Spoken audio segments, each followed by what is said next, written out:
took with Ms. Willis. That wasn't true, though, correct? They didn't ask me about any documents regarding Ms. Willis. A romantic partner. They asked you for documents regarding a romantic partner. So I'm sorry, I inserted Ms. Willis's name. Let me rephrase the question.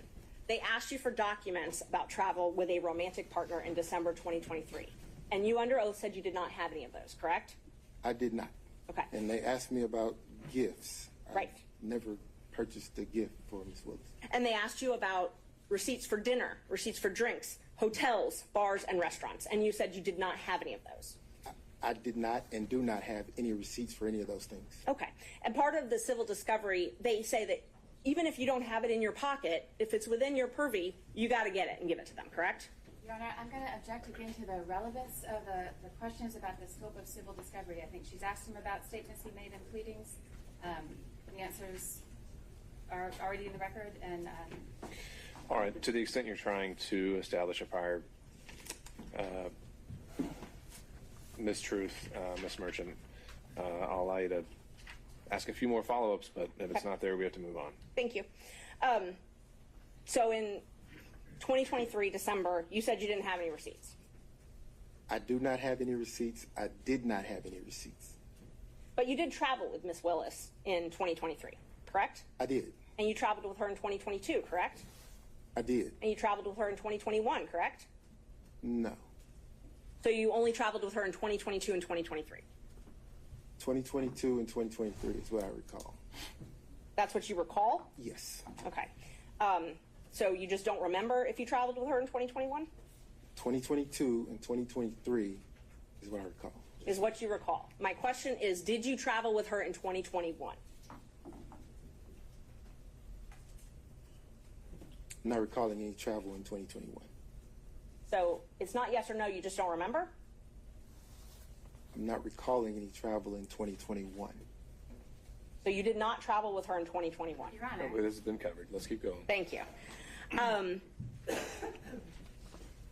Let's see. You filed an affidavit in this case, correct? I did. Okay, and I marked that already. I gave it to the state as number 1. So this is exhibit number 1. May I approach, Judge? You may. Thank you.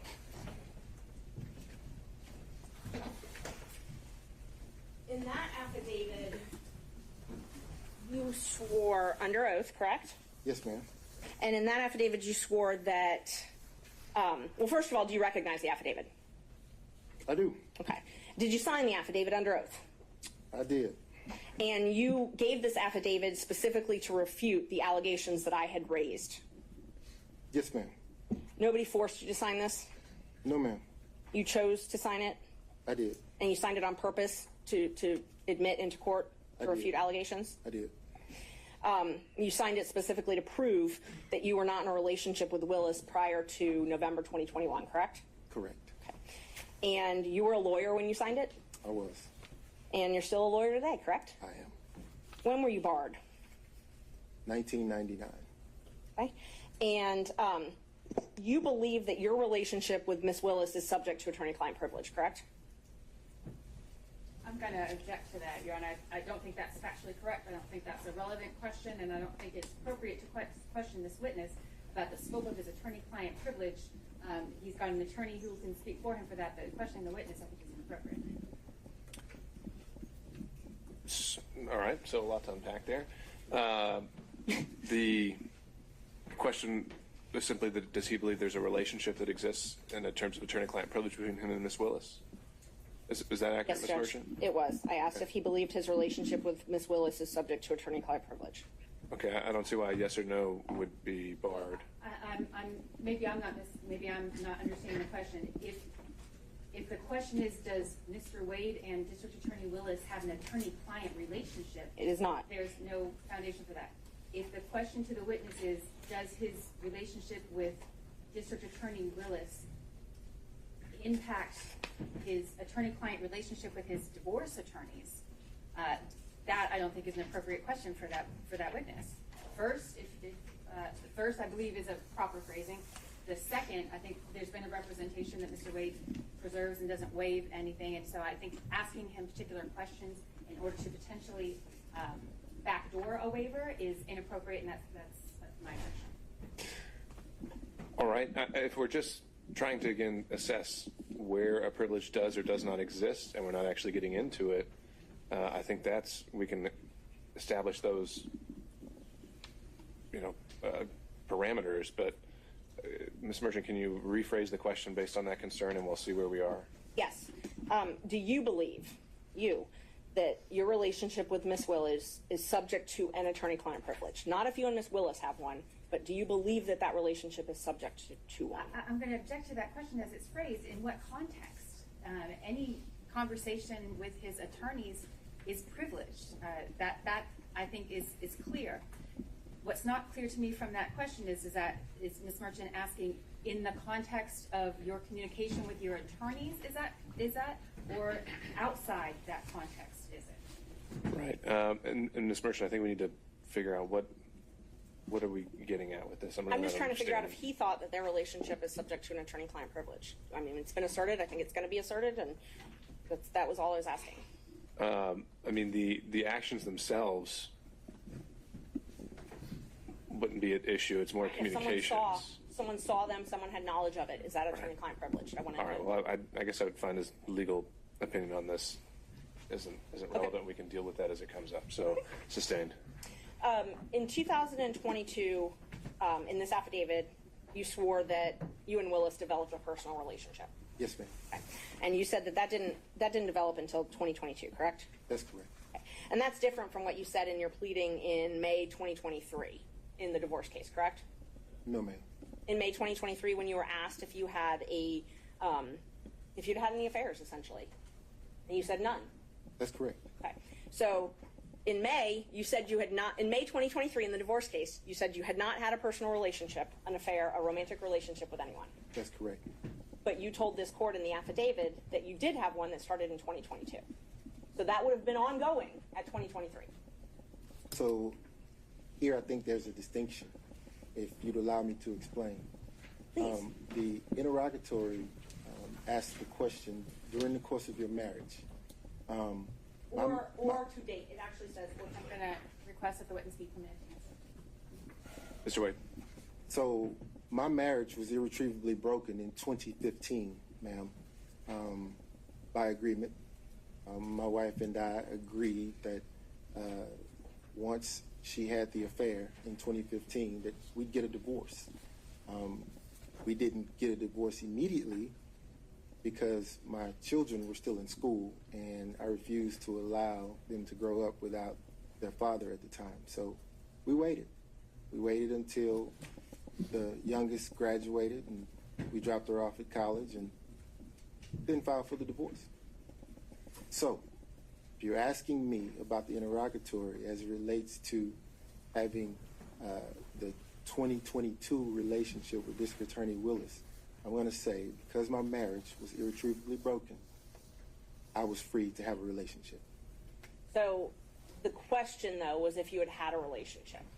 And in 2023, you said you did not. And that is different than what you said in this affidavit, correct? No, ma'am. I said during the course of my marriage. So in But you believe that 2015, Let him finish, Ms. Merchant. so in 2015, my marriage was irretrievably broken. So I did not have a relationship with anyone during the course of my marriage. And in that interrogatory, they asked you if you had any receipts for travel with someone of the other sex up until the time you were answering it. Is that correct? Yes, ma'am. And you said that you didn't. You've already testified to that earlier. But in this affidavit, you swore that you had travel expenses and shared expenses on travel with Ms. Willis. Again, during the course of my marriage, I had no relationship or receipts. I'm not asking about during the course of your marriage. Your Honor, I'm going to ask the witness to be allowed to answer the question. Continue. I have no problem with him answering. Okay. As it relates to receipts today, I don't have any receipts, ma'am. So you don't have any travel receipts available to you for any travel that you did with Ms. Willis? I don't have any receipts, no, ma'am. No receipts that, so you used your business credit card for these trips, correct? I use my business credit card for everything. Okay, yes. You used it for your kids' tuition. Yes, ma'am. Used it for personal travel with Ms. Willis. Yes, ma'am. And you have receipts from those business credit cards that you have to file with your taxes, correct? No, ma'am. No. I filed a statement. I turn over the statement, and whatever's there on the statement, the accountant looks at it, and the accountant says, okay, this is personal, goes over here, this is business, goes over here, here are your taxes. So you have those statements. We'll call them statements instead of receipts. You have those statements, correct? I had the statement, yes, ma'am. Okay. But when you answered the interrogatory under oath, you said you did not have anything to show the records of travel with Ms. Willis. I answered the question. I had no receipts, ma'am. You had no receipts, but you had statements. I ordered the statement, yes, ma'am. You did order the statement. I did. Okay. And so we're just talking to semantics between invoice and statements, or receipt, I'm sorry. I'm going to object, Your Honor, to the argumentative tone of the question. I believe it's been asked and answered several times. All right, sustained. Let's see. You also in this affidavit said that no funds paid to you for compensation as your role as special counsel was shared with Willis, correct? That's correct. And that you never cohabitated with Willis, correct? That's correct. By cohabitation, does that mean that you never spent the night with Willis? I spent the night with her during Spent the travel. night. Yes, ma'am. Okay. And so I just want to qualify your use of the term cohabitation. That means you didn't live together, That's correct. but you did spend the night together. Yes. When was the first time you spent the night together? Your Honor, That's the subject of his affidavit, Judge. Right, but it might not be the subject of this hearing. So the question is the nature and extent of the relationship. And so if they just spent the night on a single occasion, I don't think we're going to document in detail every single time that happened. And I don't intend to do that, Judge, but I think what is relevant is when the relationship started. And that's what you had indicated on Well, why don't we Monday. start with that question and go from there? to that question. And that's what I asked, when the first time he spent the night with her was. That's what I asked. That's a different question, isn't it? Okay, so let's not talk about when you spent the night. When did your romantic relationship with Miss Willis begin? 2022. When in 2022? Early 2022. So you were appointed in November of 2021. Yes, ma'am. And your relationship started early. What's early? January? February? Around March. Around March. But you two met at an October 2019 judicial conference, correct? Yes, ma'am. And describe your relationship at that point then. Which point? 2019. So I was at a judicial conference to teach a course, if you will, to newer judges. I did that in 2019. As I was exiting the conference, another judge was standing outside who was a friend of mine. I stopped and exchanged pleasantries with her. And standing talking to her at the time was then Judge Willis. She introduced us at that time. We shook hands, exchanged business cards, and I got into my vehicle and left the conference. So that meeting was probably 3 minutes. Okay. When was the next time you talked to her? Didn't talk to her again probably maybe a month or a month and a half had gone by. Okay. So you talked to her November maybe? Maybe. On the phone? On the phone. Okay. How regularly did you speak with her in 2021 on the phone? In 2021? I'm sorry, 2019. I'm so sorry. 2019. How frequently did you speak with her on the phone? 2019, after the meeting, I probably talked to her 2 or 3 times. She would have questions. I was the district rep for the particular district that I sat in. Okay. And the judges would, when they would have questions, they sometimes would go to the rep. So she was outside of my district, but she would call me. She felt comfortable calling me to ask me the questions. I don't know if you know the racial makeup of certain benches, but it wasn't very diverse. So she felt comfortable calling me for advice. And she did that. And we had also in common that she was starting a private law practice at the time, and I'd already had mine up and going, and we talked about balancing the demands of the bench with that private practice. So we didn't talk that often, but when she had questions of mostly legal issues that would come up, she would call me. I just want to make sure, because my question was just how many times, and you said 2 to 3 times, right? Yeah. Okay. And in 2022, how frequently did you speak in 2022? This is before you were appointed. I'm sorry, perhaps Ms. Marches, your timeline, 2022? I'm sorry, 2020. 2020. How frequently did you speak in 2020?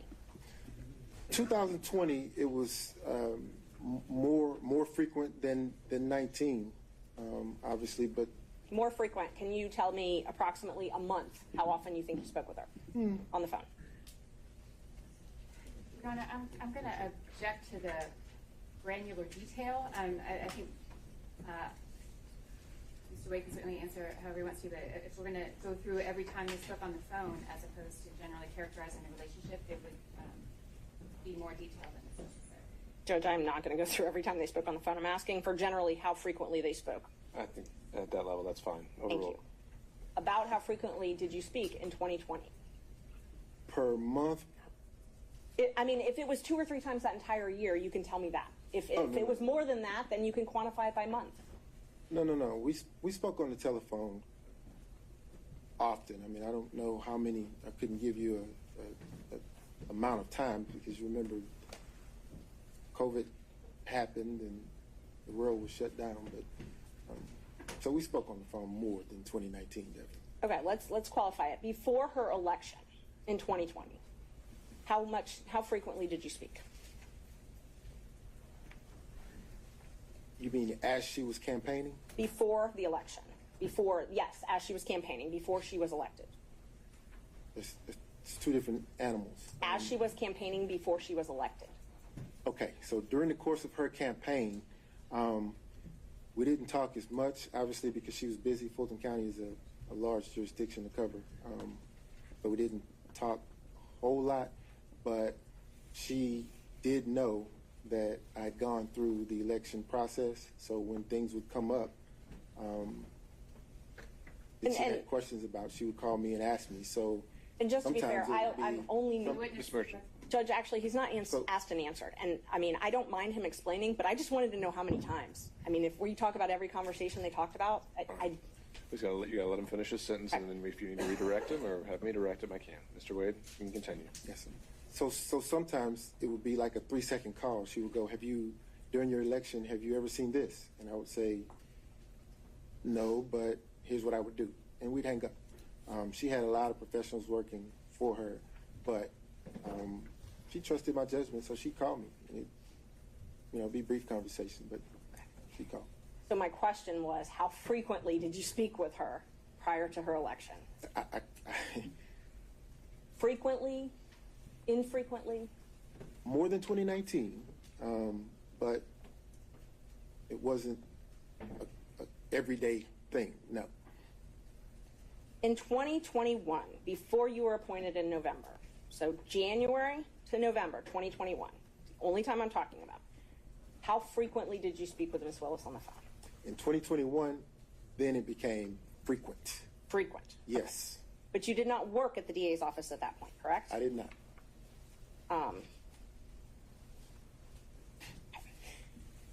So the affidavit that you submitted, you showed on it, you submitted one record that showed that Ms. Willis had paid a couple $100s for one flight, correct?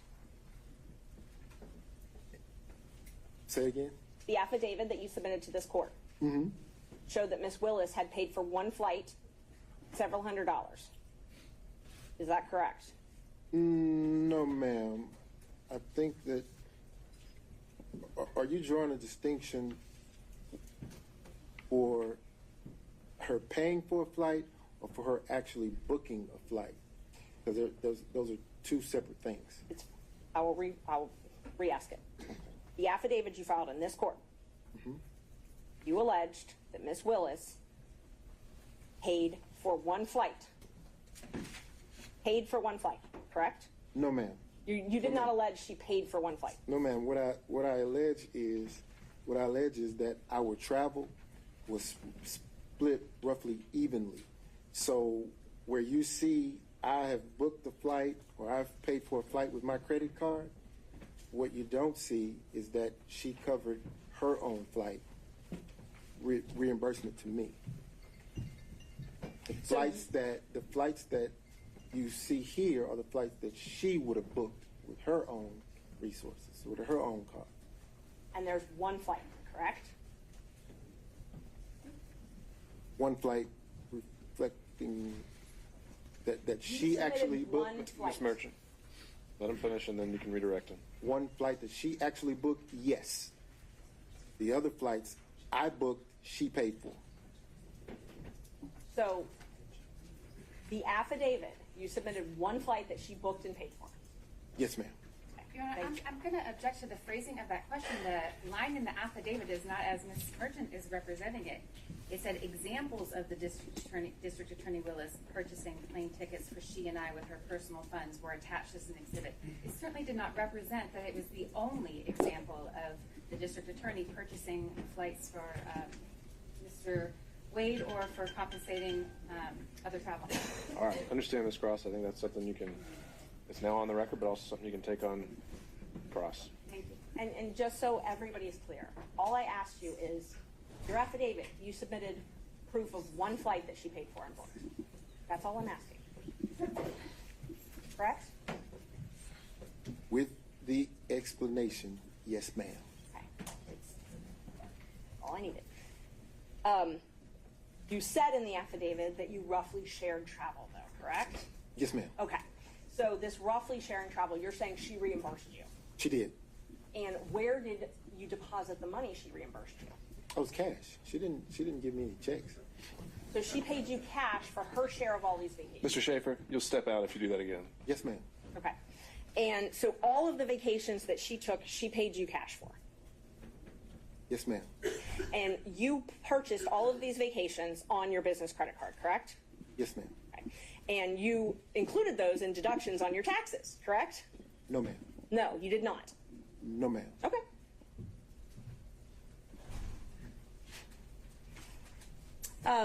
We'll get to that in just a minute then. Let's see.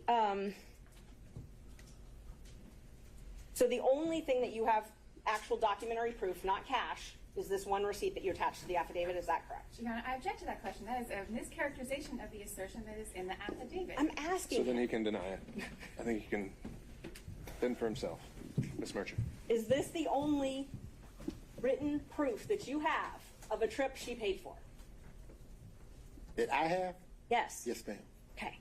So you submitted the one piece of written evidence that you have that she paid for something. Everything else is in cash. Is that accurate? No. That's not accurate. Okay. Please tell me, what other receipts do you have then that show that she paid for things? I don't have them. Okay. Okay. So this is the only receipt that you have to show that she paid for travel. That I have. Yes, ma'am. Thank you. Okay. In your divorce case, you filed a domestic relations financial affidavit, correct? Yes, ma'am. Okay. The first one you filed was in January 2022, right? Thereabout. Yes, ma'am. And those are under oath? Yes. Okay. And you also filed corporate taxes in 2022, correct? Did. Okay. And tell me about your business. Do you have a partnership or are you a solo practitioner? As it stands today? Yes.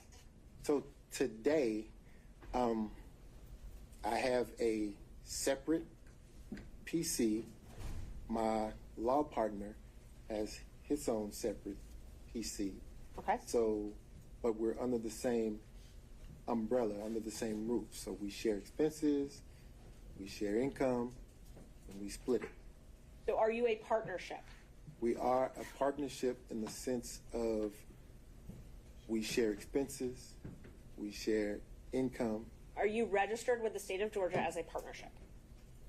So the WBC firm that included myself, Terrence Bradley, and Christopher Campbell, we were registered with the Secretary of State as a partnership Right. for a short period of time. That When was dissolved, though, right, in 2023? I'm going to object to the witness answer his question. Mr. Wade, do you have something else to add there? I did. When things happened and we excused Mr. Bradley from that partnership, it left Christopher Campbell and myself. So now you have two separate PCs under the same umbrella, sharing expenses and income. Okay. So let me just narrow down my questions then. Are you registered? And have you been registered at any time in the state of Georgia as Wade and Campbell? Wade, no ma'am. You've never been registered as a partnership? As Wade and Campbell, no ma'am. Wade and Campbell, yes, thank you. But as Wade Bradley Campbell, yes ma'am. Wade Bradley Campbell was registered on April 1st, 2021 and administratively dissolved on September 8th, 2023, correct? Yes ma'am. Okay. Other than that partnership, you have always been registered as law office of Nathan Wade, Yes ma'am. not with Chris Campbell. Correct.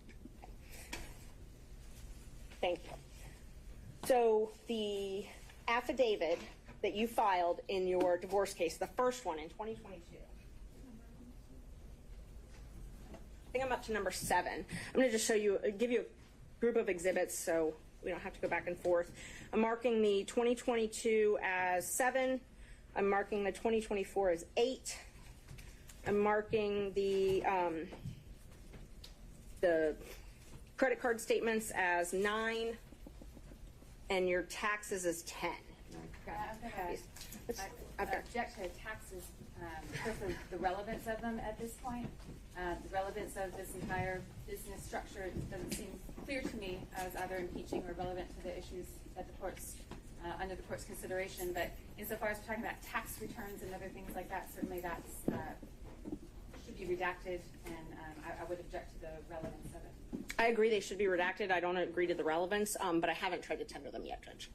I'm just marking them right now so that everyone can follow. All right. And what is the eventual relevance that you were getting at here?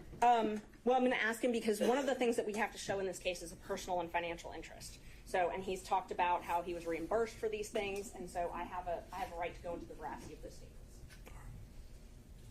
statements. So let's see, 7, 8, sorry, 9. And then 10. All right, so right now I'm just going to show you what I've marked as these exhibits. Ms. Marchand, may I see what you're showing? Oh, yeah, of course. They're all from the USB drive I gave you. I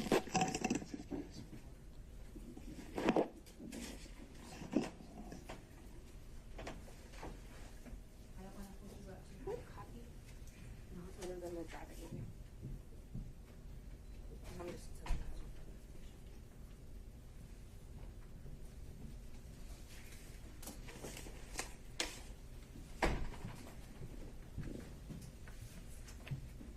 Can I approach, Judge? You may. I'm just showing you what I marked as 7, 8, 9, and 10. All right. Just so you have them for your reference as I ask you some questions. All right. So,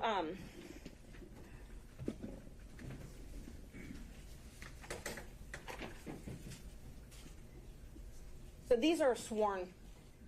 I'm first going to ask you about the domestic relations financial affidavit. These are sworn. They're filed under oath, correct? Yes ma'am. And the most recent one that you filed was filed on January 26, 2024. Yes ma'am. So a few weeks ago. Yes ma'am. And in that one, you said that you made $9,500 each month, correct? Yes ma'am. You said that in 2022, well, in 2022, in this case alone, isn't it true you were paid $303,000, over $303,000? I was paid? Yes, in this case, Fulton County, by Fulton County. I see where you're going. So, And Judge, I just In asked him our- to answer the question. If he wants to explain it, I've got no problem with that. Mr. Wade, just listen to the question asked and just answer the question asked. And if, In 2022, isn't it true you were paid over $300,000? No, ma'am, that is not true. You were not paid over $300,000 by Fulton County. No, ma'am, I was not. Okay. How much were you paid in 2022 then? So, what I was beginning to explain was Fulton County wrote a check to my firm. Okay. What happens at that point is the checks are then deposited. As you have the bank statements, you see that. And then they are dispersed between the three of us. So there was Mr. Bradley, there was Mr. Wade, and there was Christopher Campbell. A third. So when you ask me if I was paid $300,000, the answer is no. I got a third of that went to my personal firm. Now, once the money was distributed to my personal firm, obviously the expenses come out of that, and I get, at the end of the day, whatever the profit is. So I did not get $300,000. No, ma'am. And let me just clarify. My question was not, did you put in your pocket $300,000? My question was the law firm of Nathan Wade paid over $300,000 in the year 2022? Again, a third of that came to the law firm of Nathan Wade. So you're saying that the law firm of Nathan Wade did not receive checks from Fulton County government over $300,000 in the year 2022? That's a different question. A third of the $300,000 came to Nathan Wade. Okay. Again, I'm not asking what went in your pocket. I'm asking, was the law firm of Nathan Wade paid over $300,000 in 2022? I'm asking answers several times. I know, but I think we're dancing around the point there. So, final time, Ms. Mercer. That's fine. I can move on, Judge. Thank you. So you said that they were dispersed amongst all of you, or put into an account with all of you. So it's your testimony that for 2022, every check you received from Fulton County government went into an operating account with you, Bradley, and Campbell. No. That's not what I testified to. So the Wade, Bradley, and Campbell firm established an account when we decided to purchase a building in 2022. At that point, every piece of income that came into the entity went into that account. Okay. And then after expenses were paid, it was split a third, right? Once that was dissolved, then the funds would go into a different account, my account, one of my accounts. And then I would disperse the funds between now Attorney Campbell and myself, one half and one half. Okay. Make sense? It does. Let me be more direct then. So the Synovus operating account that you had for Wade, Bradley, and Campbell. Yes, ma'am. The checks from Fulton County from January of 2022 until June 17th, 2022, those checks were deposited in that operating account. Yes, ma'am. Starting on July 15th, 2022, the checks you received from Fulton County up until May 26th, 2022, all went into an escrow account that you had at Fifth Third Bank, correct? No, not all of them. Not all of them? Some of them, yes. So it's your testimony that some of your checks from July 15th, 2022 up until May 26th, 2023, some of them went into an account outside of Fifth Third Bank? Your Honor, I'm going to object to the relevance of the financial transactions. How much money you made is highly relevant in this case. It's the personal financial business and where the money was, and I mean, it's just a follow-up on other things that he's testified to. And why is how much money he made relevant? Because he represented it's very relevant. He filed an affidavit with the court saying, with another court, he told another judge that he made $9,500 a month. That's what he swore to. And All right, so this entire inquiry is just to establish that prior and consistent statement. yes. All right. I'll give you a minute or two more to try that, but we're going to have to move on. Thank you. So I know you're saying that you only got a third of the $300,000, but you were paid over, the firm was paid over $300,000 in 2022, correct? So, Ms. Merchant, it's not what I'm saying. They're numbers. They're there. It's the truth. The funds were paid. They were divvied between the three of us, going into an operating account. Expenses paid out of it. Okay. At the end of that, the 9,000 figure is what you have. So that's where you got the 9,000 figure from. Yes, ma'am. And let's see,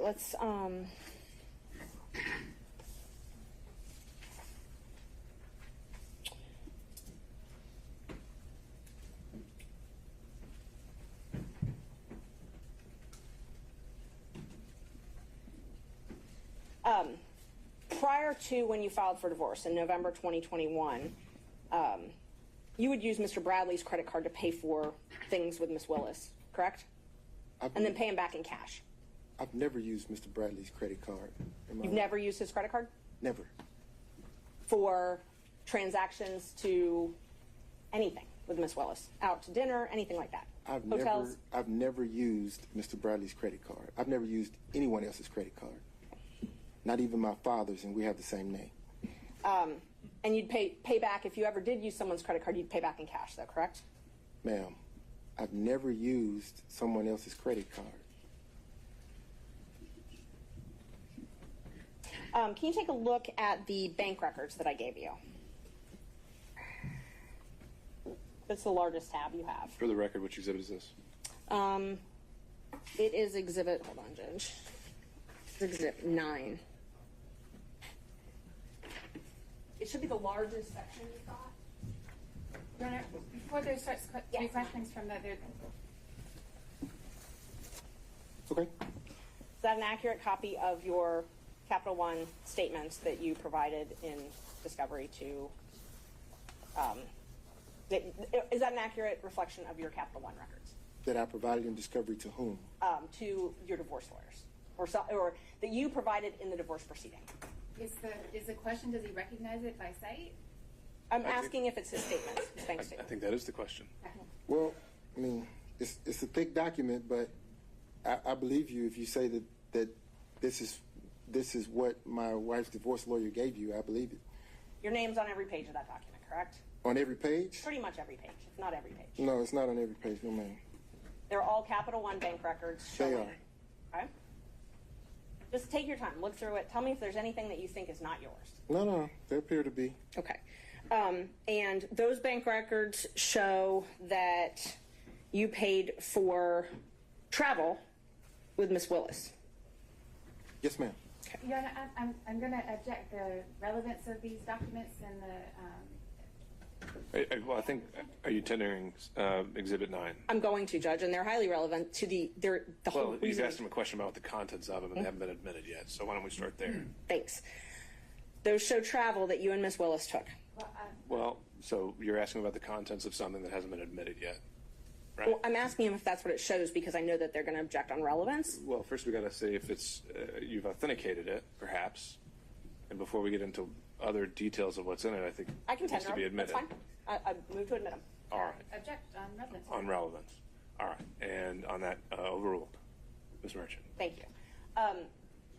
Those records demonstrate that you paid for travel with yourself and Miss Willis, correct? They should. Okay. And let's just talk about that travel. Okay.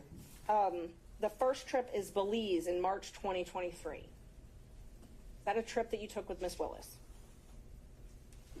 Are you asking? Did you take a trip with Miss Willis in 2023 to Belize? I did. Did you take a trip to California with Miss Willis in 2023? I did. Did you pay for those trips on that credit card? I used the credit card to book the travel, but understand. She paid you back cash. Well, let me say this. Let's take the Belize trip, for example, since Okay. you started there. That was a birthday gift to me, so I paid nothing for that trip. Zero. Okay. So the charges that are on your card, she gave you cash for? She did. Okay. So all of the charges. Excuse me, Your Honor, I believe the witness had finished answering the question. Oh, did you have more? I did. Okay. I wanted to get into the charges on the card because so traveling with her is a task. You can probably imagine the attention that happens. So for safety reasons, she would limit her transactions.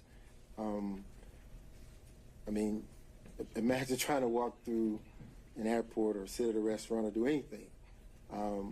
So there's no attempt to conceal. It's a credit card. Everything is here.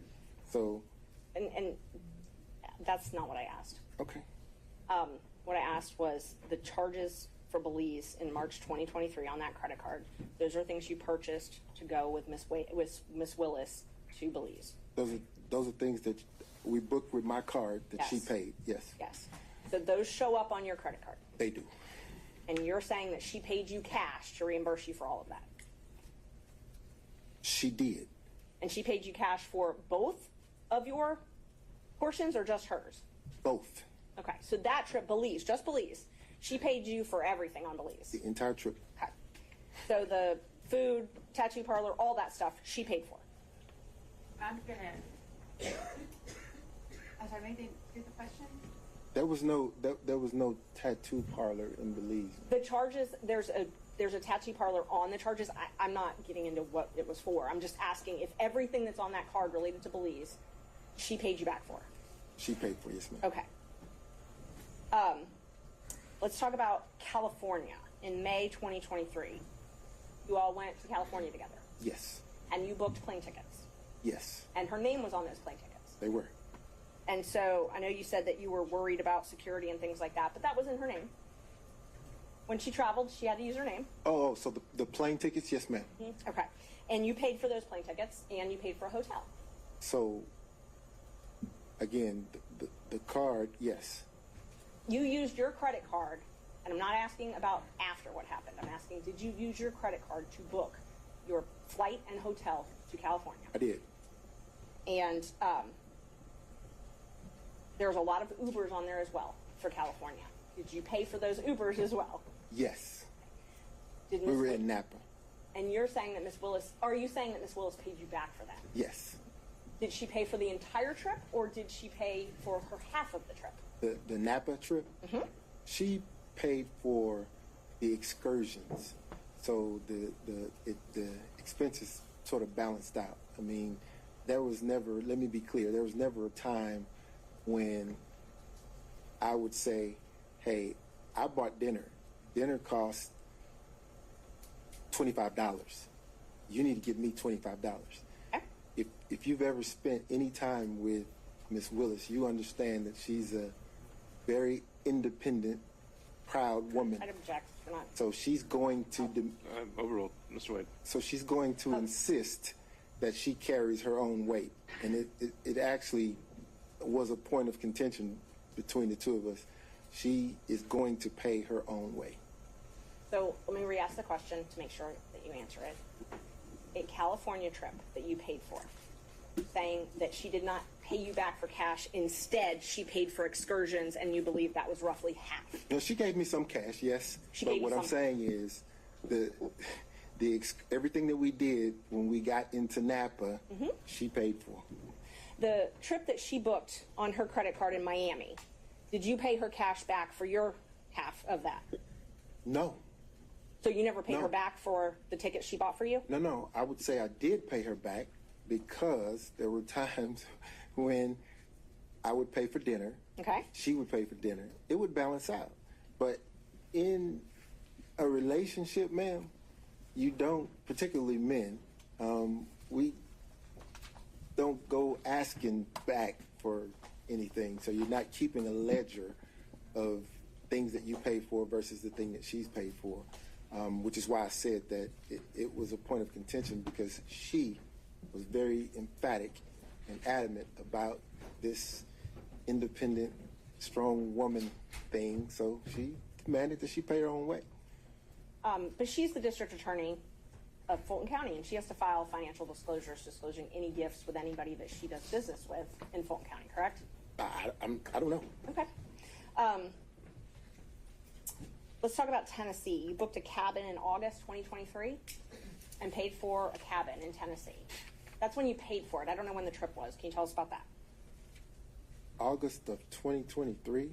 You booked a trip for $1,481.54. Are you asking me, did I take that trip with Miss Willis, or are you asking me? First, I was just asking you to acknowledge that that is correct from the records, that you Oh. paid for a cabin in Tennessee. Do you recall, and hopefully you can do it from your memory, do you recall paying for a cabin 6 months ago, $1,400.81 in Tennessee? Where are we now? What page is that? I'm just asking from your memory. Do you remember paying for a cabin in August? Your Honor, if he's going to be asked about a particular transaction, then You can answer whether he remembers or not. I don't. Mr. Wade, I'm not asking you to go through 1,000 pages of records. I'm asking if you remember paying for a cabin 6 months ago in Tennessee. No, You remember booking a cabin. I booked lots of cabins. Did you go to a cabin with Miss Willis ever? Ever? Ever?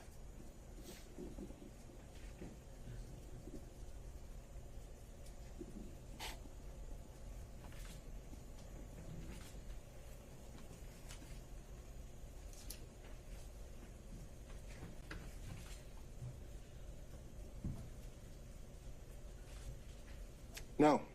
You've never gone to a cabin with Miss Willis? No. Have you ever gone to Tennessee with Miss Willis? Yes. Okay. When was that?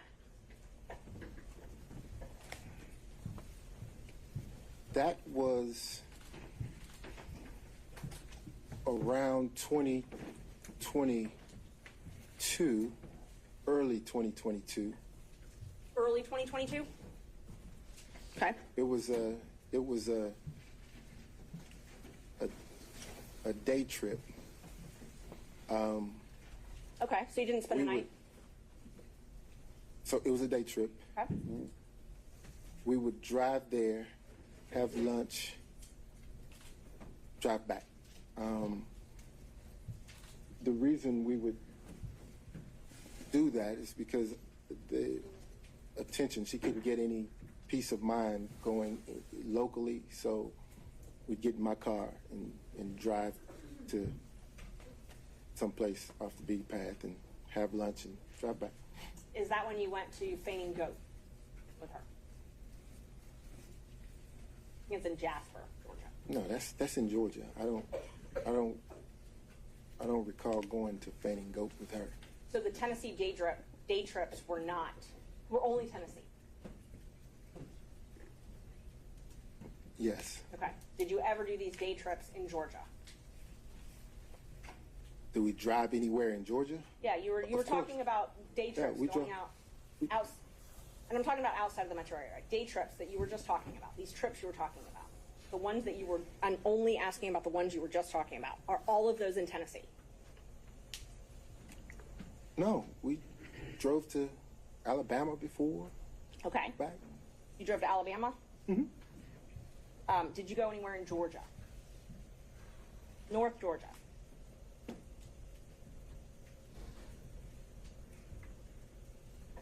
No, I'm going to object. If he wants to direct his attention in some way to a time frame or a location, then I think it might be easier for the witness to accurately answer. Ms. Merchant, I think if you don't have the specific details yourself, we need to start getting into specifics or more maybe broadly phrased questions. We can't just be exploring around indefinitely. Is it fair to say that you've taken so many trips with her you don't even really remember all the places you've gone? So many trips. You're having trouble remembering going if you went to North Georgia or not. Were you asking me about specific places? And I want to be candid in my responses, so I have to jog my memory because these are places that I have frequented, but not with her. So I want to make certain that if there was ever a time that she accompanied me, that I was candid in that response. Okay. Aruba, October 2022. And I've got business record certificate for these, Judge. Might be a little faster. But did you take a trip with her to Aruba in 2022? Yes, ma'am. So that Aruba trip there was a package deal there. My mother had recently retired, and I decided to take my mother on a cruise. Okay. And the second leg after the cruise concluded, D.A. Willis and I went to Aruba. So that was all one trip, if you will. Okay. So my question was, did you go with D.A. Willis to Aruba in 2022? I did. Thank you. And you paid for that trip using your business credit card, correct? I did. Okay. And you paid for a cruise as well, correct? That's the cruise I was referencing with D.A. Willis, my mother, and myself. Okay, and because there's two cruises, so let's just talk about the first one. Okay. So the first one was that's the one with your mother. Yes. And so you introduced D.A. Willis to your mother that trip. You all took a cruise together, the three of you. Yes. After the cruise was done, you and D.A. Willis flew to Aruba together, and your mom flew home. Yes. And you paid for all of this with your credit card, on your business credit card. I did. And are you saying that Ms. Willis paid you cash back for that? She did. And But let me make this distinction though, because the number that you're looking at reflects the three people on the cruise ship. There were things that my mother and I did, just the two of us, that D.A. Willis didn't do. And I'm not attributing that. I did not. My math is not good, but I did not include anything with your mother on those. You wouldn't be able to see it because it's not separated out. It just shows a charge on the account when actually it would have been something with my mother and I. Judge, may I approach with exhibits 10 and 11? They're both certified business records one's from Vacation Express, one's from H2. I thought 10 was taxes. I'm sorry, 11 and 12.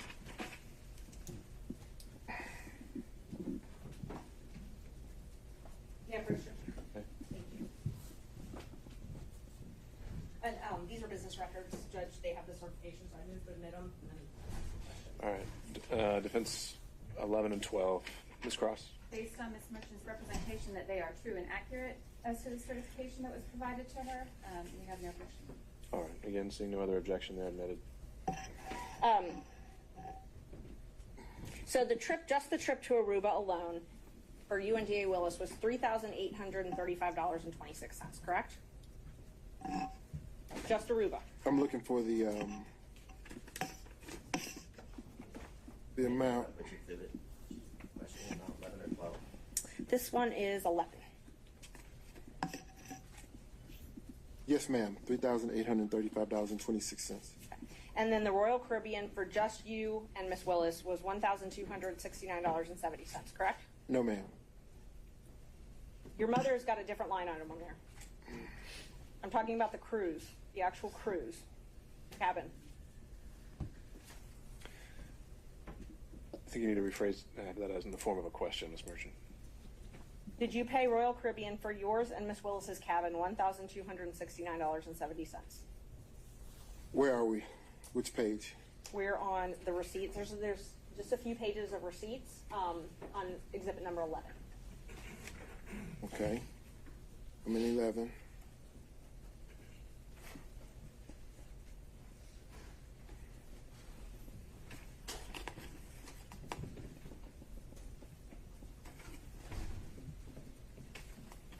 Can you direct me to where you are in exhibit 11? The receipt for Royal Caribbean.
one that I provided the receipt for. Yes. Yes, ma'am, that's that. Okay. And so she booked that on her credit card and wasn't worried about, I know you said earlier that you were booking everything because she was worried about people knowing where she was traveling. She didn't have any fears booking that one though, correct? I'm going to object to the phrasing of that question, to speculate as to what was the motivation of the district attorney. She wants to ask if that was the transaction, and if you respond that that was the transaction. Ms. Merchant, I think you can rephrase the question, but I'll sustain it on the current phrasing. So she purchased that under her own name, correct? She did. Okay. Let's see. So I know we talked a little bit about the seminar where you all met. Isn't it true that you would go to Miss Willis's house in South Fulton County occasionally? I've never gone to her house in South Fulton County. You've never gone to her house in South I've Fulton never County? seen her house. The first time I even heard the address of that house was when one of the individuals in the election fraud case somehow doxed it and it got out. That was the first time I'd even seen that address. But you would go to the East Point condo, correct? What East Point condo? East Point, Hapeville, something like that. I've never been to East Point with Miss Willis. You've never gone to a condo in either the East Point or Hapeville area with Miss Willis. Wait, that's different. I have gone to a condo in Hapeville. Okay. So Hapeville. Yes, ma'am. So you have gone to a condo with Miss Willis in Hapeville. I have. Have you spent the night there? Never. Never spent the night there. Never. Is that the condo that was rented by Robin Yurdy?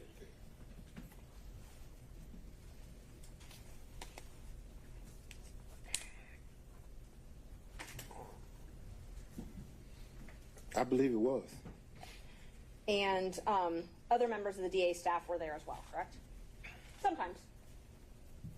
I've never been around other members of the DA staff at a condo in Hapeville. There's never been any security for Miss Willis? Not around me. Did you ever ride with Miss Willis with her security detail to and from the house? No. You served on Miss Willis's transition team, correct? Yes. And you were part of all of her interviews where she interviewed and re-interviewed employees? I would say probably 98, 99% of them, yes. Is it fair to say you took an active role in these interviews? Yes, ma'am. Prior to this, you'd never worked at a DA's office, right? Have I ever worked in her DA's office? At No, a ma'am. DA's office, any DA's office. No, ma'am. Have you ever managed a large law firm or a Your large? Honor, I'm going to object to the relevance of these questions. Ms. Merchant? He served on her transition team, and so, I mean, what we're trying to prove is that there's a personal and financial relationship, and that it was improper. And so, you know, whether or not he had experience to serve on this transition team, I think is relevant. Right. I think I already said that we don't need the evidentiary Okay. hearing on that point. I'll move so on. it's sustained. Terrence Bradley also received a contract for Fulton County, correct?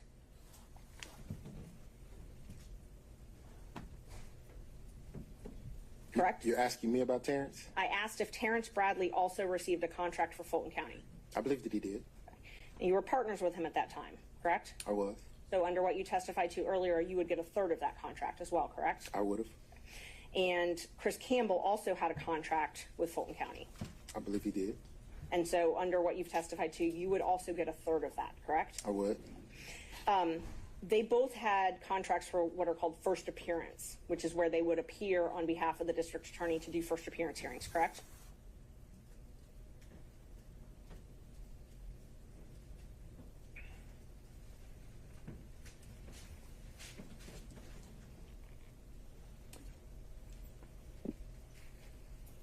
I believe they did. Okay. And they also had what's called a taint contract. They both entered into them January 25th, 2021, correct? Filter, yes, ma'am. Taint or filter. Yes, ma'am. And that was for work in the anti-corruption unit? I don't know that it was anti-corruption. I think that it was civil rights, maybe. Okay. And Judge, the DA's or Fulton County's come and I guess brought a certificate now, so we would move to admit the contracts. I've got those. under that certificate, I was planning on doing it under the open records officer, but I believe now they've certified it. I just haven't looked at everything they've certified though, so.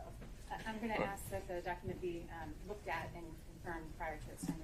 All right, Ms. Merchant, is there anything else, what other areas were you planning to cover on his direct other than these documents? I'm planning on introducing all of the contracts and invoices, but I haven't had a chance to look at what Fulton County certified. So I'm planning on introducing those, and then not much. Can we do the not much? We'll do the not much, and then we'll get back to the contracts. Okay, yeah, definitely. Okay, so this taint contract, and we're not admitting these right now, but if I represent to you that they say anti-corruption unit, can you tell us what a taint attorney for an anti-corruption unit would do? I didn't have a part in those contracts. They were your partners at the time, though, correct? Oh, absolutely. Okay, and so you didn't have a part in those contracts, but you got a third of the contract payment. Oh, absolutely. Okay, so the taint contracts that Bradley and Campbell, who are your law partners at the time, had for doing taint review, you got a third of those. Yes, ma'am. Okay.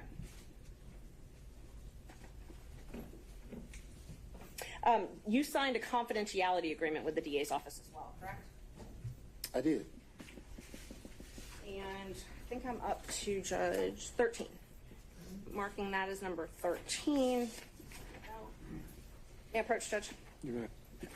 Showing you a copy of what I marked as number 13.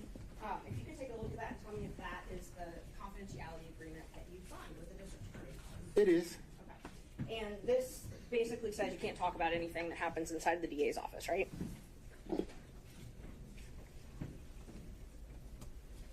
No. It doesn't say you can't talk about it? No. You said it basically says that I can't talk about anything that happens inside the DA's office, and that's not what. Are you tendering this exhibit? I am, yes. We would tender 13. Ms. Cross. Fail to see the relevance, I lodge a relevance objection, but otherwise. Ms. Merchant, relevance of this? Judge, it's relevant to his testimony. If he signed an agreement that says he can't talk about things that happen in the district attorney's office, I think that's relevant to this. I also think How? that because it's motivation in his testimony. I mean, whether or not he's going to testify to something. It's also been certified. I mean, it's part of the record as from what Fulton County gave us. Sure, but he hasn't said that that's preventing him from testifying in any way today, is it? No, and I can ask him about that.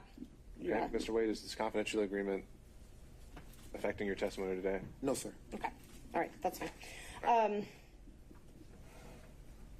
Let's see. The contracts judge and the invoices that I wanted to admit all of his invoices and contracts with Fulton County. I have them certified. I guess I have them certified through Fulton County, so I wasn't sure if I needed to do that. I just wanted to know if the state had an objection to those before. Well, they haven't had. I don't think they've had a chance to look at them. So that's the sole remaining exhibit in line of questioning here? Yes.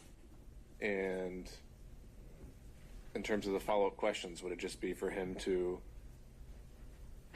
say what's reflected in these documents themselves? If they have an objection to the certificates that Fulton County has given, I would admit them through him because he could recognize them. But assuming they're admitted, would there actually be anything substantive he would add other than the documents themselves? No. All right. Okay. So subject to that qualification, do you have any other questions of this witness? May I just have a moment? Sure. Thank you. Is it possible actually we take a quick break? We're getting there. Okay. Thank you. And we certainly have the opportunity over lunch to take a look at these documents and work out whatever we could. Did you discuss your relationship with Miss Willis in social settings? Help me understand your question. Did you discuss your relationship with Miss Willis in social settings? No, I heard the question. I just need to understand what you're asking me. What relationship when Your personal relationship with Miss Willis, unqualified, I'm sorry. Did you discuss your personal relationship, your private, personal, romantic relationship with Miss Willis in social settings? No, ma'am. You've never discussed it in social settings? No, ma'am. Did you ever discuss it in front of Robin Yurdy in a non-social setting? No, ma'am. Miss Willis is a very, as am I, we're private people. Not, our relationship wasn't a secret. It was just private. So, not at all. I wouldn't have discussed my relationship with Miss Yurdy or anyone else publicly. Okay. I actually did have some questions just about the invoices. If you want to just. These are the documents that you're referring to? Yeah, they are. It's all of his invoices. I mean, what kind of questions would these be other than the invoices say what they say? it just that, yes, that they say what they say. All right. Just Any talk other about them. That's fine. No. All right. Thank you. All right. At this point, we'll take a break. I'll ask the parties to take a look at. What had you marked that as a defense exhibit? I have his contracts in his invoices that I'm about to mark. So before he leaves me, I just want to make sure that the state doesn't have any objections. But those are marked as They're about to be marked. As Exhibit 14. 14, 15, 16, 17, and 18. All right, so 14 through 18. So ask state take a look at those. I will take a look at those and see if I can match them up with the certified documents that we're. All right, and then we'll address whether they are tendered for the record when we come back, and from there, then we would turn over to the remainder of defense counsel and then the state for any examination as well. So to that end, let's take 45 minutes. We'll be back at 1 o'clock. Mr. Wade, you're still under oath, and I'd ask you not to speak with any other witnesses about your testimony or about any testimony that's already occurred. Yes, sir. All right, we'll be in recess.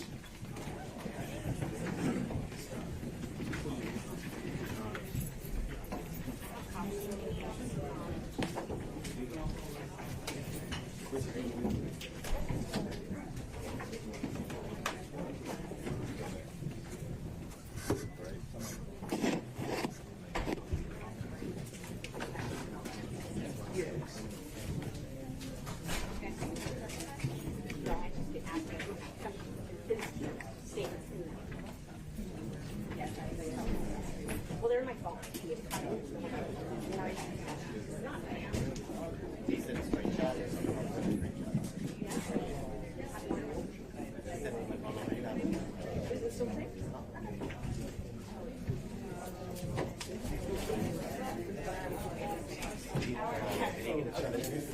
I don't know. I mean, I plan on asking him about it, and I might refresh his memory. I don't. I never see that. I have my phone. I'm not. We need more offline. I'd like to look at your phone. Ashley, just please send them.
Yes, sir. Thank you very much. I appreciate the work.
Ms. Taylor.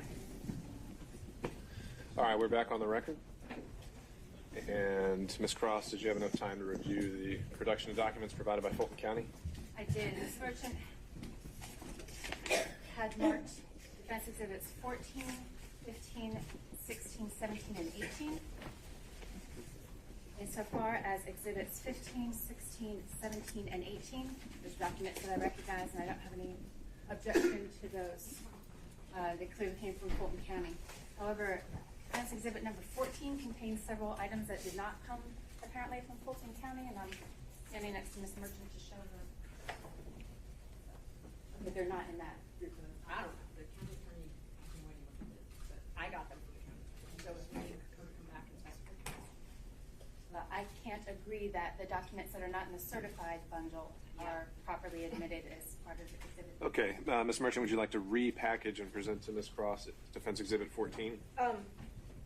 They're exactly what I got from the county attorney. Apparently, they didn't want to testify, so they gave us a certification but didn't put these in, so they're going to have to testify. I got them from them. The documents that, the difference between the two document productions, what is the difference? They didn't even Bank get records, these. bank records, credit card statements, things like that wouldn't ordinarily be part and course of the Fulton County records. But I got them from the Open Records portal, so that's where I printed them. No, I understand. But the difference in production, Ms. Merchant, you've taken a look at them, and they're actually material to your case? Yes. In what way? They're all of his invoices, Judge, and then he has this is what I got from them. It's all of his invoices, and one of the invoices a reimbursement that he printed some things for the reimbursement. I mean, I don't really care if they take the reimbursement out because they actually are already admitted in the other exhibit I did. I don't have any problem with the invoices. The invoices are clearly the records and contained in the certification. So if we remove the items that are in dispute, then I don't have an objection to that. They're already in exhibit. So you're removing them? Yeah, that's fine. You want to take them out? All right. So again, let's have opposing counsel look at a revised Exhibit 14, and then I'll hear whether there's any objection.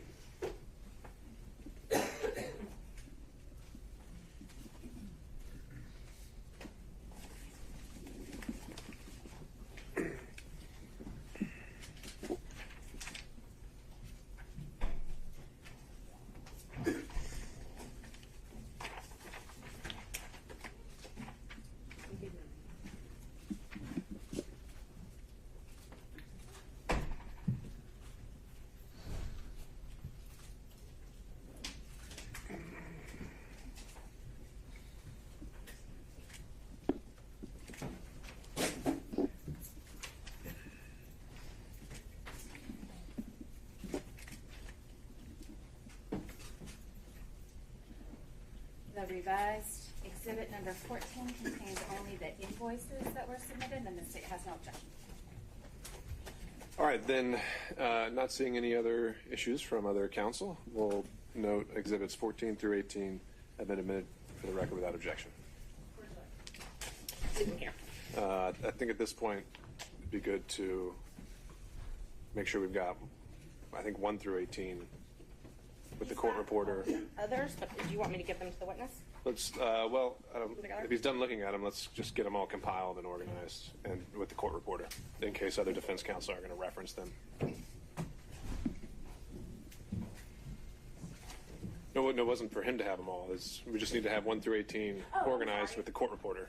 Yeah, So you want me to take all the exhibits back from him? I think we ought to do that. Thank you. Yeah. That's not- This is Okay. I'll organize it. All right, as Ms. Merchant is doing that, let me go down the list. Mr. Sadow. Your Honor, if the court will permit, Mr. Gillen is going to ask some questions that I was going to ask. I'd like to be able to just follow up if there's anything that you guys touch on. That'll work. Let me just to keep it consistent, I'll go in order. So if Mr. Sadow is deferring, then I'll go to Mr. Stocks, I will defer to them. Mr. Durham on Zoom. No, Your Honor. All right, Mr. McDougald. I will defer to Mr. Gillen. All right, Mr. Rice. Defer to Mr. Gillen. All right, thank you, Mr. Gillen. Thank you, Your Honor. Good afternoon, Mr. Wade. Good afternoon, sir. A few follow-up questions.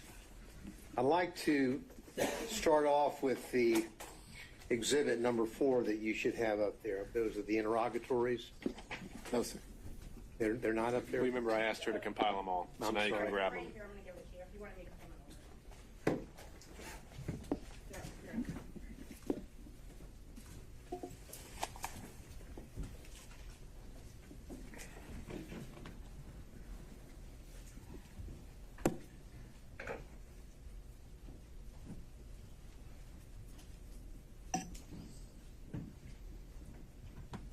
Yes, sir.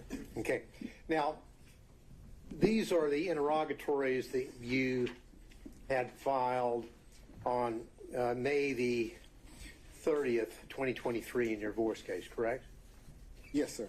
Now, you went over in part some of those interrogatories, but what I want you to do, because I want to get down to the specific language to clear up exactly what the interrogatories asked for and exactly what you answered, okay? Yes, sir. Now, if we look on the interrogatory that I believe, as we indicated, they're really, I think, on page 2, the one that starts off, describe each instance in which you've had sexual relations. You see that one? Yes, sir. All right. Now, that interrogatory begins, describe each instance in which you have had sexual relations with a person other than your spouse during the course of the marriage, including the period of separation. You see that? Yes, sir. Now, these were filed on May the 30th, 2023, correct? Yes, sir. Now, at that time, you had had sexual relations with Miss Willis, correct? Well, Your Honor, I'm going to object to the question as phrased. I think the question is properly, at that time, certainly asked about his answer, but I object to.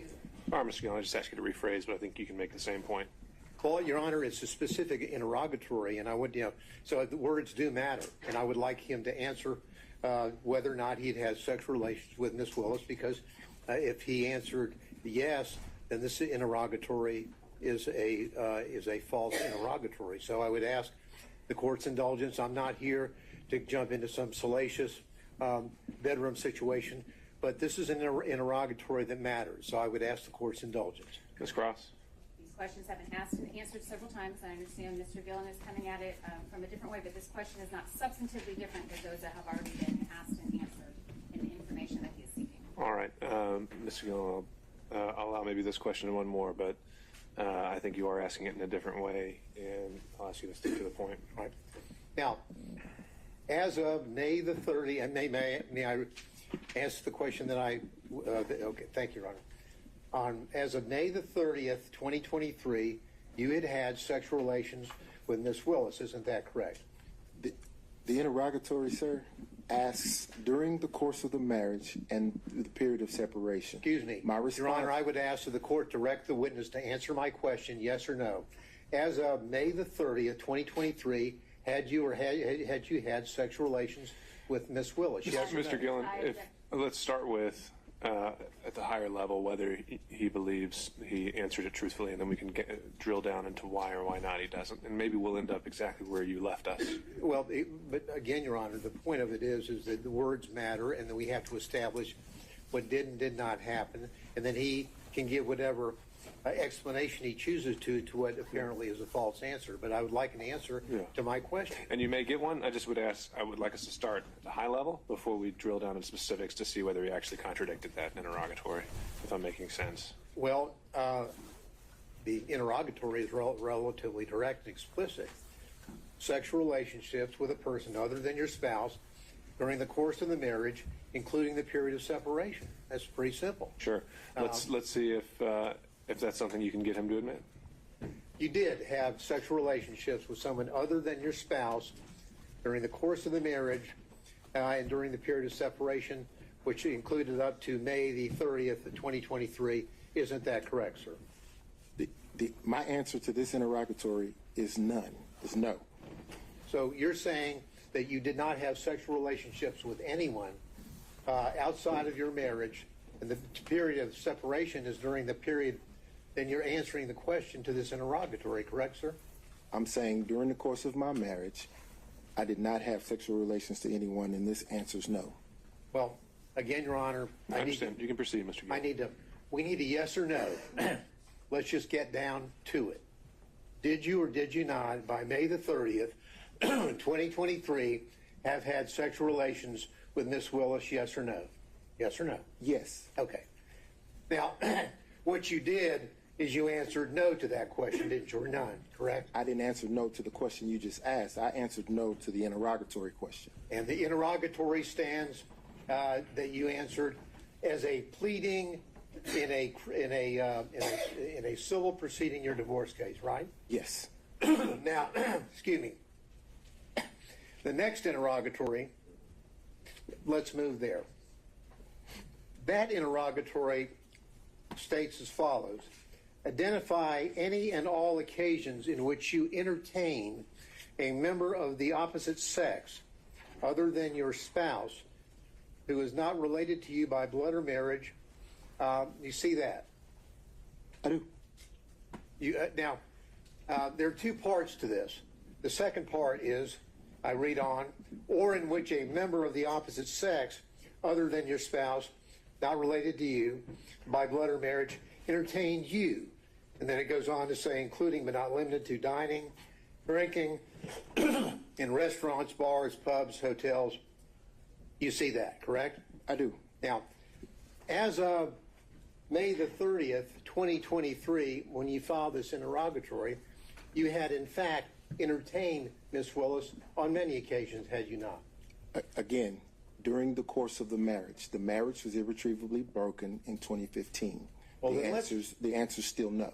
Let's read what the interrogatory says about the time period required to answer the interrogatory.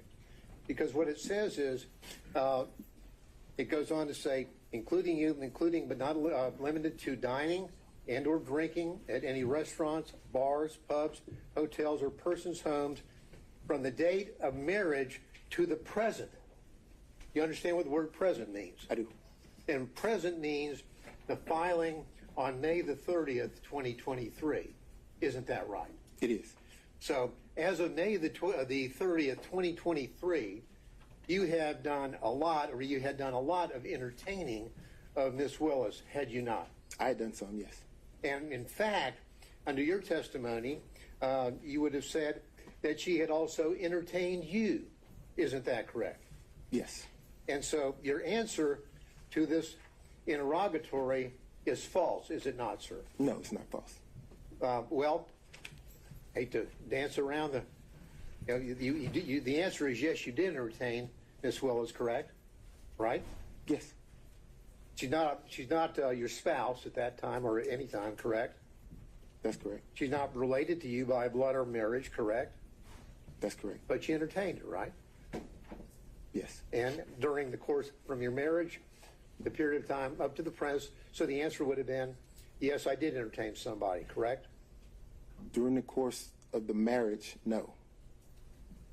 Mr. Wade. Mr. Gillen, I think we've made our point. I think it speaks for itself, and we can save that for argument. I'll just follow up with one quick question. You understand what the word present means? Your Honor, that's been asked of us. I think we did cover that already as well. Okay.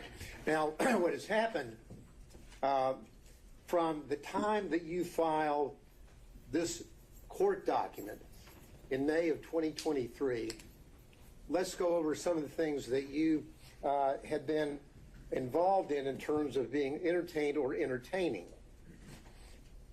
Prior to your filing on the answer on the interrogatories on May the 30th, 2023, we've already established, have we not, that you had paid for a Royal Caribbean cruise to the Bahamas with Miss Willis, correct? Yes, sir, with Miss Willis and my mother. Well, your mother's not part of this interrogatory. I'm talking about Miss Willis, okay?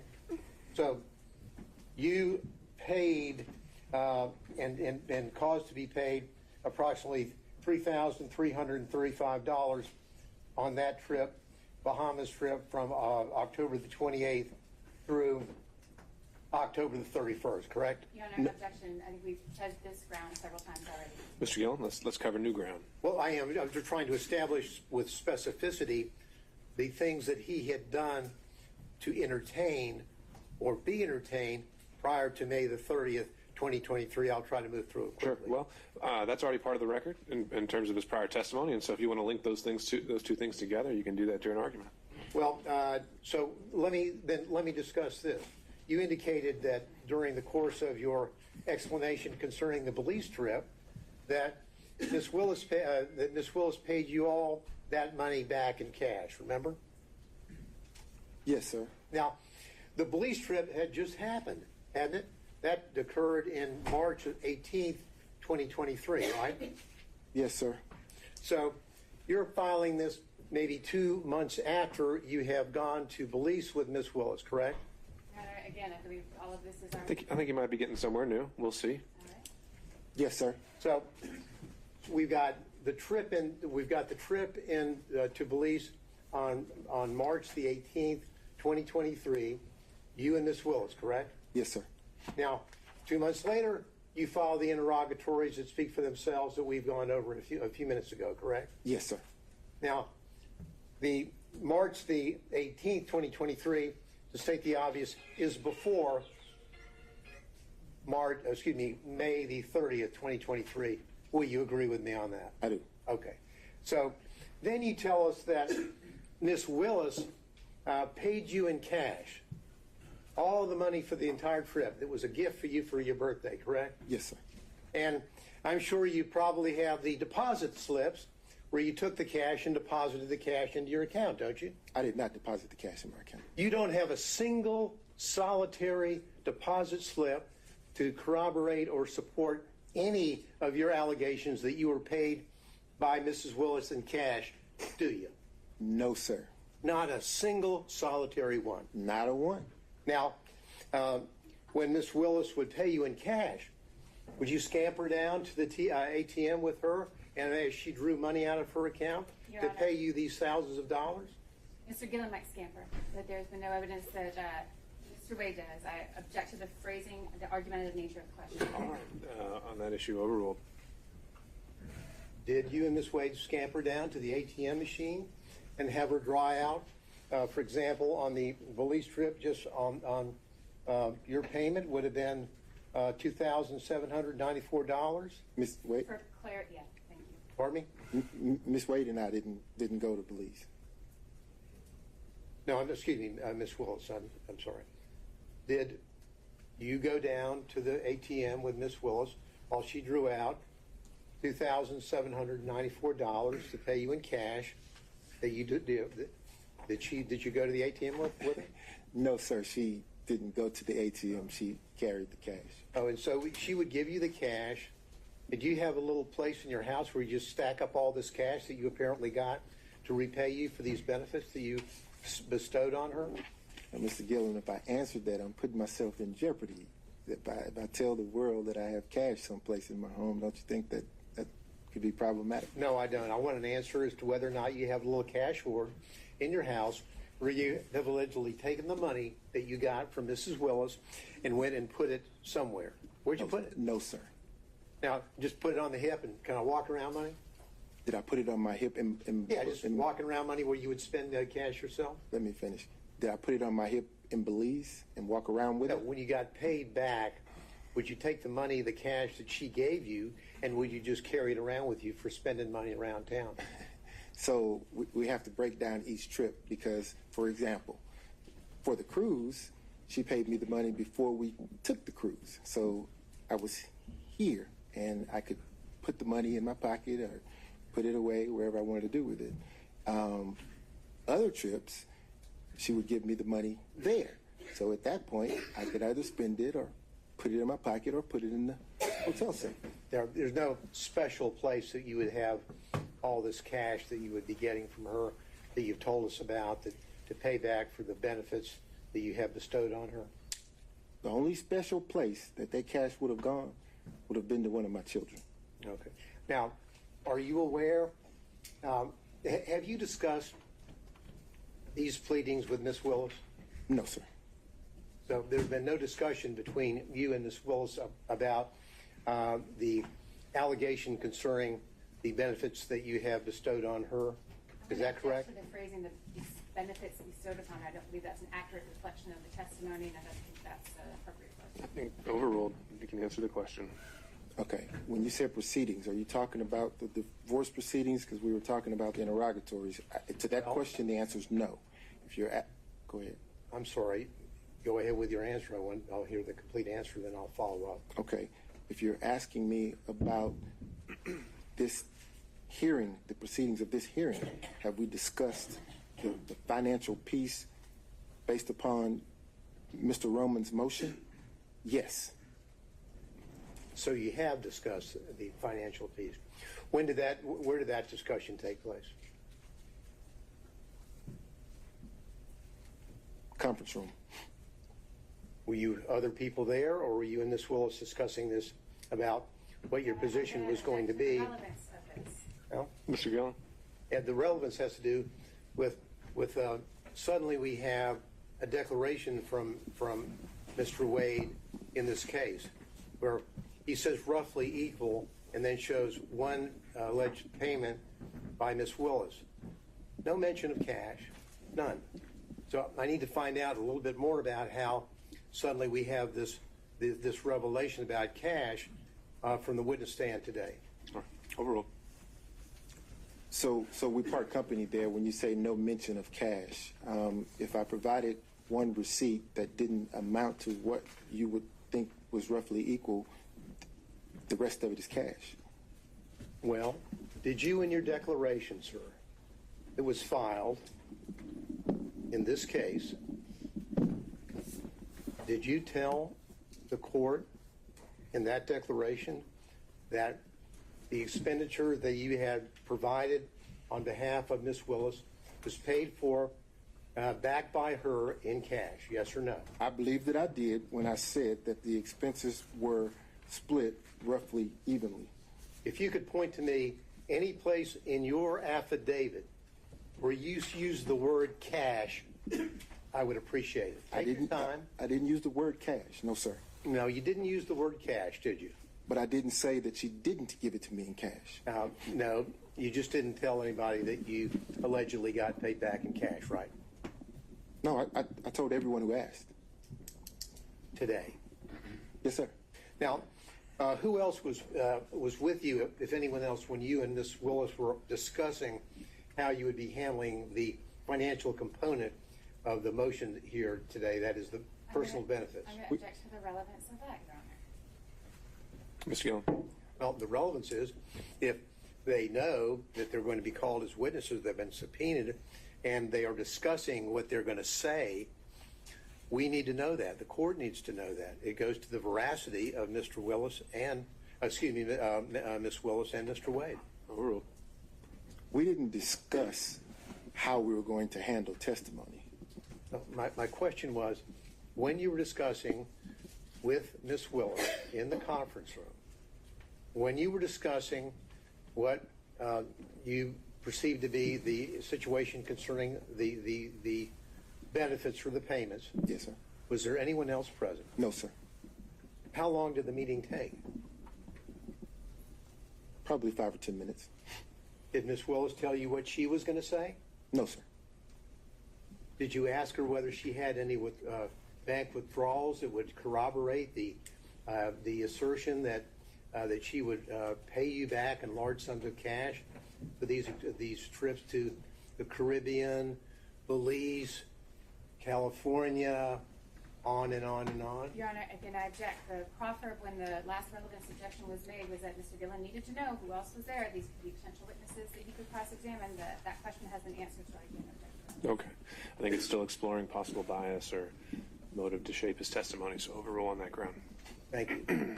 Now, Mr. Willis, Mr. Wade, when you were having this discussion, did you ask Ms. Willis, do you have anything to support these cash withdrawals? No, sir. Did you ask her where she got the cash? Here, this is the conversation. I produced my credit card statement that showed what Ms. Merchant in her filing was representing. That was the conversation. Okay. So when she would pay you back in cash, were you aware of what her financial situation was? Do you know what? No, sir. Your Honor, I object to the relevance. Well, Your Honor, it's relevant because we've been bombarded with a book, Find Me the Votes, in which... What's at issue is the financial benefit, and if that plays a material interest in an actual conflict of interest, so I think that's relevant. Thank you. Now, have you read the book, Find Me the Votes? I have. You have? I have. Okay. Now, in that book, Ms. Willis is telling the authors about how financially destitute she was, or kind of hitting down on the bottom as she was running for DA. Do you remember that part of the book? So let me qualify the response. I've read the book in parts. I hadn't had the time to sit and read the book in its entirety. Did you read that part about how she's telling the authors about how little money she had and how financially she was in bad shape prior to when she was running? Did you read that part? No, sir. Did you ever have discussions with Ms. Willis about her financial situation, which was apparently in rough shape prior to her being elected DA? No, sir. Ms. Willis made it clear that her financial business was just that. It was her business. I know nothing about her financial status. I know nothing about how she was faring before or after the election, or even now. I know nothing about her finances. You're telling us that she didn't share that with you, but chose to share it with the authors of a book that's been published and printed and sold nationally. I think that's a fair question for Cross. I don't know that she shared it with the author. I don't know that the author is telling the truth. I don't know the author, so I don't know, sir. Okay. Now, did you give an interview to the authors of that book? I've given no interviews, sir. So you haven't talked to them at all, correct? I haven't talked to any media. All right. None. Now, as it relates to the... I'd like to, though. As it relates to, again, from your bank records that you're aware of, there'll be no cash deposits, right? I didn't say that. Are there cash deposits which line up with the money that you have allegedly received from Ms. Willis to, quote, pay you back for her part of the trips? So here's the thing. In my bank records, you will see cash deposits. You will see check deposits. I can't say that you look through the bank records and you won't see cash deposits because I have two sources of income, sir. Income comes from my private practice, my firm, and income comes from the contract here with Fulton County. During the course of private practice, occasionally I will have occasion to deposit cash into my accounts.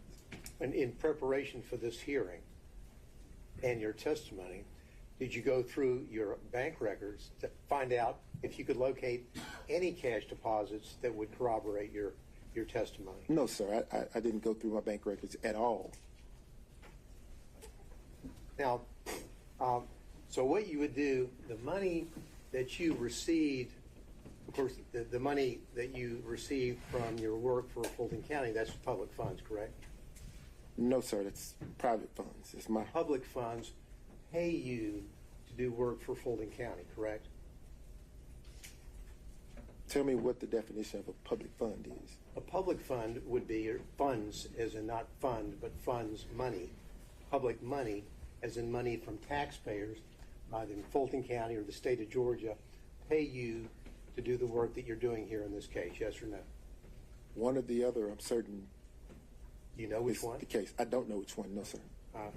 Now, you would take those public funds, and those public funds were then used, deposited in your account, and they were then used to pay on the credit cards for the trips that you would take with Ms. Willis, correct? I object to the question insofar as the characterization of public funds. The witness didn't testify to that, and I don't believe there's been any evidence to that. Once it's paid to Mr. Wade, it's private funds. Well, the point of it is that you got All money. right, Mr. Gillen's rephrasing. Yeah, I'll read it. Let's break it down. You got money from Fulton County for the work that you do here, right? Yes, sir. You would send in invoices, and they would pay you money, correct? Yes, sir. Those money, that private money, that money was money from either the citizens of Fulton County or from the state of Georgia, correct? That's what I mean by public funds. Agreed? Well, I guess I'm having trouble with the notion that the citizens of Fulton County have paid me any funds. I'm not certain the funding source. I can tell you that either the state of Georgia or Fulton County has written me a check. So that would be, those two entities are public entities, correct? Yes. So that would be public funds, right? Right? Yeah. Yes. And those public funds are from the same source that you would then use to pay out on your expenses for the trips that you took Ms. Willis on, correct? No, sir. As I testified to moments ago, I have income coming in from my law firm. I also have income coming in from the funds that we're here discussing now from either the state of Georgia or Fulton County and or both. I'm not certain what it is. So What to say Sorry, that I didn't mean to cut I'm- you off. Go ahead. So to say that I'm paying a credit card statement with funds coming from Fulton County or the state of Georgia would not be an accurate statement because the funds could have very well come from my private practice.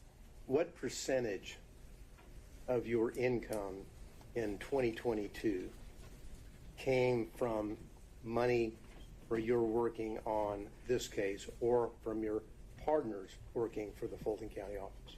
In 2022, I would say 50-50. You think 50-50 in 2022? Yes, sir. What about 2023? Probably 60-40. 60-40. Yes, sir. So the money that would be in those accounts, at least 60% of those, in your view, would be public funds, that those monies were then used to pay for the expenses that you had incurred for the trips that you took Miss Willis on, the cruises, the Napa Valleys, the Bahamas, correct? Right? Yes, sir. Okay. And now, what you did is that when you signed on in November 1st of 2021, That's when you signed on to be counsel for the anti-corruption matters, right? Yes, sir. Now, as you know, in your engagement letter, it doesn't say that you're signing on and your scope of work is to work on the Trump special grand jury investigation, does it? No, sir. It says that you're signing on to work on anti-corruption, the anti-corruption unit matters, correct? Yes, sir. Matters with a plural, correct? Yes, sir. So in your contract, there is no specific reference to any specific case. Isn't that right? That's correct. Okay. Now, but you didn't sign on for the duration. There was a period, you have a contract, and then it would then expire, and then you would have a new contract, correct? Yes, sir. Now, of course, the extension that you received, the first one was in November of 2021, and then you filed, or excuse me, there was a renewal in November the 15th of 2022. Is that right? Sounds right. Oh, okay. Now, that was right after you got re-upped by Ms. Willis, right after you took Ms. Willis to Aruba. Isn't that right? On that November the 1st, 2022 trip to Aruba, and through November the 4th, 2022. Correct? What does re-up mean? Well, re-up means that you came back, your contract was up, and then on November the 15th, you and Ms. Willis signed a new contract for you, right? Yes, sir. Okay. Now, when you were in taking her to the Aruba and on the cruises and the resort there, did you discuss your re-upping of signing an extension on your contract? No, sir.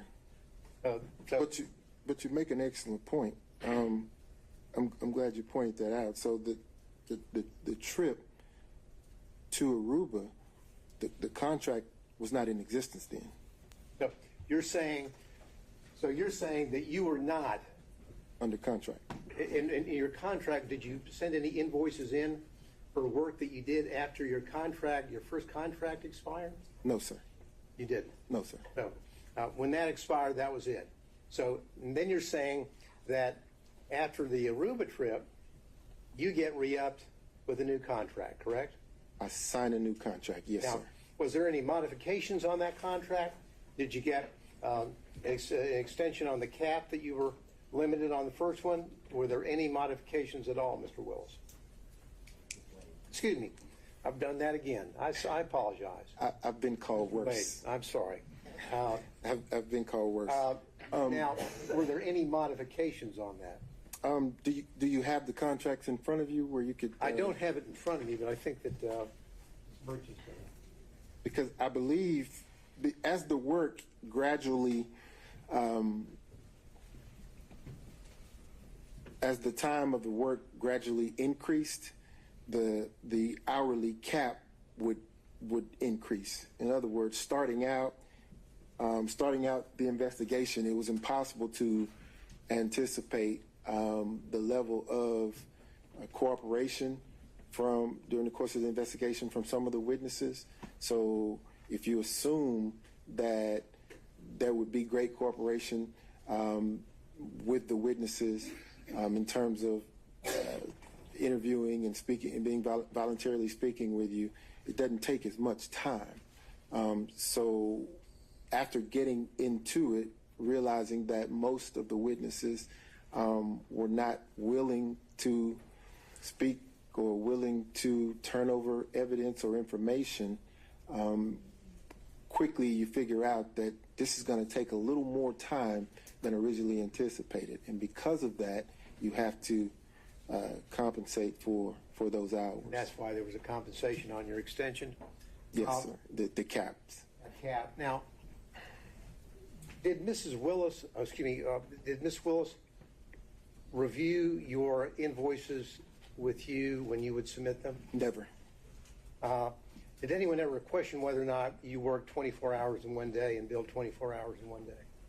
I've never worked 24 hours in one day and billed 24 hours in one day. Okay. And I'm glad you asked me that question because I'd like the opportunity to talk about that. I think you should go ahead. So, if you look at that invoice where it says 24 hours in one day, it actually doesn't say one day. If you look at the top of the invoice, it says date completed. The date that's reflected on that invoice reflects the date that the work was completed. It doesn't say when it started. It just says this is the date that is completed. So if you go through the invoices, probably around the first 5 or 6, you'll see that that's the billing format. I would bill only after that particular task has been completed. That's why you see a 24-hour period with the one day there. I kind of wish some of the experts who had opined on that had called me and asked me the question, but there was never a billing of 24 hours in one day. Now, probably around the 6th or 7th invoice, you see the format changed. I started using a range so that it got less confusing, right? I'm confused, so maybe you can correct it. Okay. In Exhibit 14, you've got down a specific day. Mm-hmm. Prepared cases for pretrial, November the 5th, 2021, 24 hours at $250 an hour, 6,000. Now, this wasn't about a range. It was about the work that you did on November the 5th, 2021. No, Mr. Gillen, look at the top of the invoice where it says date completed. What I want you to do, Mr. Wade, is focus on the date that you have down there and tell the court what you billed for on November the 5th, 2021. I thought it was already in. I thought 14 is in. Again, Mr. Gillen, it says completed date completed. The dates that you see here are the dates that work was completed. So on November the 5th, I completed the task of preparing the cases for pretrial. That's the date I completed it. Just then read, it took me. Just read if you would. Then my question was, read out loud the entry for November the 5th, 2021, and how many hours you billed that day. Just do that for me if you would. I can't do that. Excuse me, I believe the witness is entitled to answer his question. That certainly wasn't the question that Mr. Williams asked. All right, well, the question now is to read a certain entry. So I Just read into the record, Mr. Wade, on November the 5th, 2021, how many hours did you bill the citizens of Fulton County for on that day? Just read it out, please. I completed the task on November 5th, 2021. 24 hours was billed at $250.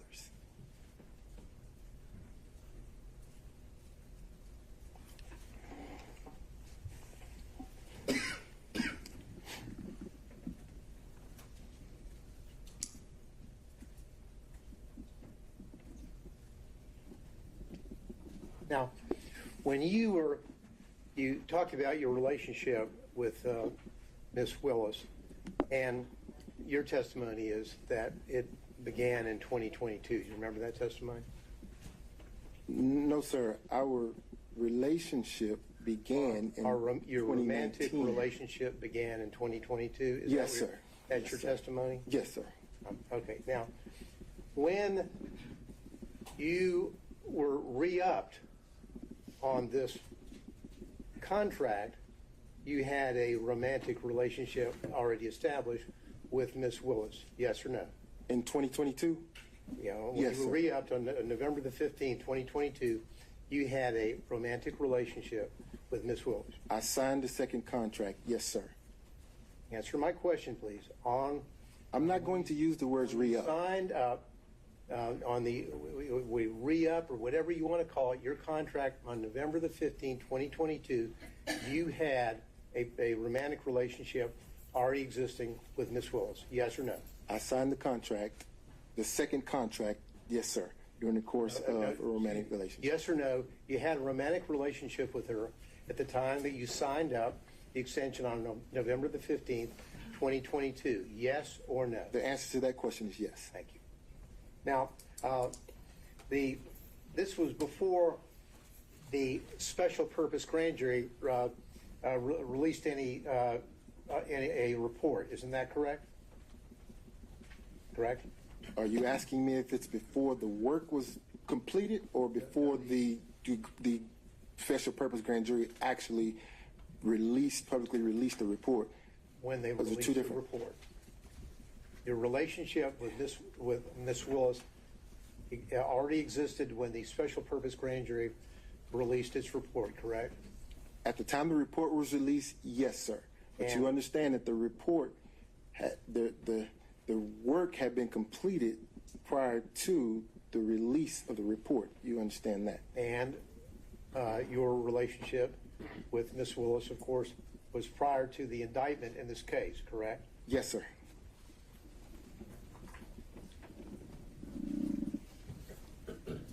Your Honor, if I may just ask my folks over here whether there's anything I need to clean up on. That's all the questions, Your Honor, I have. Thank you. Your Honor, I do have questions. Well, Mr. State, I think we went through. No, I had asked you for permission that he was going to go first on this, and then I was going to follow up. That's the deferment, was to allow him to go first. That's what I thought I had asked for. All right,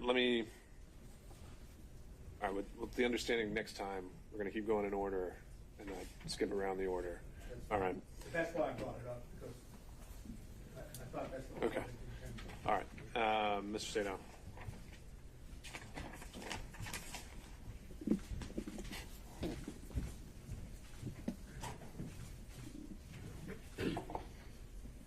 I'm going to try to keep my questions very specific. Yes, sir. Okay? Yes, sir. And I'm going to also, of course, try not to go back into specific questions that have already been asked. Okay? Yes, sir. When did your relationship with Miss Willis end? 2023. Can you give us an approximation of, not by date, but by month? Summer 2023. Forgive me. I'm a man. We don't do the date thing. Summer 23, I would say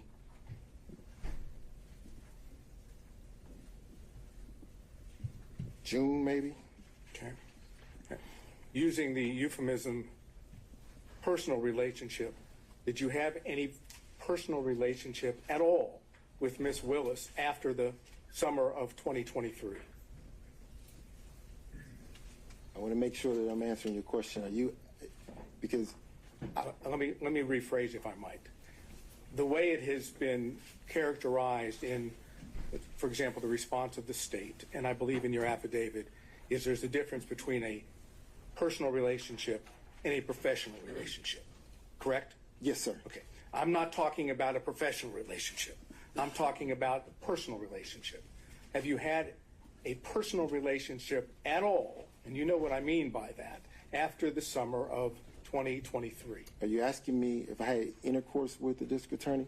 I was trying not to, but I guess if you're going to characterize it as that, the answer would be. The answer would be no. So it's been purely professional since the summer of 2023. So that's where we're having issues. Okay, you'll have to explain because I don't know what the issue would be. No, I will explain to Thank you. You say personal. We're very good friends, probably closer than ever because of these attacks. But if you're asking me about specific intercourse, the answer is no. How about if I change it from intercourse to romantic? No. Okay. During the direct examination, you made a statement, at least I believe I heard it correctly, that you, personal relationship, and now I'm talking about that characterized the sexual romantic relationship, was not a secret. Is that correct? Wait. If you're asking me if people knew that we were having sex, no, they didn't. I'm asking you whether the people knew that you were dating, whether you were romantically involved. You said that it was not a secret. Oh, it wasn't a secret. It was just private. My mother knew, obviously. Okay. Did anyone in the district attorney's office that has worked on this case know that you were dating or had a romantic relationship with District Attorney Willis? I don't know what they knew. Well, did you tell anyone? No, Do you have any knowledge of whether Ms. Willis revealed it to anyone? I have no clue. Okay. So as far as you know from personal knowledge, no one in the DA's team knew, correct? That's correct. Okay. So if it was a legitimate relationship, is there any particular reason why it was kept secret or private? It wasn't kept secret. It was kept private. And the purpose for that was? It's what we chose to do. I'm asking you why, though, not just because you chose. Why, if you're dating someone, why keep it private? So, a few reasons. The first one is, and I want to say this respectfully in the right way, there are some people who are in the public eye who just don't like it, don't wish to be there. I have tried to have lunch or dinner with her publicly, and I can't count the number of people that would approach the table or would accost us as we're trying to walk into a restaurant and just have lunch or have a meal. It is not secret, it is private. We don't want the world asking questions or interrupting that time. So we weren't trying to keep anything a secret, Mr. Sadal. There's nothing secret or salacious about having a private life. Nothing. I'm not suggesting that there was. I'm asking the questions. When you went on the various trips that have been outlined by both Mr. Gillen and by Ms. Merchant, did anyone in the district attorney's office know that the two of you were traveling on personal trips together? To my knowledge, Mr. Sadal, no. Okay. And again, that was for privacy, according to your testimony. Privacy, yes, sir. Okay. Did you and Ms. Willis go to the Hapeville condo prior to your relationship starting the beginning of 2022? Prior to having physical contact, prior to having intercourse, did we go to the Hapeville condo? Again, you keep going to intercourse. I'm trying not to, but fine. The answer to that, my question would be yes. Did you and Ms. Willis go to the Hapeville condo prior to what I want to say November 1st of 2021? Yes. Okay, and the purpose for going to the Hapeville condo with Ms. Willis prior to 2021 would have been what? Or prior to November 1 of 2021? Could have been any number of things, because at that time... That's what I'm asking, so tell me. Yeah, could have been any number of things, because at that time, she had a friend living in that condo. Miss Yurdy lived in that condo. Okay. So, maybe it was my question was poorly worded. Let me try again. Your answer is yes, prior to November 1st of 2021, you would have gone to the Hapeville condo and been there with Miss Willis, correct? Yes. And you would have been there, as you indicated, for many reasons, right? Yes. Can you give me, just list a few of the reasons? Miss Yurdy resided there, went to visit her, maybe went to talk about a document that I received. You would go to the condo to talk about a document that you received? Absolutely. Okay, go ahead. Absolutely. Any other reasons? None come to mind. None come to mind? No, sir. And would you say that was frequent? When I say frequent, do you think prior to November 1st of 2021, you were at the condo more than 10 times? No, sir.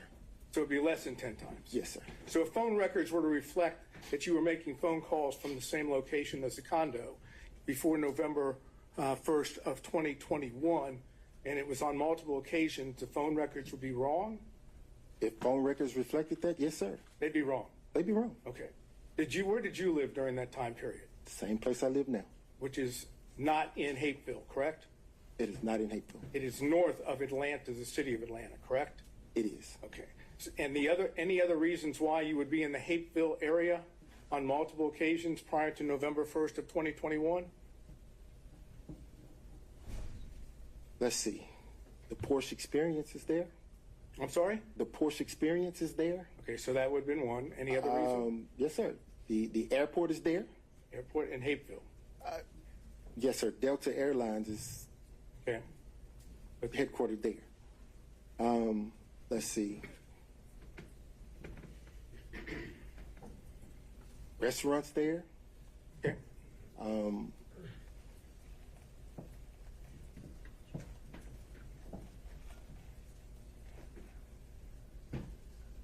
If that's your recollection, that's fine. I'm not asking you to try to remember everything, but if that's okay.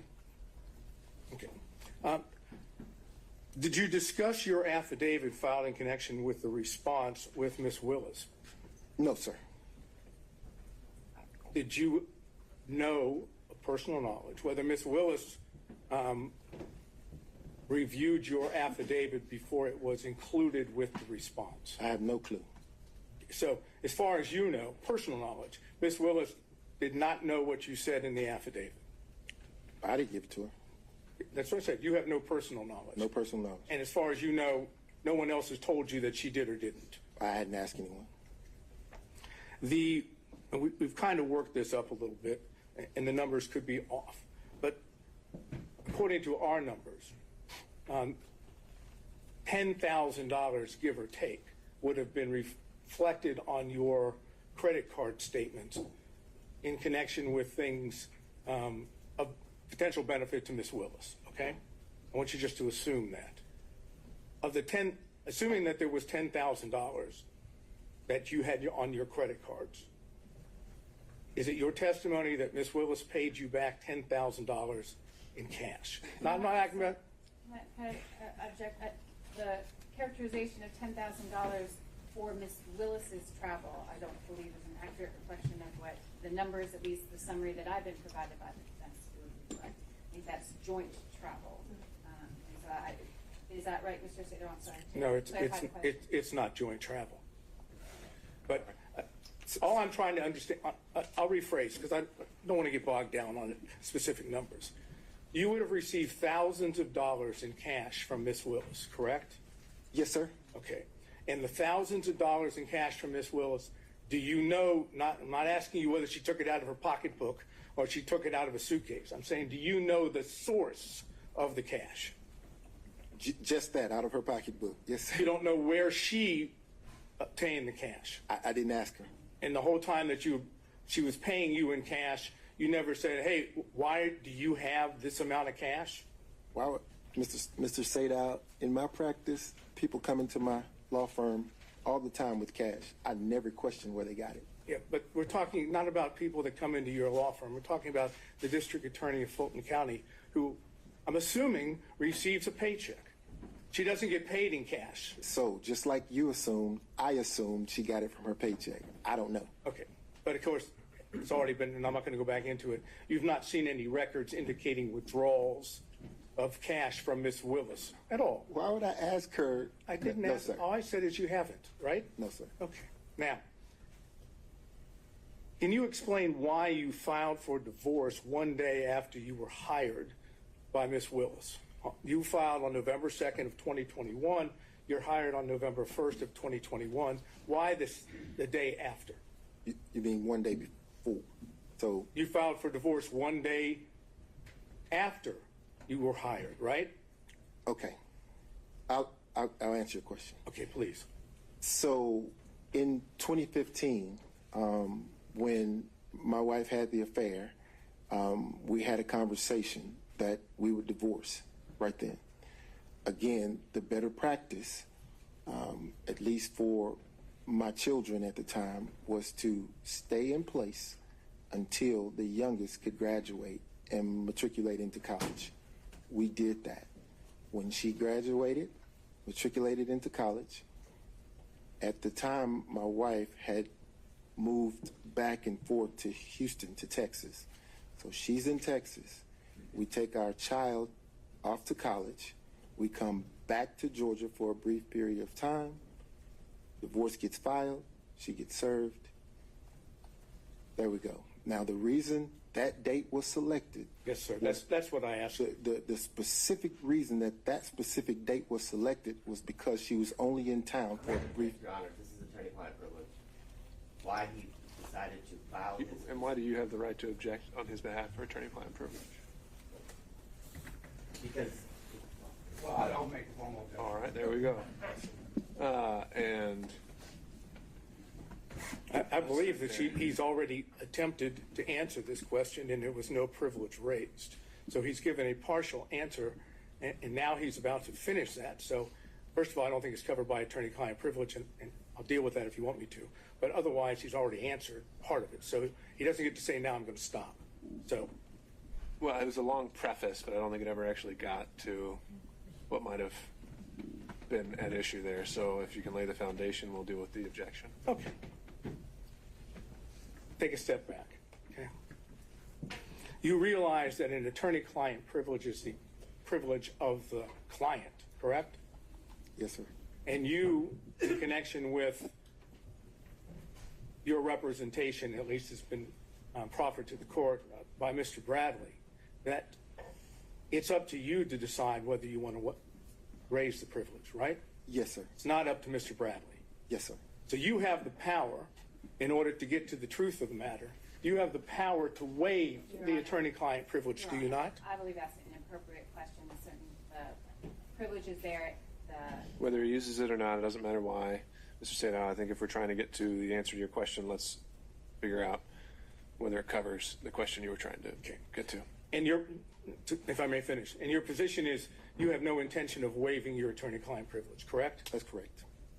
All right, so now, can you answer the question why you waited until November 2nd, the day after you were hired by Ms. Willis, to file for divorce? I can. Okay. So, again, Joycelyn had relocated to Texas, and she had been in Texas for months. She was only here for a brief period of time to drive my daughter's car back with her. And when she came here to do that, I was able to then get her served. Okay, so your answer as to why you waited until the day after you were hired by Ms. Willis, which would be November 1st, 2021, to file the complaint for the divorce on November 2nd, 2021, your testimony under oath is because your wife was here. But had not been here in October, had not been here in September, had not been here in August of 2021. She had been in Texas taking care of her ailing mother and your testimony, an aging father. So the first opportunity that I had after speaking with my lawyers to take care of that was the date it was filed and served, because she happened to be here. It had nothing to do with, that was purely coincidental, that contract. I understand it's purely coincidence, your testimony. Yes, sir. And understand that this was by agreement between she and I, she being my wife and I, that we would divorce when the children matriculated out, and that there would actually have been an agreement attached to the filing. It became apparent that the agreement wasn't going to happen, and things got a little contentious. So that's when the privilege will kick in, and I was forced to do it when I did it. Okay. So if I understood correctly, again, you tell me if I'm wrong. Is it your testimony that your wife was not in Atlanta, Georgia, or the metro area throughout October of 2021? No. That's not your testimony? In October of 2021, she was back and forth between here and Texas. So she was, at least on some occasions, in the Atlanta area. But that was during the time when we were working through the consent agreement that fell through. Again, I think we're pretty far afield on relevance. The answer to the question about the timing of the divorce filing. Understood, Ms. Cross. Mr. Sato, where are we going from here? We're about to finish this area, since I'm not going to be able to go any further about if we want to call the X, we'll call the X for that purpose. Well, we might have to discuss whether that's a collateral issue altogether. No, I'm just saying if. I didn't say we will, but we'll. Okay. All right, so you said that you were aware of the contracts that Mr. Bradley and Mr. Campbell had with the Fulton County District Attorney's Office, correct? Yes, sir. And how did you become aware of those? Just through conversation, they With told who? me. Conversation with who? Mr. Bradley and Mr. Campbell. So you were discussing matters with Mr. Bradley which were not related to attorney-client privilege, correct? Related to the contracts, yes. Okay, but you were having conversations that would not, even though, if I understood correctly, Mr. Bradley was your attorney at the time, correct? At what time? At the time that Mr. Bradley received his contract from Fulton County, which would have been beginning of January or in January of 2021, right? Is that the date of his contract? Pretty close. I don't know what the date of his contract What's it- was, but if Date it for my was purpose- after the date of the filing of divorce, then yeah. I'm not talking about after the date of the filing of the divorce. It's been represented to the court that you had an attorney-client relationship with Mr. Bradley from 2015 forward, Yes, sir. correct? Yes, sir. That is correct. When Mr. Bradley received his contract with Fulton County, that was in 2021, correct? I don't know. We can prove that through other evidence. But at the time that Mr. Bradley was doing work for Fulton County, if I understand, you still had an attorney-client privilege, at least you're claiming one, with Mr. Bradley, correct? Yes. Okay. So when you talk to Mr. Bradley about matters with his contract in Fulton County, those were not covered by your attorney-client privilege, correct? They were not. Okay, and that meant that not all communications with Mr. Bradley were covered by attorney-client privilege, correct?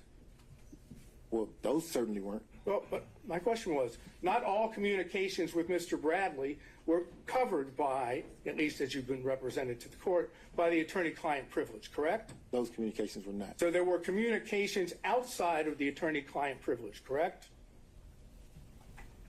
With Mr. Yes, Bradley. If you're asking me if I ever communicate with him outside of the attorney-client privilege, the answer is yes. I've Okay. communicated with him outside the attorney-client privilege.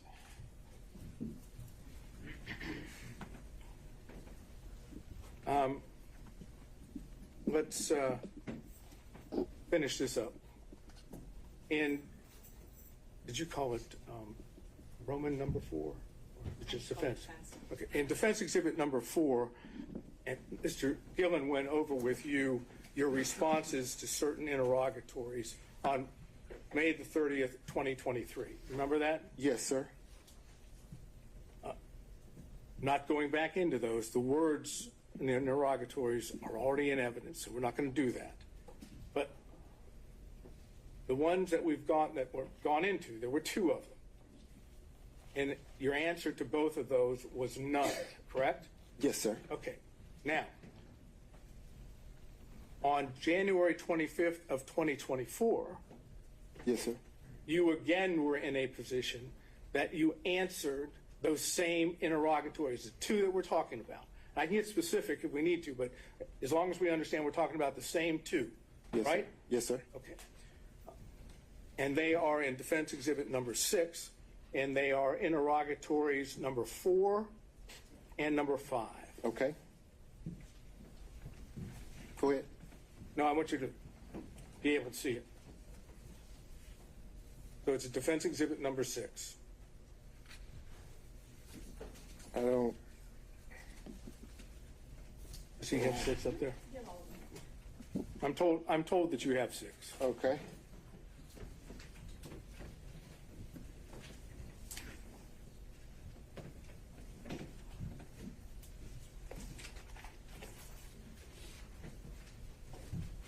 Here we are. Okay. You would agree with me that in defense exhibit number 6, and we're talking about interrogatories of January 25, 2024, Yes, sir. that as to interrogatory number 4, that's the same interrogatory, same words that were in the interrogatory that Mr. Gillen went over, which was dated May 30th of 2023, correct? Yes, sir. And your original response in defense exhibit number 6 was none, correct? Yes, sir. Your updated response was the plaintiff declines to respond to this interrogatory and asserts his privilege pursuant to OCGA section 24-5-505, correct? Yes, sir. You know that 24-5-505 breaks down into two privileges, right? Which is why I was specific. I said I asserted the privacy privilege. Well, that's what I'm asking you. In your updated response, there's no reference to privacy, correct? Yes, there is in the code section 24-5-505. Okay, but it also reference to privacy. Just go with me, okay? That code section says, does it not, no party or witness shall be required to testify as to any matter which may incriminate or tend to incriminate such party or witness, or which shall tend to bring infamy, disgrace, or public contempt upon such party or witness. You'd agree with that, right? I'm not reading it. I'm sorry? I'm not reading it. I don't have it in front of me. If I may. Mr. Sato, we can, I can take judicial notice that is what the rule says if you want to ask him any follow-up questions. Okay, thank you. You are not claiming that your answer to number 4, interrogatory number 4, on January 25th, 2024, incriminates you, that is, as in Fifth Amendment privilege, right? That's correct. You're claiming the second part, that it would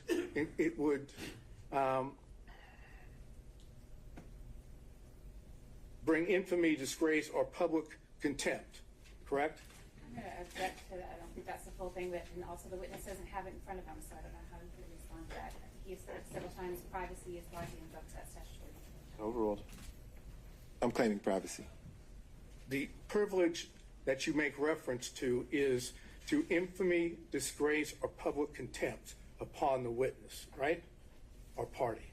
That's the section that you were relying on, correct?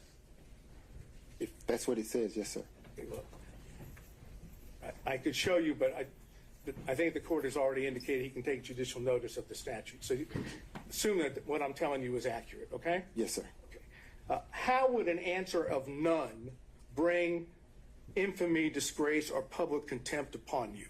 So, as I explained in direct of Mr. Roman's counsel, the minute she elected to intervene into my divorce proceeding, I then started to understand the bigger picture, which was that all the attorneys in the election interference case were colluding with Joycelyn's divorce lawyer, and because of that, I said, privacy. I don't want my divorce proceeding to bleed into this criminal proceeding.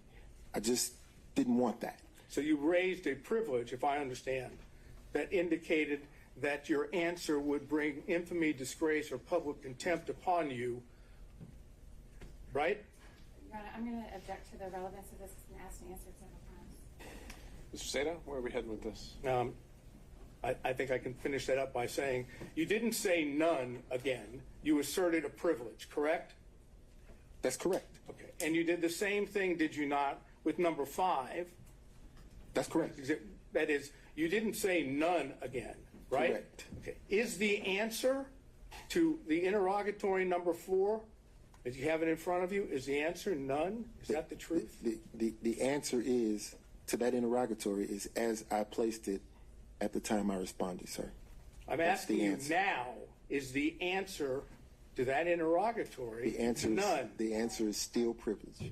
All right. So he's apparently electing to apply the same privilege, Mr. Sato, to that exact same question. And I have a case which indicates that we can get beyond that if the court deems that appropriate.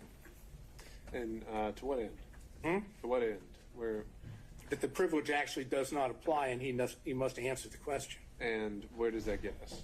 Even if he answers the question, hasn't he already kind of said everything he has to say about the nature of the relationship, how long it lasted, when it ended? No, I think it would prove. I think if he is forced or compelled to answer the question, he will either answer it falsely by saying none, or he answer it truthfully by saying yes, and then telling us what it is. That's what I believe. That's why I'm asking. But the interrogatory you're referring to, though, the question contained there, Two interrogatories, yes, sir. it's the entertaining one, it's whether there were other relationships, right? With a specific language that's in the interrogatories. Sure. Haven't we already covered that in all the other questions that we've had so far? But we have, but again, the court could, if I could require or compel an answer from him as to whether his answer would still be none, then we would know whether or not he was telling the truth now. If the answer is no, then obviously there was a time in the past where he was not.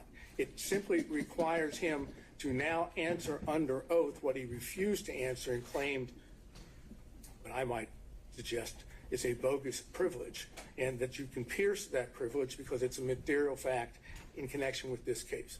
Again, it's a call that Your Honor makes. I have the case law that says you can do that, but it's your discretion. Ms. Cross? Your Honor, Mr. Wade's been on the stand now for several hours. He's been asked and answered very personal questions that I believe cover the issues. Mr. Osada was making an argument, and this is probably an argument to make for the later to the court and not a question to propound. So as I see it, the only relevance these interrogatories have to this case really whatsoever would be as either prior inconsistent or consistent statements. And to that end, I think the question has been put to him again and again and again.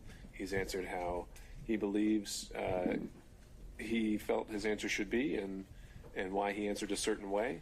And as it goes to credibility, I think at this point we're arguing weight, and I don't really see the value in pushing this issue further. So, All right. Well, just for the record, the case that I was going to refer to is State versus Wakefield at 324 Georgia Appeal 587, and specifically, let's see, it would be 590, in which they talk about this specific privilege. This is a 2013 case, and then they footnote to footnote 3, and footnote 3 says there are times when the materiality of the evidence outweighs the testimonial privilege, and it goes and explains what that is. That's what I'm bringing up. And I see what you're saying, that we could say that you need to answer the question regardless of the privilege you asserted. At this point, though, I think we've covered that ground and we're ready to move on. Okay. Based on that, I have nothing else. Thank you. Okay. Mr. McCulloch, anything on behalf of Mr. Floyd? Moving through defense counsel. Oh, I'm sorry. No, I'm looking behind you. Mr. McCulloch, so. Okay. on behalf of Mr. Floyd, he's elbowing you, sir. Okay. Mr. Cromwell. Nothing, Your Honor. All right. Ms. Cross. Thank you.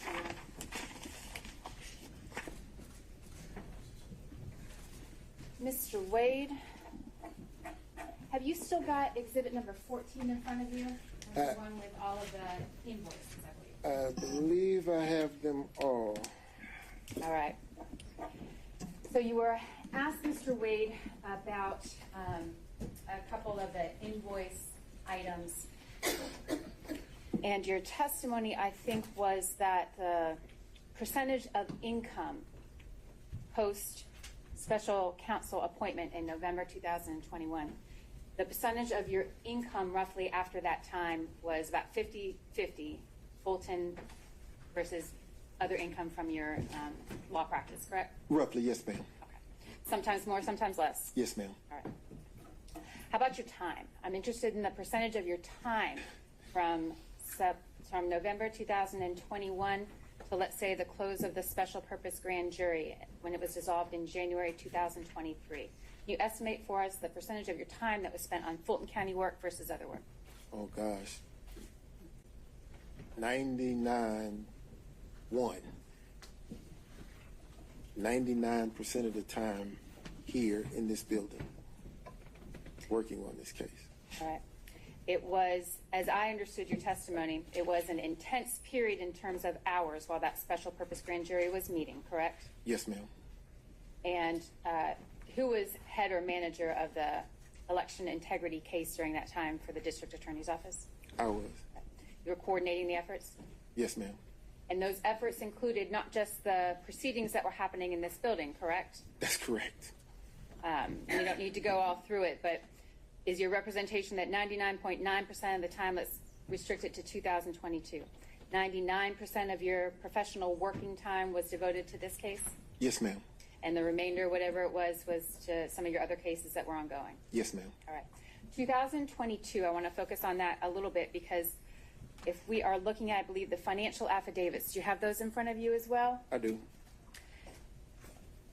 The financial affidavit that was filed in your divorce case in January 2022, you estimated your monthly income at that time was $14,000 a month, right? In 22? January 22. Yes, ma'am.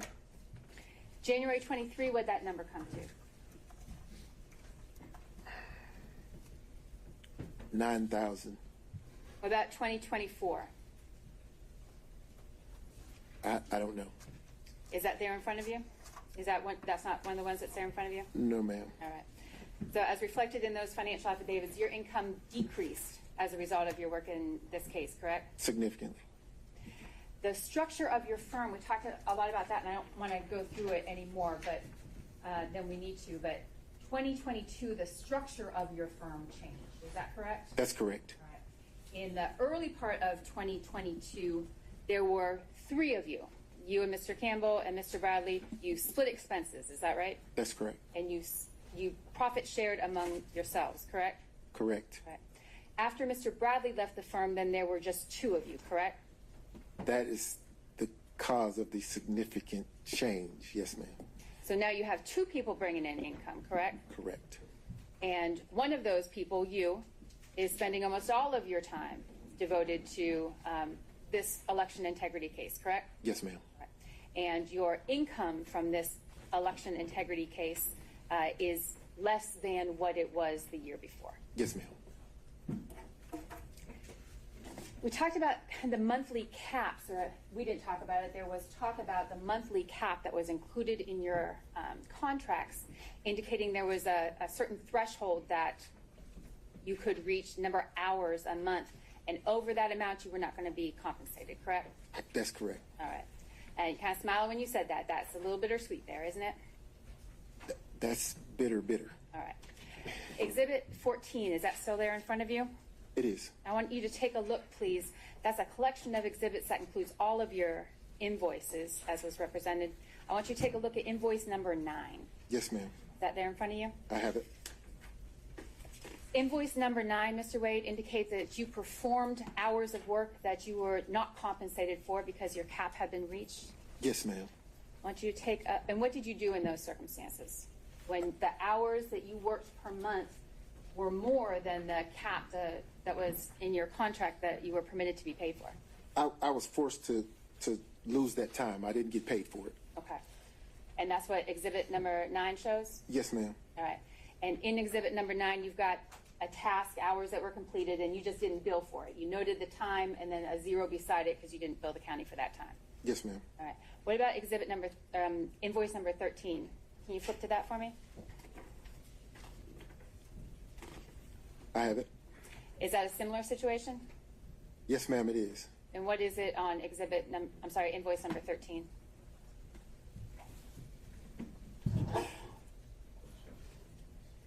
This invoice makes me cry. There's so many hours here that I worked that I couldn't get paid for. So. And you work those hours anyway, Mr. Wade? Oh, absolutely.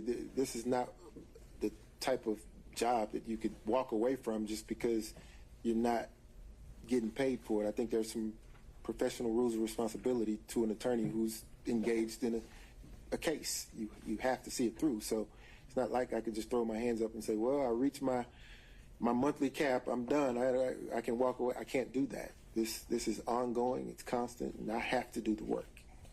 Can you look at invoice number 23 for me there in exhibit number 14? Yes, ma'am. Does that reflect a similar situation, the hours worked that you were not compensated for? Yes, ma'am. Invoice number 24 and 27, can you take a look at those and let us know if that reflects the same situation? Are you trying to depress me? No, Look at the money I'm losing. Sorry. It's the same, yes. Okay. And there's no workaround to that? You didn't attempt to work around that contractual cap on your hours? Oh, no, ma'am. All right. You were asked a lot of questions, Mr. Wade, about the affidavit that was submitted, correct? you recall those questions? I'm sorry, I'm stuck on this invoice. You know, if I was going to get a benefit, I'd like that benefit. That's the one I want. That didn't happen. That didn't happen? Okay. All right. And there was no renegotiating your contract to reflect that those hours should be paid or anything? No, ma'am. Okay. All right. Do you have your affidavit there in front of you? I do. The affidavit, of course, was attached to and provided in support of the state's response to Mr. Roman's motion, correct? Yes, ma'am. All right. And you prepared that affidavit. I did. You signed that affidavit. I did. All of the allegations and the representations in that affidavit are true. Is that right, Mr. Wade? Every one of them. Every one of them. You were asked a lot of questions about our line number 34. Can you turn to that for me, please? It's on page 4 of that affidavit. Yes, ma'am. Can you read it out loud for me, please? The district attorney and I are both financially independent professionals. Expenses for personal travel were roughly divided equally between us. At times, I have made and purchased travel for District Attorney Willis and myself from my personal funds. At other times, District Attorney Willis has made and purchased travel for she and I from her personal funds. Examples of District Attorney Willis's purchasing plane tickets for she and I with her personal funds for our personal travel are attached. Funds, Mr. Wade. As you understand the term funds, does that include cash? Yes. Does that include credit? Yes. Does that include reimbursements? Yes. You didn't represent in your affidavit, Mr. Wade, that you were including all of the receipts from funds or travel expenses that were paid on your behalf by District Attorney Willis, correct? That's correct. You had, I think your conversation with Ms. Merchant was, you produced the receipt that you had. Yes, ma'am. Are you aware of any other receipts? What, let me ask it this way, may I put you on it for just a sticker? That's all right, I'm gonna write it on there. I'm gonna mark this as State's Exhibit number 1. You testified, Mr. Wade, that District Attorney Willis purchased and funded the entire trip to Belize. That was her treat to you for a birthday? Yes, ma'am. And you testified that she purchased the plane tickets for you, correct? Yes, ma'am. And while you may not have had the receipts on hand when you filled out the affidavit because they weren't in your possession, are you aware now that there are receipts and that it reflects that the district attorney... If this is going to go into evidence, we'd like to look at it first. I've got a copy.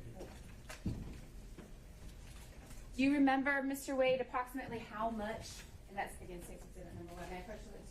Do you remember how much the flight was for you, your flight to Belize?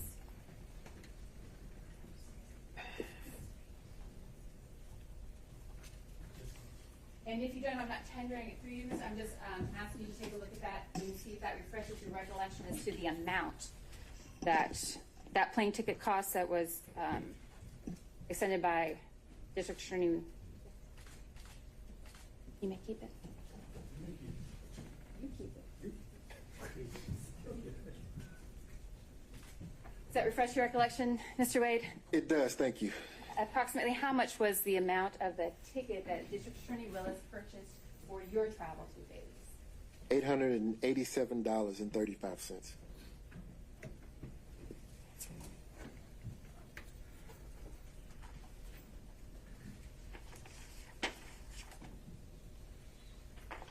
And I'm not tendering it, Your Honor, but I will leave it with the court reporter for reference and inclusion in the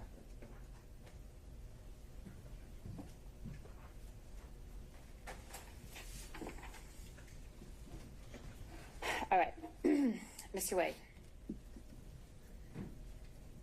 Your testimony here in court today and consistent with your affidavit was that the personal relationship, I think we've called it dating today as well, the personal or dating relationship between you and the district attorney began sometime in early 2022, March, I think was your testimony, is that right?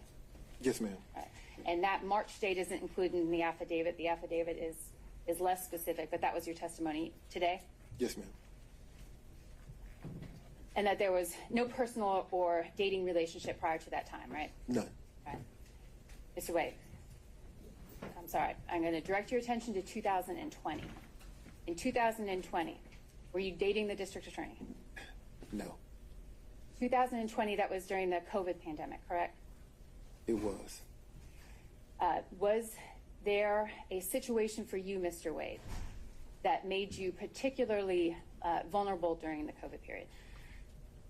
Yes, ma'am. And in 2020, and a portion of 21, I was battling cancer. And that prevented me from pretty much leaving environments that aren't sterile, and I had health on my mind. You were particularly cautious during that time. Yes, ma'am. Were you dating anyone in 2020? No, ma'am.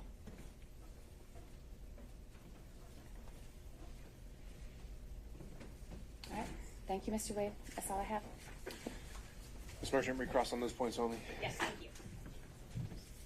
All right, Mr. Wade. The state asked you about how much money you're making now versus before, and you said you're making significantly less since you've started working for Fulton County, correct? Well, I did say that, but what we're talking about is because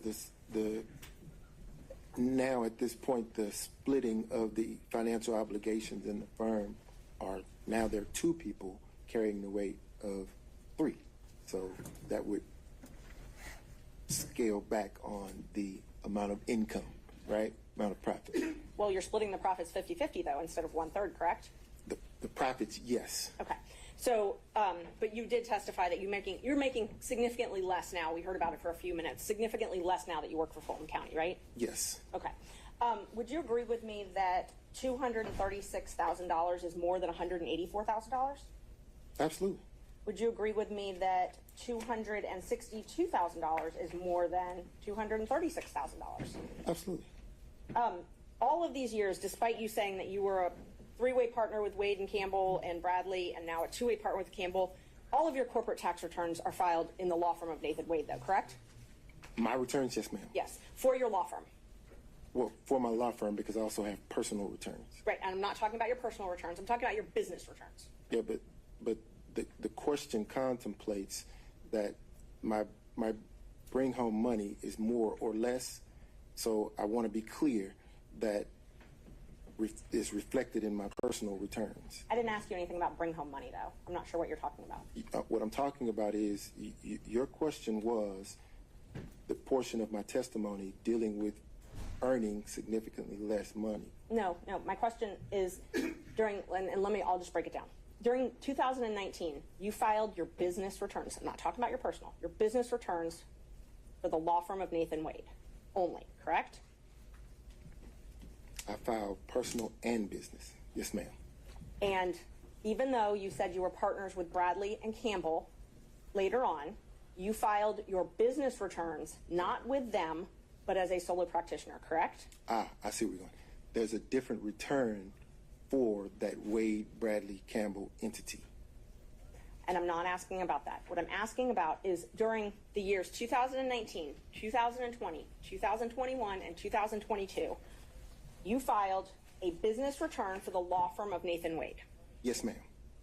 And in 2019, you said that the law firm of Nathan Wade made $184,000, correct? No, I don't know. Does that sound familiar? Does that sound about like what you made in 2019 and reported on your taxes as a business law firm? If that's what's on the return, yes, ma'am, you're right. Okay, and I'm happy I can bring those up. I've got one copy. I'm not planning on admitting them because they're tax returns, but okay. All right, may I approach, Judge? Yeah. Thank you. So in 2019, gross profit for the law firm of Nathan Wade is $184,000, correct? Let's see. The second line, number 2, gross profit. Yes, ma'am. 184,824. Yes, ma'am. Okay.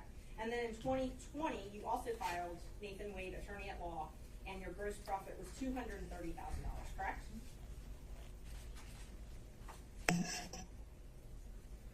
Yes, ma'am. And in 2021, you also filed as a solo Nathan Wade, PC, attorney at law, your gross profit was $236,000, correct?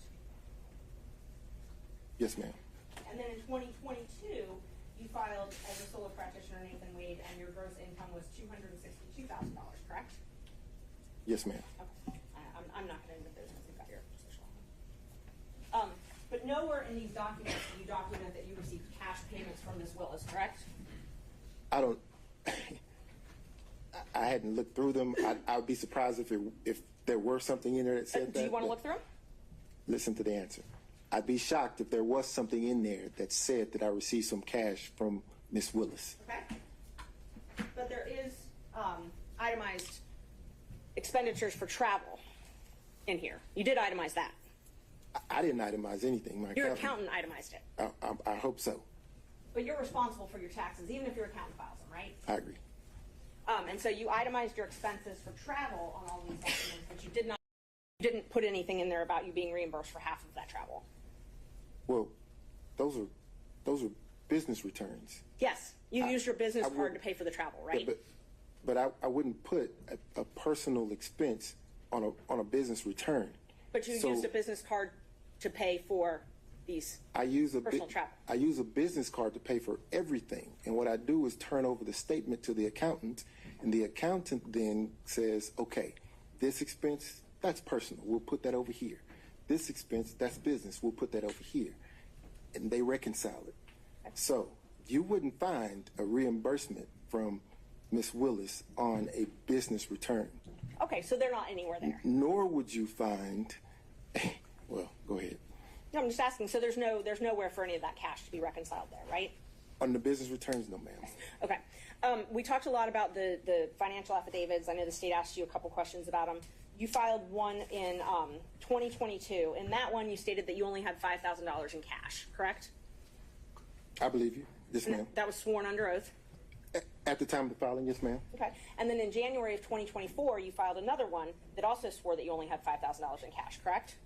At the time of the filing, yes, ma'am. Okay. So in 2022 and 2024, you only had $5,000 in cash. At that time, yes, ma'am. At that time? I'm sorry, excuse me. And then you also, all of those interrogatories, I'm not going to go through them in painstaking detail, but every single interrogatory you filed, there are 4 of them, all verified ones. Every single one, you said you didn't have any cash stored in a safe, a safety deposit box, or any other location. Plaintiff rarely carries cash. If plaintiff does carry cash, it's a nominal amount, correct? That's correct. Okay. So we've got what? 2021, you said you don't have cash. 2023, you said you don't have cash. Again in 2023, you said you don't have cash. And then in 2024, you don't have cash, right? So you're assuming that I received the cash and I stored it. I received the cash and I saved it. Well, you didn't put it in the bank, right? What's wrong with receiving the cash, Ms. Merchant, and spending it? Nothing's wrong with it, but So you didn't then put it in the bank. that would contemplate why the response is what it is on the interrogatories. So you spent the cash. That's because before, when it was asked, you said you didn't want to disclose where the cash was. No. For privacy reasons. No, well, I said that if I were to store cash in my home, then why would I share that with the world, is what I said. I didn't say that I had some cash stored up in some place, because that's not the truth. And you've talked a lot about this, I split with a third, I split with half. From the check you received from Fulton County, July 15th, 2022. So all the way back for July 2022, not a single check that you've received from Fulton County has gone into a joint banking account. Every single check has gone into your own personal banking account, correct? All of them, with the exception of the checks that were going into the WBC firm, went into my business bank account, which is solely in my name.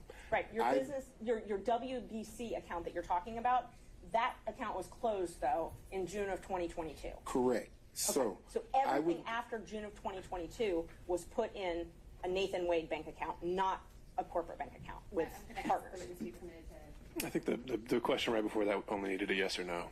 So no, ma'am. The checks were deposited into firm accounts, law firm accounts. Law firm of Nathan Wade PC. Yes, ma'am. As a solo practitioner. Yes, ma'am. Okay, so they were not deposited into accounts with Campbell or Bradley. No, ma'am, they were Okay. not. Thank you. However, there were checks written to Campbell and Bradley that will reflect the third. And we've tried to get those bank records, but you've objected to those, correct? You've tried to get what bank records? We subpoenaed bank records, and you've objected to all of those, right? Your Honor, I'm going to object to their relevance. It's relevant if he's saying he has all these records, but yet we've tried to get them, and he's trying to keep them from us, but he doesn't bring all of the records. And you can make an inference if there's law that says you can make an inference if some documents are within the party's control and they won't provide them, that there's an inference that they're not positive. Ms. Cross. Your Honor, there was no obligation for Mr. Wade to produce evidence that Ms. Merchant couldn't find an admissible way to produce. I believe it's irrelevant. We've covered the ground, and I object to any further questioning. All right, I'll sustain that. Ms. Merchant, let's find some new ground here. Okay, thank you. Are you willing to waive your privilege with Mr. Bradley so that he can testify? I am not willing to waive attorney-client privilege. Okay, thank you. Only on the questions, the health questions that were asked on the phone. And I can ask it from here because it's very short. I don't want to get into the type of cancer. I don't want to get into the medical condition itself. Did I understand you to say that you had cancer in the year of 2020? Yes, sir. And you explained that because of that, in 2020, you kept yourself in a sterile environment? I tried, yes, sir. Now, what about 2021? 2021, just focusing on my health, trying to get back to myself. You remember I asked you some questions about Hateville Yes, sir. and the condo? Yes, sir. And you indicated that prior to November 1st of 2021, you had spent time at the condo, the Hateville condo, Yes, sir. with Miss Willis, right? Yes, sir. And with someone else? You said Miss Yearty? Ms. Shearty, yes, sir. Okay, so you were not concerned, that was not a sterile environment, was it? Are you inferring that Ms. Yearty and No, I'm D.A. just Willis saying is not sterile? Of course it's a sterile environment. It's a condo. But don't you remember then I followed up and said, where else might you have been to show your cell phone records from Hateville? And you said, the airport, right? Not a sterile environment though, the airport, you agree? It is not. Okay, what about restaurants? Not a sterile environment, right? They are not. And the Porsche, you said something about a Porsche what? Porsche experience. That doesn't sound very sterile to me. Is that a sterile environment? Well, you're inside of your vehicle. Yeah, but don't you mingle with others? You can. Yeah, and you were doing all that in 2021 before November 1st. That's what you testified to, correct? Yes, sir. So there's no reason why you couldn't be dating in 2021, is there? You mean 2020, Mr. Sadow? No, I said 2021. All right. Correct? Dating? No. No reason. No reason. Got it. Thanks. All right, Mr. Gillen? Okay. Mr. Stocks? Stockton, excuse me. Just real briefly, you said you started dating in early 2022, and you also used the term personal relationship. And there was no dating, no personal relationship prior to early 22. Is that correct? Help me understand. I want to make sure I answer you. So let's be clear. 2022 was the start of any intimate sexual relationship with the district attorney. Okay, and that's what I was wanting to Okay. make clear. In your affidavit, you used the term personal relationship. Got it. Today, you've used the term dating. And your testimony today is that that includes the term basically physical or sexual or intimate relationship. Is that correct? Yes, sir. And there was nothing, according to your testimony, there was none of that prior to early 20. That is correct. That's all I've got, Judge. All right, not seeing anyone else. Ms. Cross, any redirect? All right, Ms. Merchant, can this witness be excused?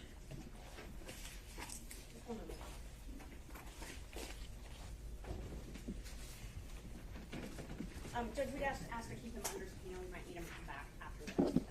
All right. All right, you may step down, Mr. Wade, and Please don't discuss your testimony with any other witnesses. She mentioned subpoena, Judge. Let me just say this. That was an inference made that I was somehow evading service of a subpoena. We can take that up. I don't think we need to have it on the record in this hearing. Understood, Bill. Thank you. All right, Ms. Merchant, any other witnesses? Yes, we would call Fani Willis. All right, Ms. Cross.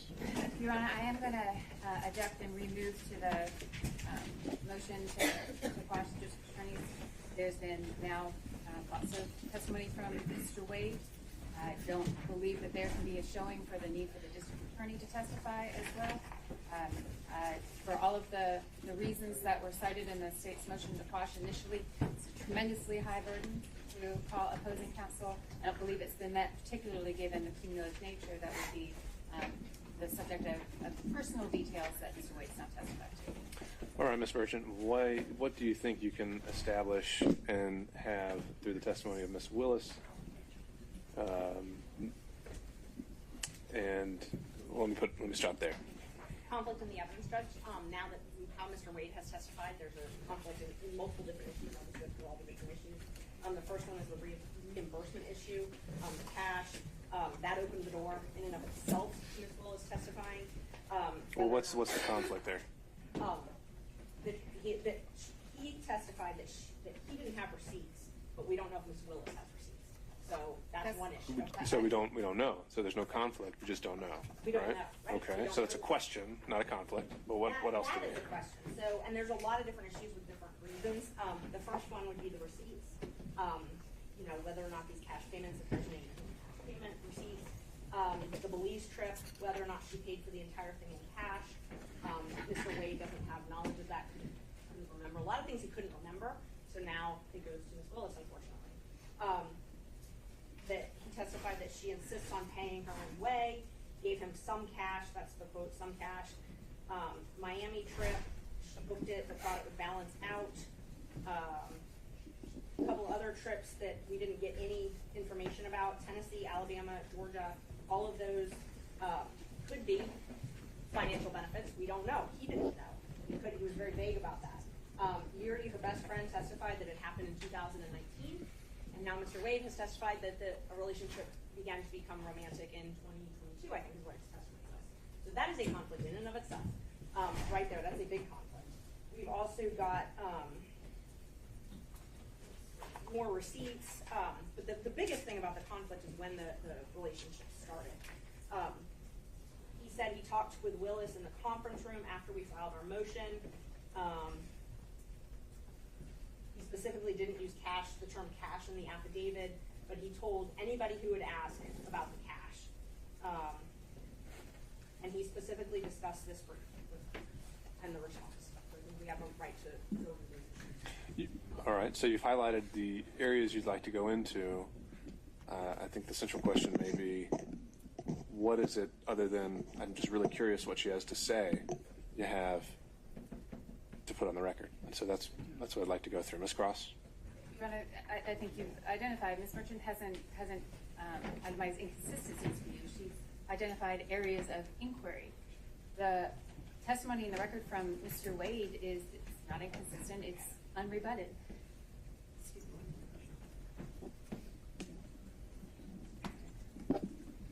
me. And so that I don't believe, given the testimony of Mr. Wade and the extent of the questioning of him, that there is any reason at this point to go into the district attorney herself. Again, I know the court's read all the pleadings. It really is such a compelling need, is the language of the case law, a compelling need to call opposing counsel. Given the record that's now before the court, I don't believe it's been Your Honor, Mr. Gillen, very briefly, Ms. Willis needs to testify. Her best friend or good friend has directly contradicted the declaration that was made by Mr. Wade attached to the government's response. And it wasn't just the declaration of Mr. Wade. It was filed by the district attorney by and through her assistants here. She owns that. And so that affidavit is owned by her. And and there are deep concerns that that affidavit is false, and that Ms. Willis knew it was false, and that she needs to come in here if she wants to tell us about the cash. First time we've heard about the cash. Oh yeah, we got cash. Don't have any deposit slips. Don't have any record of it. Maybe Ms. Willis can say, here, all my records where I paid $10,000 in cash back to Mr. Wade. We need to know that. Also, Ms. Willis's financial disclosure. Let's not forget that. We're talking about two people who went to extraordinary lengths to hide their relationship, to hide the nature of their relationship. Extraordinary. The district attorney needs to take the stand, and she needs to tell this court and this courtroom why she filed financial disclosures in 2022 identifying prohibited sources, which Mr. Wade clearly is a prohibited source. Did you get gifts and benefits? Now we've seen all this. We've seen the trips. We've seen all of the things that total up to around $10,000 in cash. Yet for the financial declaration for 2021, which was filed in April of 2022, and the financial declaration for 2022, which was filed in April of 2023, there is no listing of any gifts whatsoever over $100 from a prohibited source. It cries out for her testimony. She needs to be able to get up here and say, why didn't you tell on the disclosure form, so that people will know the nature of the relationship between prohibited sources and the public official, in this case the district attorney, who happens to then make a decision to hire someone that ends up being paid hundreds of thousands of dollars, or his firm and him, and none of that is revealed. And the answer is, oh, it's unrebutted. He's explained it's all in cash. Let her get up, and let's, and obviously, we are advocates in our position, but that explanation of cash does not pass the smell test or the straight face test. She needs to go on the record. She filed this motion with his declaration. We've seen what happened here. Now, I'll just 2 or 3 more sentences. We need to have the full picture, as we've gotten through Mr. Wade, of his false interrogatories. Serious business for a lawyer or anybody. And then suddenly he's changing it. She files her financial declarations, same problems. We need her in here to go over all of this and to explain exactly what happened. So we would ask the court that the court allow Ms. Willis to be called and interrogated on these matters. And I would too, Your Honor. Just a moment, Ms. Willis. So, Ms. Cross, I don't know if you want to speak with Ms. Willis now. It's sounding like maybe they're withdrawing the objection to the motion. I'm happy to leave the motion to. Or does Ms. Willis want to take the lead here? We'll withdraw the motion to quash Ms. Willis. Based on the, I'm ready to go. Okay, so the position of the district attorney at this point is that she's no longer contesting the subpoena. Ms. Merchant has called her as the next witness.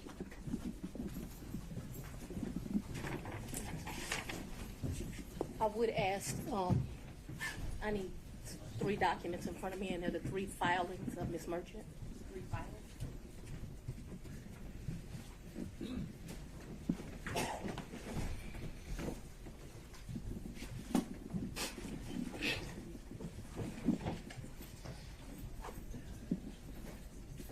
Does anyone have the 3 filings of Ms. Merchant? Does the court have the 3 filings of Ms. Merchant? When you say the filings, you mean like the pleadings? The pleadings, yes, Your Honor. Okay. I think we could locate those for you in the supplemental. I want the one filed on January the 8th, the one filed immediately after we filed ours, and the final one. If you want to take a break to get them, I can make a copy. I think we have one. You know, the only copy I have is going to have my notes on it. So if we don't have a clean copy, We have a 5-minute break, Your Honor. Let's I'll get take- the documents. all right. I'll sit here and wait for him. I don't know what else.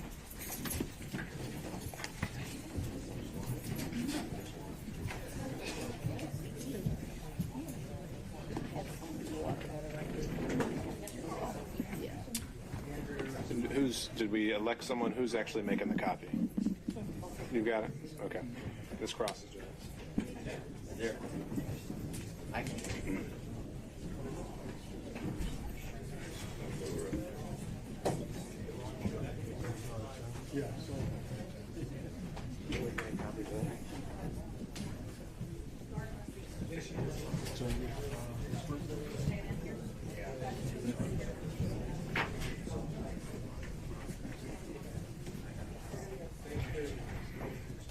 Give it tissue.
not true that I paid here to.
Thank you, Your Honor. I appreciate the courtesy. They should be here in just a second.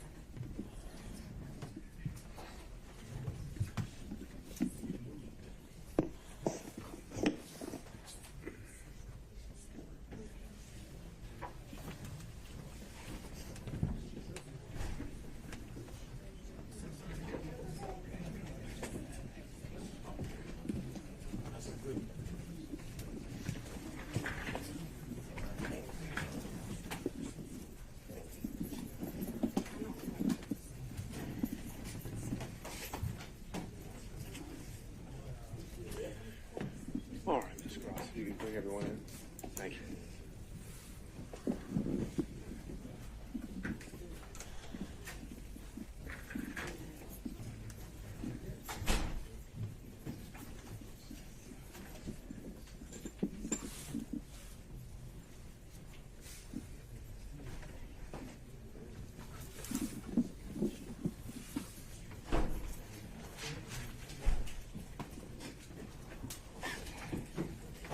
Do you swear me, Your Honor?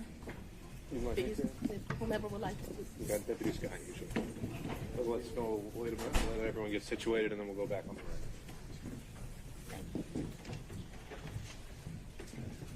Sir, you have like tissue in here?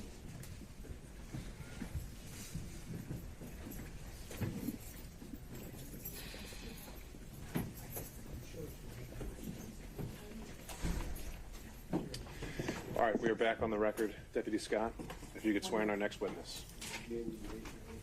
I would, and I do apologize. Anna, do me a favor. Put them on my face, I'm gonna need glasses. After you swear me, don't put them on my face. You can swear, you can go ahead and swear me, so I don't know what the court.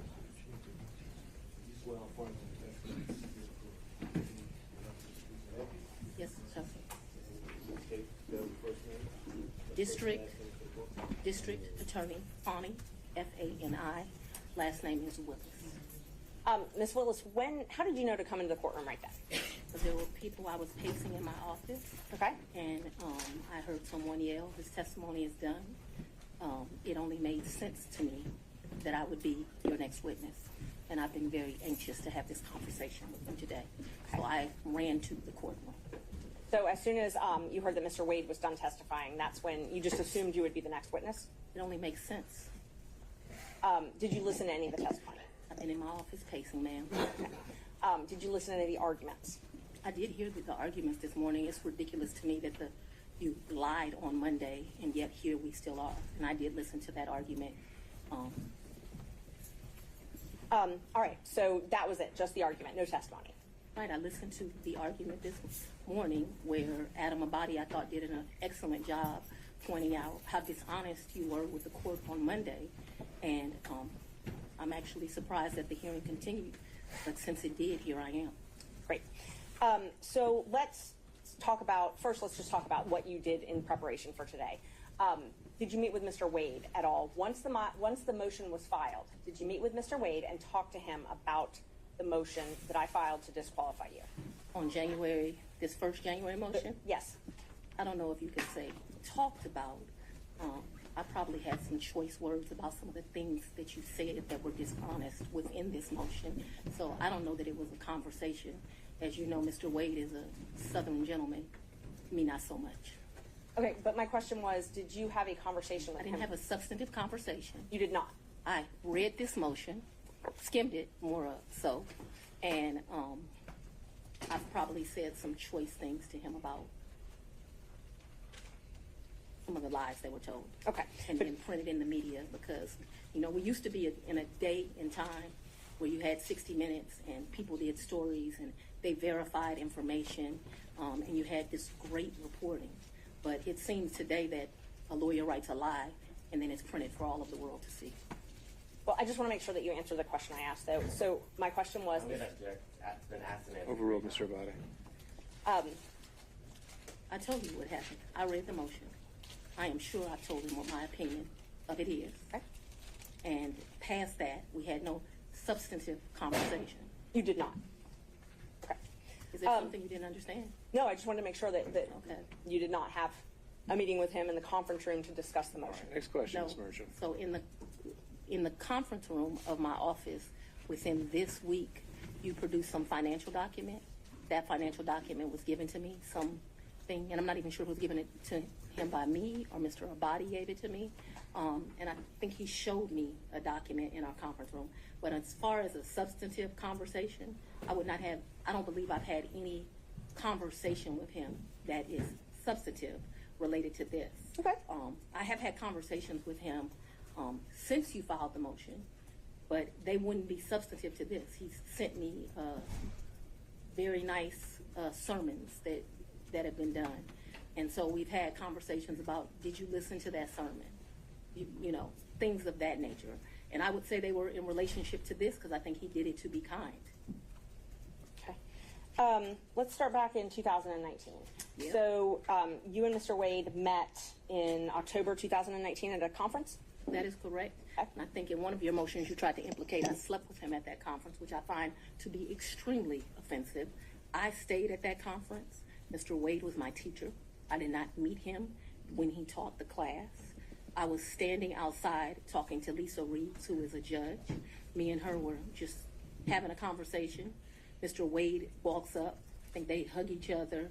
They have some brief conversation. She introduces us. Your Honor, I'm going to object. We kind of thought that when you asked the question, you didn't answer the question, not a speech, so I object to the speech. I agree, believe I'm Judge. able to explain my answers. I believe she's able to explain her answer. And that's Ms. Merchant, that's okay. I can handle it. Ms. Willis, I'll ask you just listen to the answer, or excuse me, the question, and keep the answers confined to the question as best you can. I think you'll have more than enough ample opportunity on when the state is Well, able it's to ask highly follow-ups. offensive when someone lies on you, and it's highly offensive when they try Judge. to implicate that you slept with somebody the first day you met with them, and I take exception to it. All right. Well, Ms. Willis, you'll have the opportunity to explain all of that when it's the state's turn to ask more open-ended questions. Yeah. Ms. Merchant. Thank you, Judge. So again, my question was, you all met at that conference, though, right? We did the meeting. Okay. As I stated, he taught the class. I did not actually meet him when he taught the class. I walked out of the class, and I'm not sure if it was that exact class or we had went to lunch, but we were standing in the vestibule, like outside of the class. Me and Judge Reeves were having a conversation. She had worked at a law firm I worked at back in 1996. We're getting way afar. I mean, I don't mind her explaining her answers, but I literally just asked if they met at that She's conference. explaining how she met Mr. Wade, which was exactly the question asked by Ms. Merchant. These answers are more than appropriate. Ms. Merchant, if you want more concise answers, perhaps you could lead the witness. I will. Thank you, Judge. Isn't it true that you met Mr. Wade October 2019 at a judges We conference? haven't gotten to the point where Ms. Willis should be treated hostile in this situation. I think we And have. I very much want to be here, so I'm not a hostile witness. I very much want to be Not here. so much that you're hostile, Ms. Willis. It'd be an adverse witness. Your interests are opposed to Ms. Merchant's. Thank Ms. you. Merchant's interests are contrary to democracy, Your Honor, not to mine. All right, let's Judge, proceed. I would just ask that We can keep things moving. Ms. Merchant, Thank you. next question, Thank you. please. Okay, so we've confirmed when you met. After that, isn't it true? No, I need to explain this, and I think I get to explain my answers. When I met him, Judge Reeves introduced us. He handed me his business card. I'm unsure if I handed him my business card, but we exchanged information. He said, if you ever need any help, give me a call. And he walked to the parking lot. So after that, you started dating shortly thereafter, correct? That's a lie. That's one of your lies. Okay. Do you know Robin Yurdy? I know her as Robin Bryant. I knew her. So Robin did not go to my college. She went to the college of, I went to Howard University. She went to Morgan State. I met her through some people I knew. In college, we hung out a bit. Not much because she was in Baltimore and I was in Washington, D.C. But we hung out a bit. After college, I lost contact with her. I probably didn't see Robin again until maybe 7 or 8 years ago, a chance meeting here in Atlanta. But we did not have a consistent relationship from when I left college and came to Emory Law School here in Atlanta. But 8 to 10 years ago, just by happenstance, I ran into her. So she was in Atlanta. You have been friends with Robin for 30-something years. Did you hear my answer, madam? Yes, and I'm asking if you've been friends with her for 30-something years. I've known her for 30-something years. We certainly hung out and partied together in college. She was from the D.C. area. She would come home, we'd party together. Wasn't close, but she was certainly in the girlfriends that partied together. And then, like I said, I ran into her about 10 years ago in Atlanta, Georgia. But we didn't talk throughout that time period. I didn't see her. I didn't even know where she was. When I ran into her, I was surprised she was in Atlanta. And so, yes, I have known her probably since 1990, 1991, but we have not maintained a consistent relationship that whole time. For the last 10 years or 5, whatever you'd like to classify it as, have you been friends with her? I have not spoken to Robin in over a year. I certainly do not consider her a friend now. I think that she, there's a saying, no good deed goes unpunished, and I think that she betrayed our friendship. So let's narrow it down, the timeline now. So my questions are going to be from the time period of 2019 until she no longer was employed for you, the last time you all talked. So all of my next questions are just focused on that time frame, okay? Yes, ma'am. Up until she left your office. Yes, ma'am. During 2019, you all were friends, correct? Yes, we knew each other in 2019. During 2020, you all were friends, correct? We were friends during that time period. During 2021, you all were friends, correct? Yes. Okay. And such good friends that when you needed a place to stay, you asked her if you could take over her lease. That's a lie. You did not move into her apartment? I or her did, but condo? that's not the way you characterize it is wrong. I asked if you could take over her lease. I did not ask if I could take over her lease. Did you move into her apartment? I moved into her condo in April of 21. The circumstances around that were that Robin met her husband. They wanted to move into another and separate place. She wanted to get rid of her condo. My father was living with me at the house. Because of this case and because of my stance on gangs, my life was being threatened regularly. My father urged me to leave our home. At the same time, as luck would have it, Robin wanted to give up her lease because she wanted to move in with this new man she met, who eventually became her husband. And so, as life circumstances worked, my dad was begging me to leave the house. He was afraid for me, afraid for his grandchildren.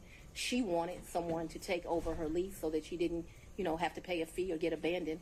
And so, I don't remember when, but probably March or April of 21, I moved in and take over her lease. And did you pay her or did you pay the leasing agent? No, I don't even know who the leasing agent was. I paid her. You paid her. Did you pay her cash or did you use a card? There were some times that I would give her cash, but mostly I paid her via Cash App. That would be the most convenient thing. So I would not only give her rent, but then like when the utilities would come in, whatever the utility was, she might be like, I need $70, I need $100, whatever it was. And we never had a problem with money. Whatever she told me it was, I never asked to see a bill. I never questioned her. I just gave it to her.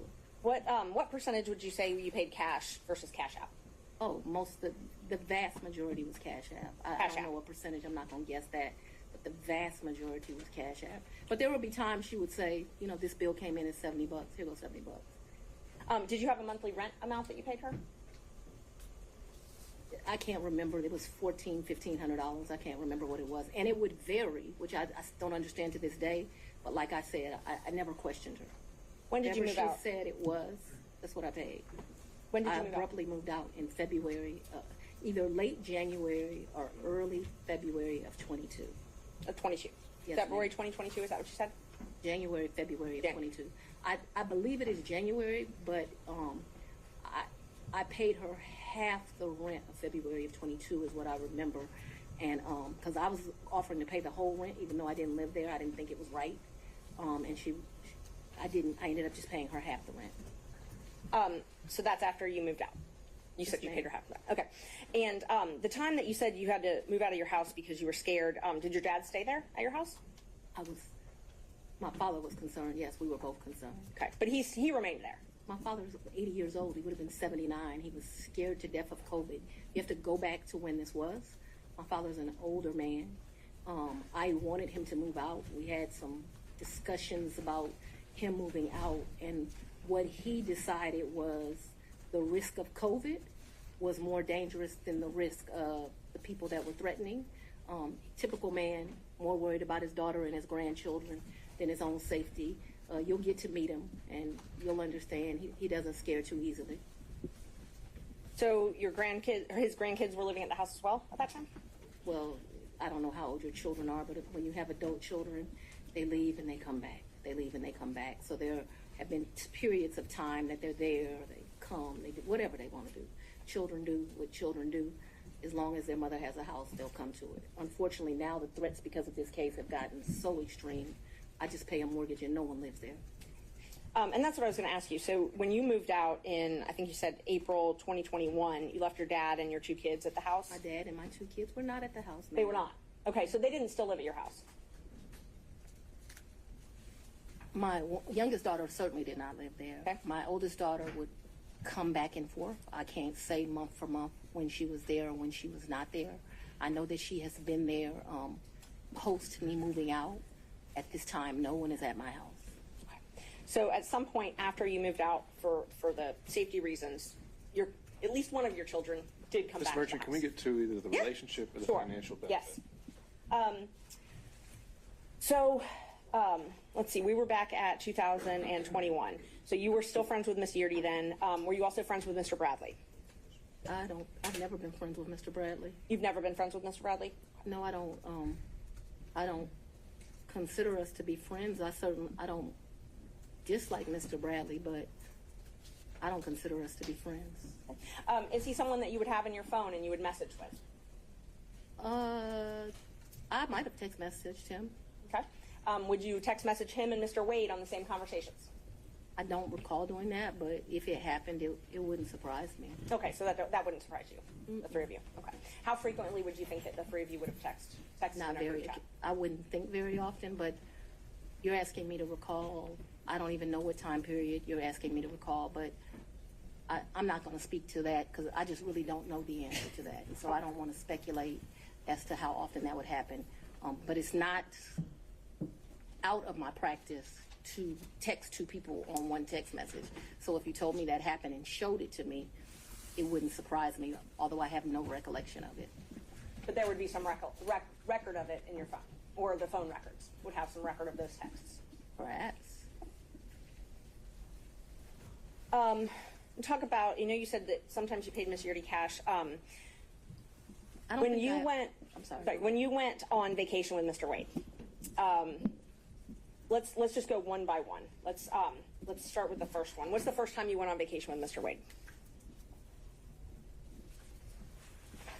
I think the first time we went on vacation was around April of 22, and a vacation is a stretch, but I'm trying to be comprehensive. I recall April of 22. His birthday is March the 18th, so that would have been his 49th birthday. I took him to Tennessee for the day. I think we went to a museum. I think we might have stayed the night. I'm not sure, but I mean, Tennessee's kind of hard to call a vacation, but I just am trying to be inclusive. And like I said, I know it wasn't more than a day. So you didn't spend the night? I I think that we did. That's what I'm telling you. I think that there's a possibility that we stayed that night in April of 22. Who paid for the hotel? I think I did. It was his birthday. And would you have used a credit card?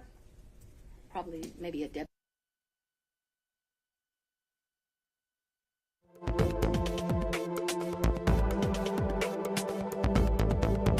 When I started dating Mr. Wade, it was right around then. April 2022? 22, yes. 2022. It was around then. I don't know, like, you know, it's not like when you're in grade school and you send a little letter and it says, will you be my girlfriend, and you check it. I don't know the day that we started seeing each other, but it was early 22 is my recollection. Okay, early 22. And you all went to Florida on vacation as well? I don't recall going to Florida on vacation with him. You never went to Florida with Mr. Wade? When we went to get on the cruise ship, we went to Miami. Okay, that's the only time that you went to Florida with him? I think we went to Miami and spent the night. That's my recollection. Okay. I think we spent one night so that we wouldn't miss the ship. That's my recollection of our Who paid for that hotel? In Miami? I don't remember that. And how'd you get to Miami? We would have flown. And we've done that, so that I'm clear, we've done that twice. I think one time we stayed, and I honestly can't tell you, did we stay when the ship left or did we stay when the ship came back? I also can't tell you, so there's 2 cruises out of Miami. There's one that's in that October time period that was with his mom. And then there was another that was a New Year's Eve trip. I know I paid for the New Year's Eve trip because the tickets were $697 each. And I thought, this is ridiculous that the tickets are $700 to go to Miami. But when you travel during New Year's Eve, you know, they get you. So let's just back up and talk about the first time that you went to Florida with Mr. Wade. That was the time that you said you stayed in Miami at the hotel the first night? That's the time I told you I am not sure. So I'm not sure of 2 things. So I want to make sure that my testimony is clear. I'm not sure if we stayed in Miami on the October trip. I'm not sure if we stayed in Miami on the December trip. I just can't remember that. And I also don't remember, so that the record is clear, I don't remember if the necessity was as we got on the ship or we got off the ship. But I do remember there was a night spent in Miami because either whatever. I don't remember. But I think that there was a night spent in Miami. That cruise is the one that you took in October, right? Ma'am, if you have something to refresh my recollection, I'm intentionally trying to not be difficult with you, but I don't want to make up something. Right. I know that on one of those 2 trips, we stayed in Miami. I am not sure right now. You're asking me about. Oh, I'm sorry, you misunderstood. I was not asking you which night you stayed in Miami. I'm asking if you took a cruise in October 2022 with Mr. Wade. Yes, and his mom. And his mother. That's what I was asking. Yes. Is that the first time you met his mother? Yes. It was on that cruise, and that was Royal Caribbean, I believe? I honestly don't remember what ship. I know we've taken 2 cruises. I don't know what the ships were. But he paid for the flight and the cruise on Royal Caribbean that time. So yes, he paid. He is the original one that does it. He has something called, Mr. Wade is a world traveler.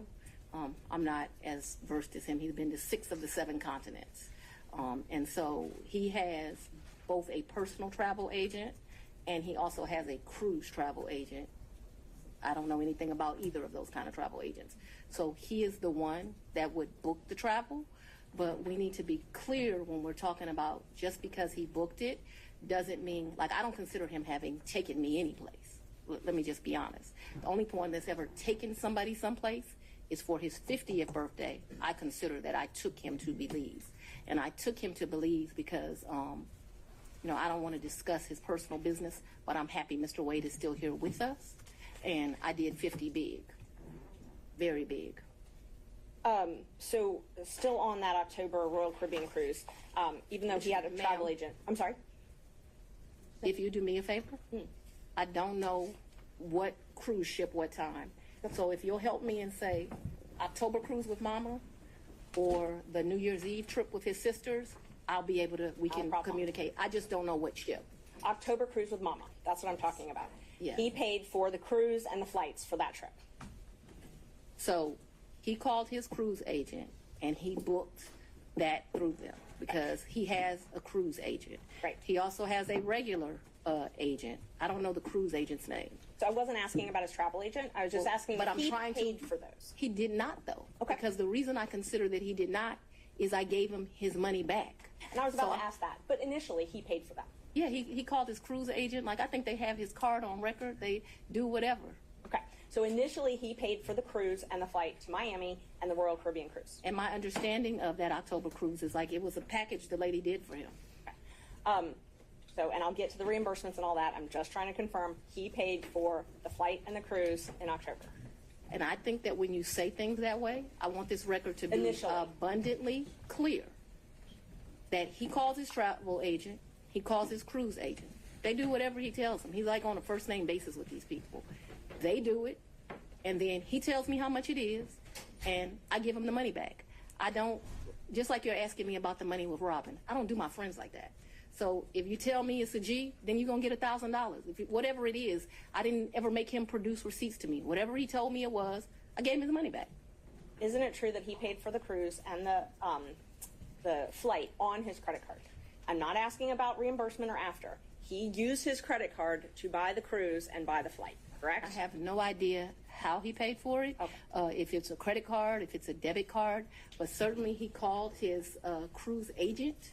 You know, like how many people have a cruise agent? He calls his cruise agent, tells them where they want to go. They tell him what's booked. And you have to remember, he paid for, that initial was me, him, and his mother. And then after that cruise, you all flew to Aruba and spent a couple days in a hotel there, correct? Right, and his mother was not happy He that we left her initially behind. paid for that. He initially paid for that. For Aruba, yes, ma'am. So let's talk about both of those. I know he initially paid for it. Did you pay him back? For the cruise and for Aruba, yeah, I gave him his money before we ever went on that trip. You gave him cash before you ever went on the trip? Mm-hmm. Okay. And so when you got cash to pay him back on these trips, would you go to the ATM? No, lady. You would not go to the ATM. No. Okay. So Fulton County pays you direct deposit, I assume? Yes, Fulton Okay. County and the state of Georgia both pay me direct deposits. Okay. So the cash that you would pay him, you wouldn't get it out of the bank. I have money in my house. You have money in your house. So it was just money that was there. When you meet my father, he's going to tell you as a woman, you should always have, which I don't have, so let's don't tell him that. You should have at least 6 months in cash at your house at all times. Now, I don't know why this old black man feels like that, but he does. When we were growing up, my daddy had 3 safes in the house. So my father's bought me a lockbox, and I always keep cash in the house. Now, I don't do it to the degree that my father would do it, so he would probably be ashamed with me, but I always have cash at the house. That has been, I don't know, all my life. If you're a woman and you go on a date with a man, you better have $200 in your pocket. So if that man acts up, you can go where you want to go. So I keep cash in my house, and I don't keep cash as good in my purse like I used to, because I don't go on many dates. But when you go on a date, you should have cash in your pocket. So my question was, where did that cash originally come from, if it I had didn't come cash out of the for- bank? Cash is fungible. I had cash for years in my house. So for me to tell you the source of when it comes from, when you go to Publix and you buy something, you get $50, you throw it in there. It's been my whole life. When I took out a large amount of money on my first campaign, I kept some of the cash of that. Like, to tell you I just have cash in my house, I don't have as much today as I would normally have, but I'm building back up now. So you just put money in. It's a very good practice. I would advise it to all women. So you can't identify when you came into this cash or where the cash came from? I didn't say I couldn't identify it. No, nobody gives me anything. I am sure that the source of the money is always the work, sweat, and tears of me. What you asked me for is, when did the money go in there? What I am trying to tell you is, so I got divorced in 2005 from my husband. No. It's important. You said, where did the money come from? And I need to tell you where the money came from. And so for many, many years, I have kept money in my house. That money in my worst days has probably only been $500 or $1,000. At my best days, I probably had $15,000 in my house at cash. At all times, there's going to be cash in my house or wherever I'm laying my head. The money that you paid Mr. Wade, the cash, in October of 2022, you do not know where that money came from. I do know where it came from. It came from my sweat and tears. Do you know which job it came from? Did it come from Fulton County or did it come from a private job? It came from, what are you talking about? So it could have come from a private job because before I was DA, I was in private practice. So I earned money during that time period that's probably in there. You don't know It where could it have, what do you mean I don't know where it came from? I I absolutely understand the situation. We can move on. Okay, thanks. Same with Aruba. You don't know where that cash came from either, right? Ma'am, you are mischaracterizing my testimony greatly. I'm not going to allow you to mischaracterize my testimony. I know that I keep money in my house.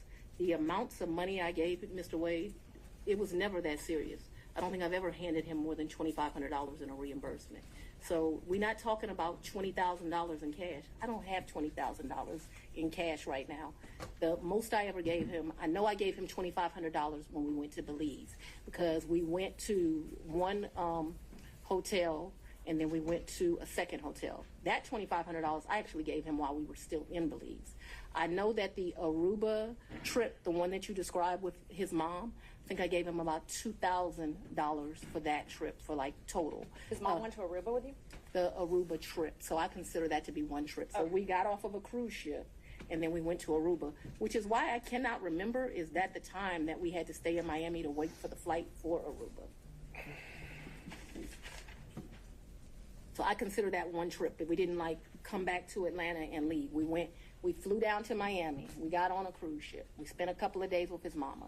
We came back to Miami. When we came back to Miami, either that day or the next day, we flew to Aruba. We spent a few days in Aruba and we came back. That was really one trip. Even though we went two places, it was one trip. So let's talk about the California trip. Now, Is that when you were moving your daughter out to California? When you all went, or did you have two trips to California? my daughter doesn't live in California. Did she ever live in California? I'm not discussing to you the location of my child. So how many times did you go with Mr. Wade to California? Once. And you all stayed in Napa Valley and he paid for the plane tickets and the hotel? He paid for the plane tickets and the hotel. And what did you pay for on that trip? I gave him much less cash that time, probably $400 or $500, and then I paid for a bunch of stuff. I think we did 2 different wine tours that you do, which are pretty expensive. I think I bought him, he likes wine. I don't really like wine, to be honest with you. I like Grey Goose. I bought him a bottle of wine while we were there, and the sippings that you do. I can't remember how many, like 4 or 5 different places you go. I remember we went to this place that they do pairings. That was the most expensive thing that I think that we did while we were there. So they would pair, champagne, chocolate, and caviar. It was a 3, and it was like 3 different things: Sweden, Russia, someplace else. I'll make that up. But that was the most expensive thing we did that trip, and I paid for that. You pay cash? For us doing that? Mm-hmm. Yeah, I think that trip did not cost me a lot of money. I might have took like $750 in cash on me because we weren't gone very long. I'd only asked if you paid in cash. I don't need to know the amounts. When I travel, I always take cash. And is the cash that you keep in your house, or do you keep it at the condo that you were living in? So at that point, it wouldn't be at my house, and I'm sorry if I was not clear. The money would be wherever I laid my head. So I wouldn't leave the money at the house. So if I was unclear, no. Money's going to be where I stay. How much did you pay for your trip to Panama? To where? Panama, I believe. I didn't go to Panama. I may have the location wrong. I never went to Panama. So Mr. Wade went to Panama with his frat brother. Oh, he went to Panama with his frat brothers. So tell me about, let's see. So I want to make sure I've got them. I've got Belize. You already covered Belize. You covered the... So let me tell you our real trips. In October, we went on the cruise with his mom. We got back from the cruise with his mom, and we went to Aruba. I consider that one trip. Second trip, New Year's Eve, we went on a cruise to the Bahamas. That's the second trip. I want to make sure I get this right. Third trip, 100% on me. I think he might have spent $200 on that entire trip.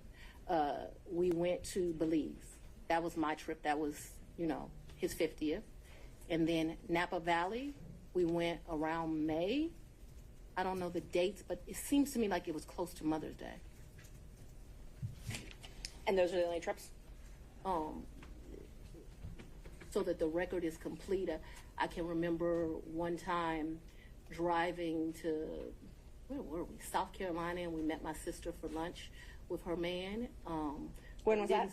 I don't know, but we didn't stay the night there. But I guess people would consider that a trip if you drive somewhere and you come back. That was insane because it was like 5 hours to drive. We ate lunch and we drove right back.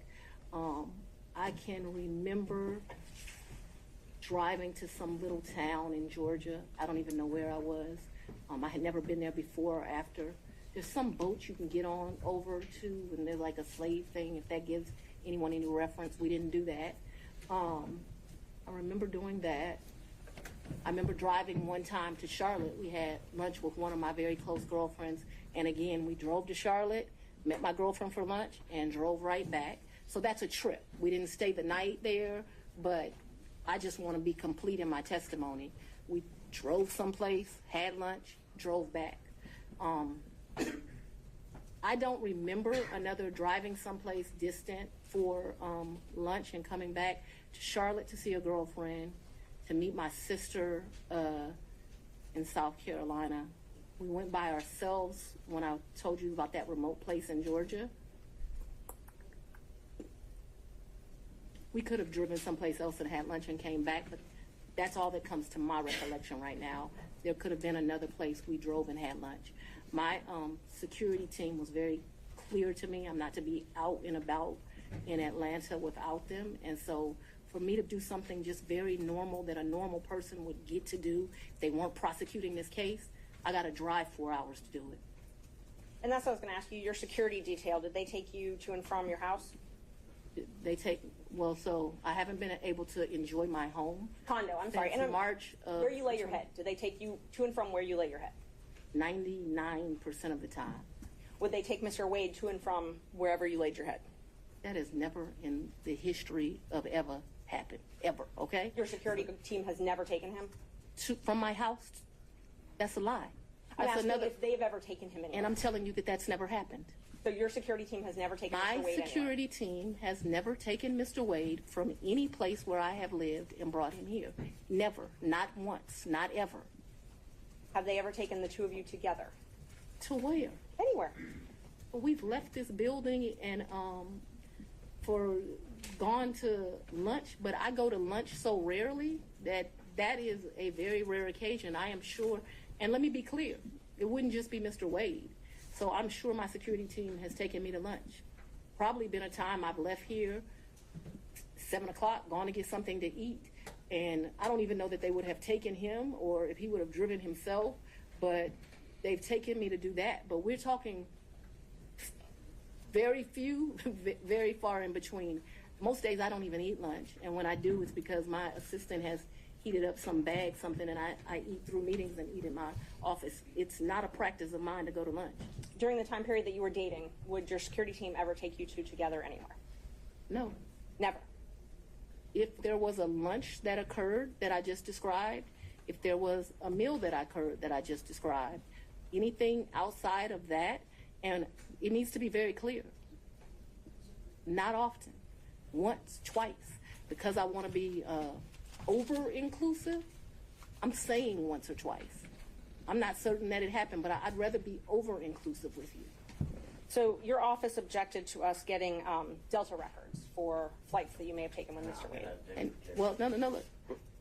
I object to you getting records. You've been intrusive into people's personal lives. You're confused. You think I'm on trial. These people are on trial for trying to steal an election in 2020. I'm not on trial, no matter how hard you try to put me on trial. So my question was, do you have any problem? I object to getting any personal records of mine. We're not dealing with privilege through a witness. And I'm not, no, I'm not dealing with privilege. What we had offered to put them in camera for the court to review, and I just want to know if she has any That's problem. not something you deal with a witness.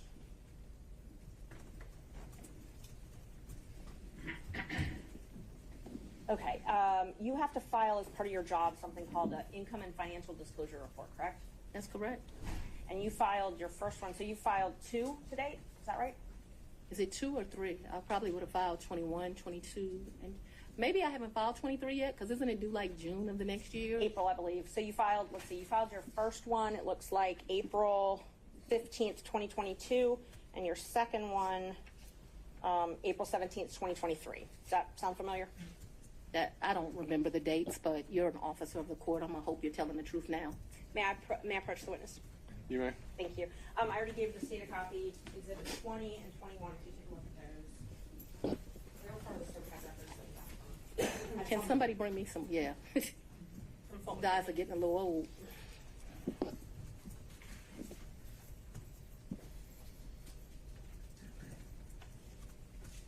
Yes. Okay. Yes, so ma'am. Those are the ones that you filed.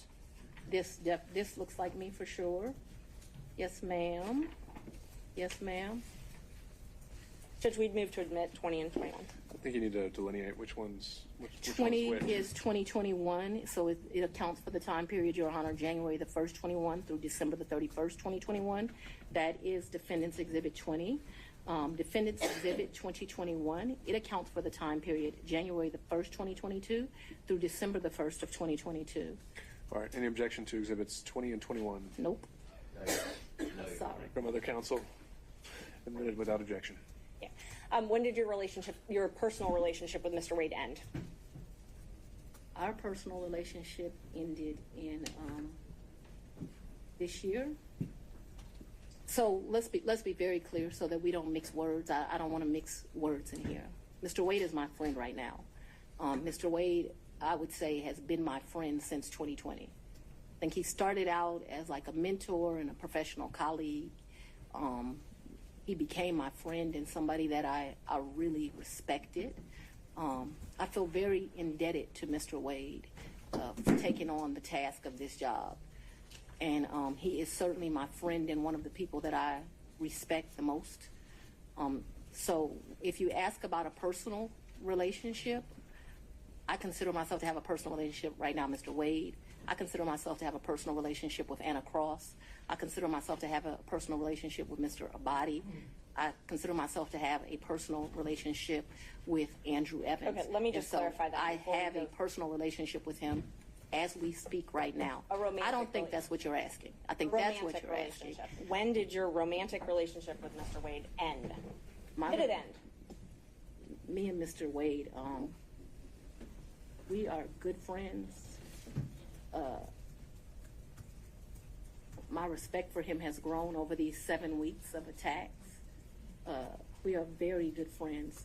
I think, but for these attacks, it would have been a friendship that, as life goes, you would have stopped having. I think that you have cemented that we'll be friends till the day we die. Your Honor, That let's. could we just have an answer to the question? I can handle this. Say now. Let's have She it. asked about a personal relationship. She asked when the romantic relationship ended. That's the question. It's sometime in, I'd say late summer of 2023. So I don't believe me in, this is what you're really asking about. This is the salaciousness of all of this, right? No, I'm just When asking you're about your re- romantic relationship. When you stopped dating? Asking. I think that me and Mr. Wade, so he's a man, he probably would say June or July. I would say we had a tough conversation in August. And so that men in relationships at the end of physical intimacy, women in relationships when that tough conversation takes place. And where, when did he come to, I guess the condo, I'm not sure what you called it, condo apartment, would he come and stay at that condo or visit you there? I'm sorry, visit you there. What condo, what apartment? I want to be clear. So not your house. I know you classified one as house and one as condo, so I'm trying to use those terms. So but there's been more. See, what you don't understand is because of this case, I got to move, and so I Ms. need Merchant, to. if you could ask a more precise Yes. question. Please give me the time period. That we're Mr. talking Wade about. visits you at the place you laid your head. When? Has he ever visited you at the place you laid your head? So let's be clear, because you lied in this. Let me tell you which one you lied in. Right here. I think you lied right here. Your Honor, I'm gonna- No. This is the truth, Judge, And this it is a lie. It We're is gonna- a lie. Ms. Willis? You see. Mr. Sena, thank you. We're going to take 5 minutes. Be back in 5.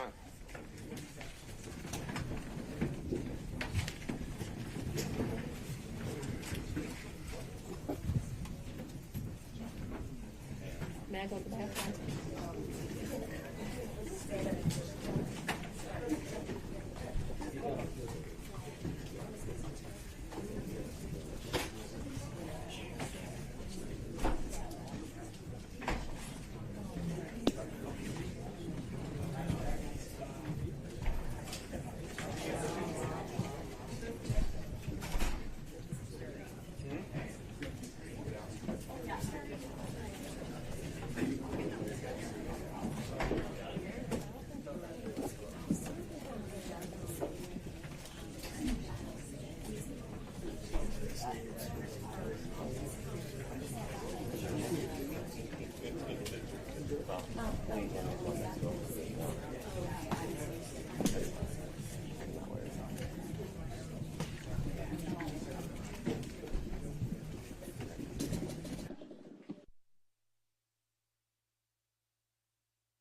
Ready, Judge?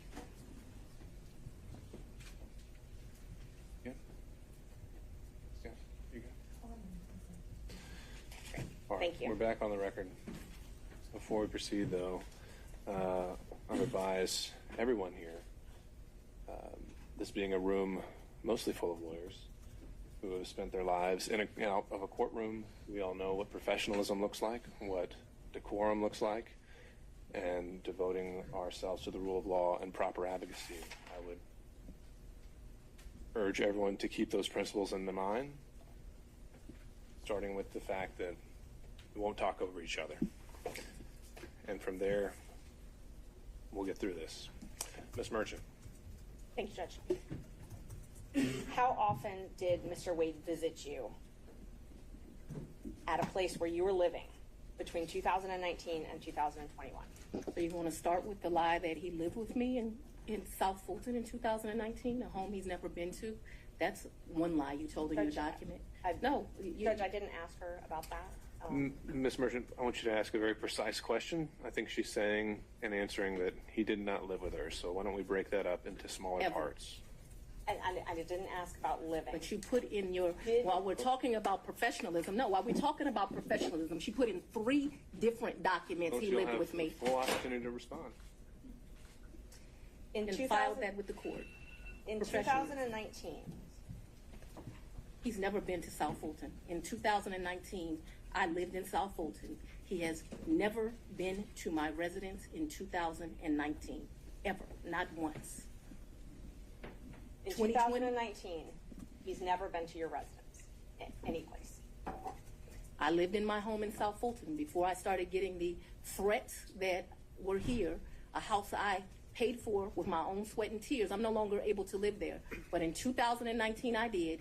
And in the 2 months of 2019 that I knew Mr. Wade, 3 months, the beginning of October, all of November, and all of December, Mr. Wade never came to my house in South Fulton. Let me help you out. I lived there in 2020. He never came to my house in 2020, let alone live with me, as you put falsely in these documents.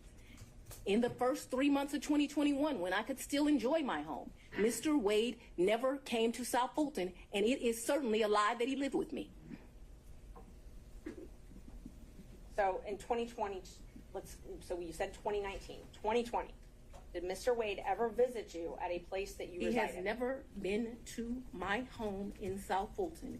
2020 was before I knew that a phone call was going to be made and I was going to have to abandon my home. As a result thereof, he never visited, lived at, came to, or has seen South Fulton. You qualified that with your home in South Fulton. That's where I lived in 2020. 2020, did he ever visit you at a place that you resided? Okay. I don't understand. You're going to give me guidance. In 2020, I lived in South Fulton. Okay. That's the only place I lived in South Fulton. That's before I had to abandon my home, Judge. All right. And at my home in we're South gonna clarify Fulton, this. We'll break it he never came there, okay? So if you don't come someplace, you can't live there. Ms. Willis, I'm going to have to caution you. This is going to be the first time I have to caution you. We have to listen to the questions as asked. And if this happens again and again, I'm going to have no choice but to strike your testimony. So, we need to break this down. Ms. Merchant's question, I believe, was asking whether you lived anywhere other than South Fulton.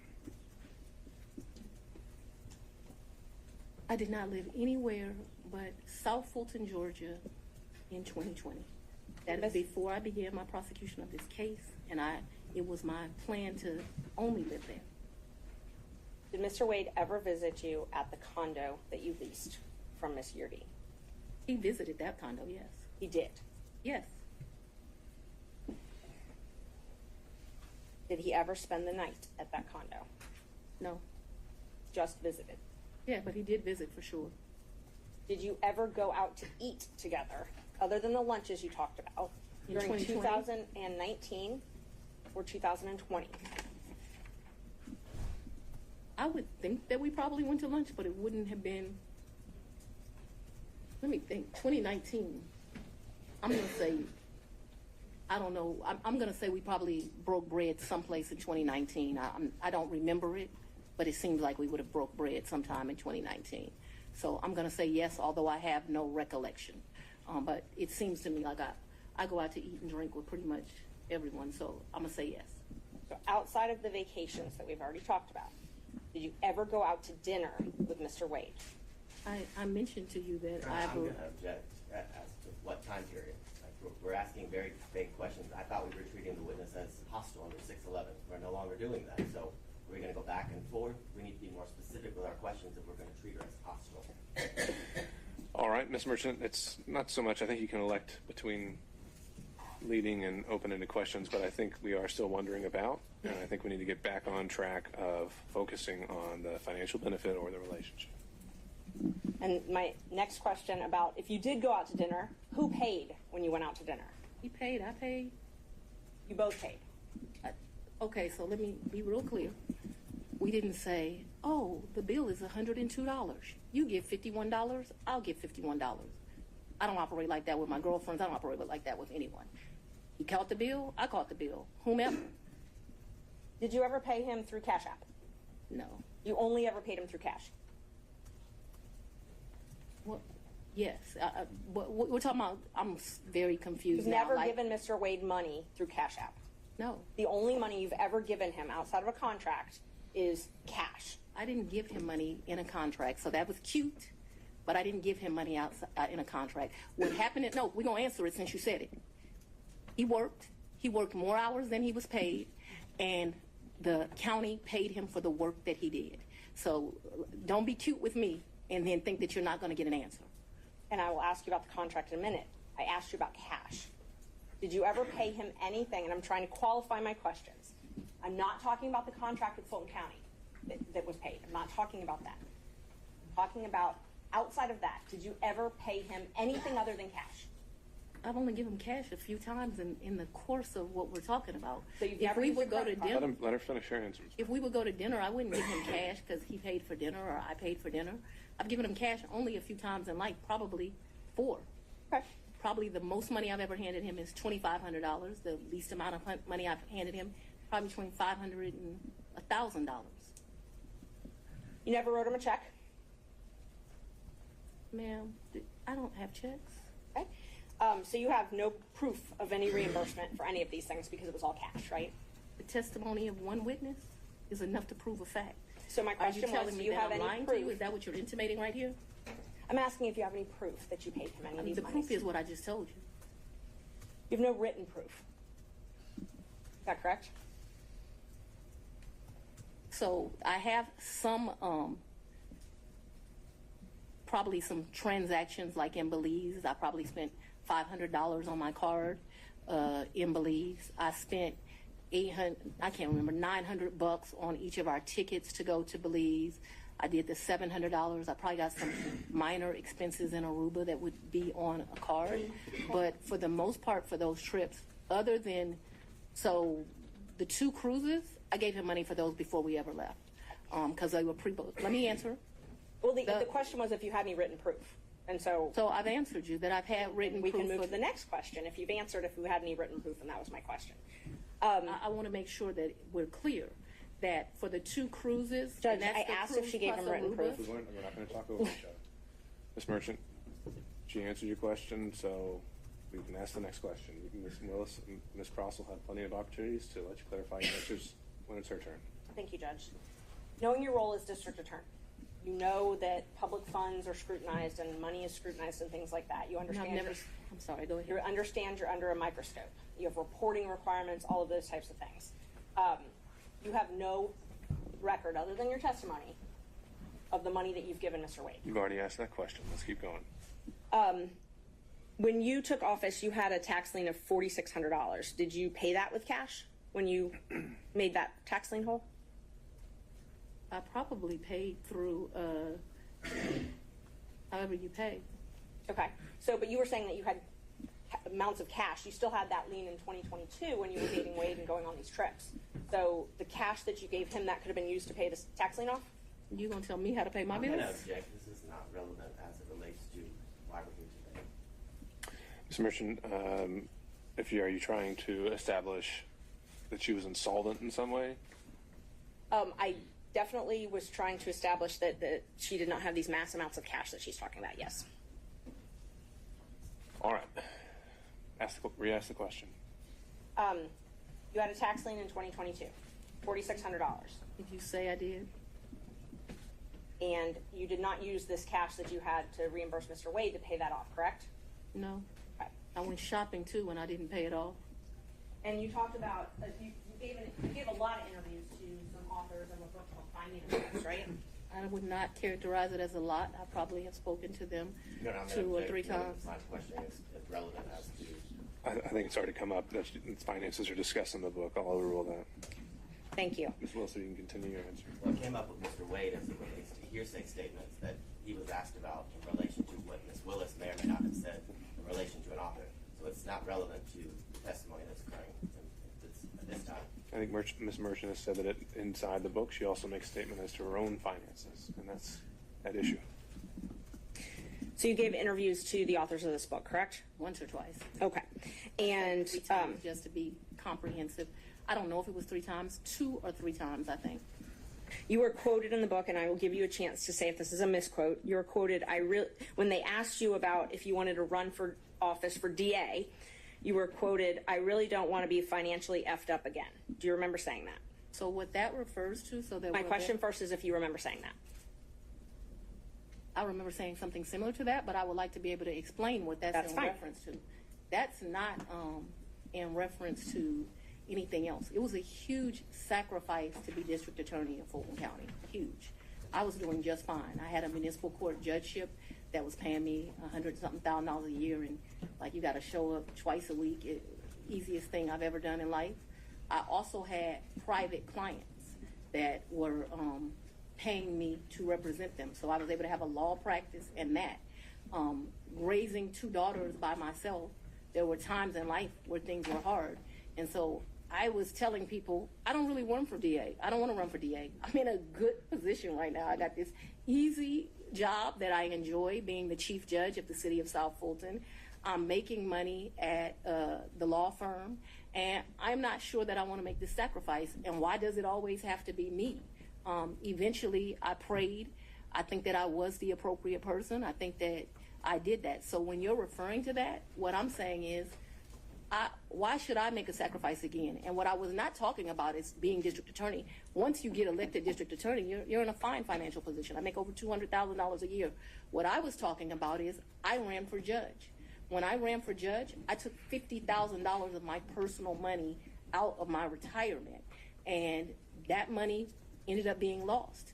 And I know when you bet on yourself, you're going to have to bet money on yourself.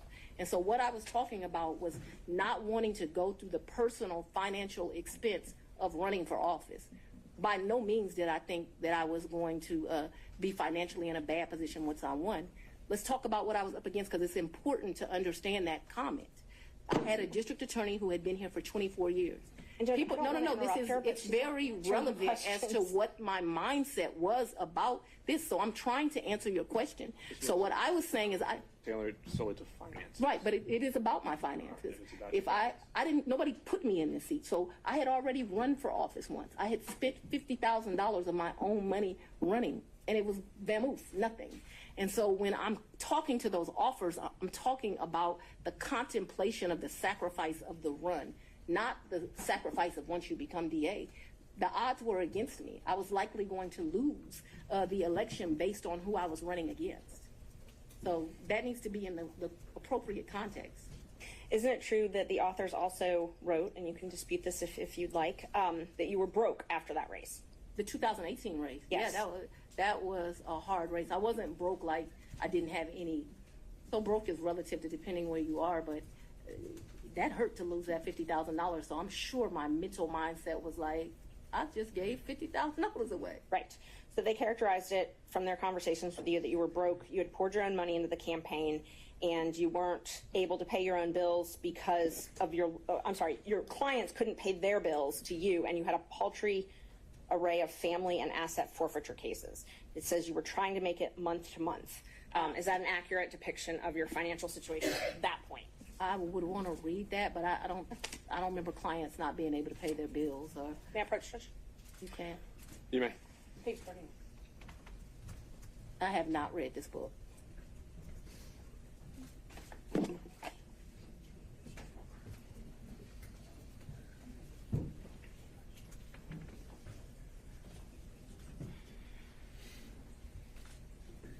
So like this fact here, her ex-husband Fred had run into a financial, I have no information I about didn't that. ask you about that. I Okay. just asked about if what they represent from their interviews with you, that you were broke and that you had clients that weren't able to pay their bills. Can you show me where that is? Because this is where you put the tab, so that's where I read.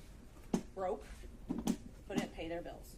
Yeah, I'm sure I characterized myself as broke as leaving that $50,000. I don't know that I had her nascent law practice at poultry rep. Well, you just I didn't have. Ms. Merchant. I thought I had a law practice. So this is not correct. I'm sure it's just I didn't have any asset forfeiture cases. So I had one case where they had took one of my clients' money at the airport. I don't know if that's what they're I don't know. Poultry array. I did have family law cases. I guess that's what they're talking about. And clients who couldn't pay their bills ain't clients. So no. So my question was just if this was a fair and accurate representation where it says you were trying to make it month to month at that point. No, I don't think that is actually a fair and accurate representation, but I am certain that after the 2018 election, I'm still not really happy about having given up that $50,000. You know when you paid your tax lien? I don't. You don't? Do you know if you paid it? I know I've paid some taxes. I don't know. I don't want to speculate. Did you tell anyone at Fulton County Board of County Commissioners about your relationship with Mr. Wade? No. Did you disclose your relationship to anybody at Fulton County?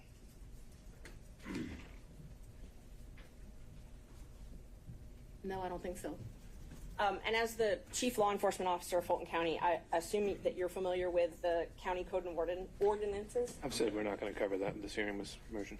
I'm sorry, Judge? We said we weren't going to cover the county regulations. Okay, and I won't. Let me ask you this then. So are you aware that you're required to disclose any relationship with someone that you contract with in Fulton County? I'm going to object to the court's prior ruling that you made this morning. Would this be different because it's a potential for impeachment? Yes.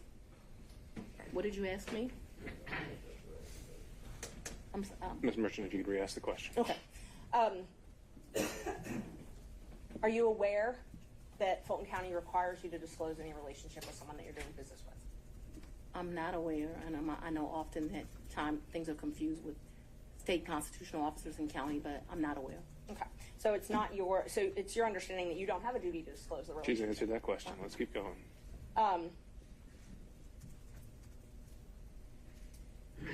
Did you keep track of this cash that you paid him at all? What are you talking? I don't understand. Did you keep track? Did you keep a ledger? Did you keep track of it? So I've only given him cash, as I mentioned, 3 or 4 times. There's no ledger. This is friends handing money off to each other. So the answer is no. You didn't keep I think track. you've already asked whether there was any written proof whatsoever, and she's Yes. answered that. Okay. So we've covered this. Let's move on.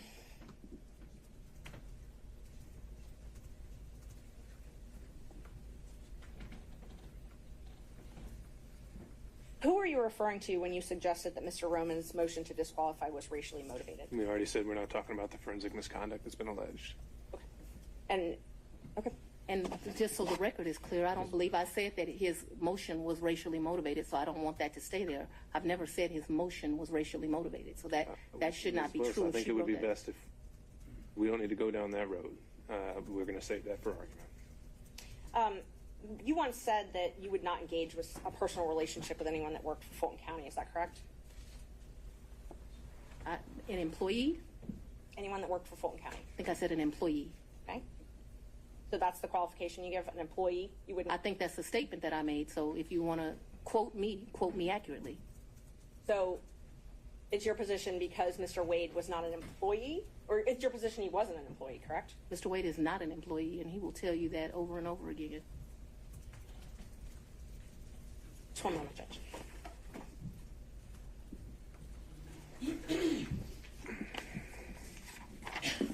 I'm sorry, the statement, just so I make sure I accurately quote you. What you said was you won't sleep with people who work under you. Do you not consider Mr. Wade working under you? I consider Mr. Wade to be an agent.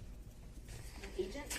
Yeah, All right. an appointee is what I really think of him as. Your point, whatever merit it has, Ms. Merchant, is on the record. Next question. All right. Do we need any moments in a minute? Mr. Sadow. No, I'm ready to go, Your Honor. All right.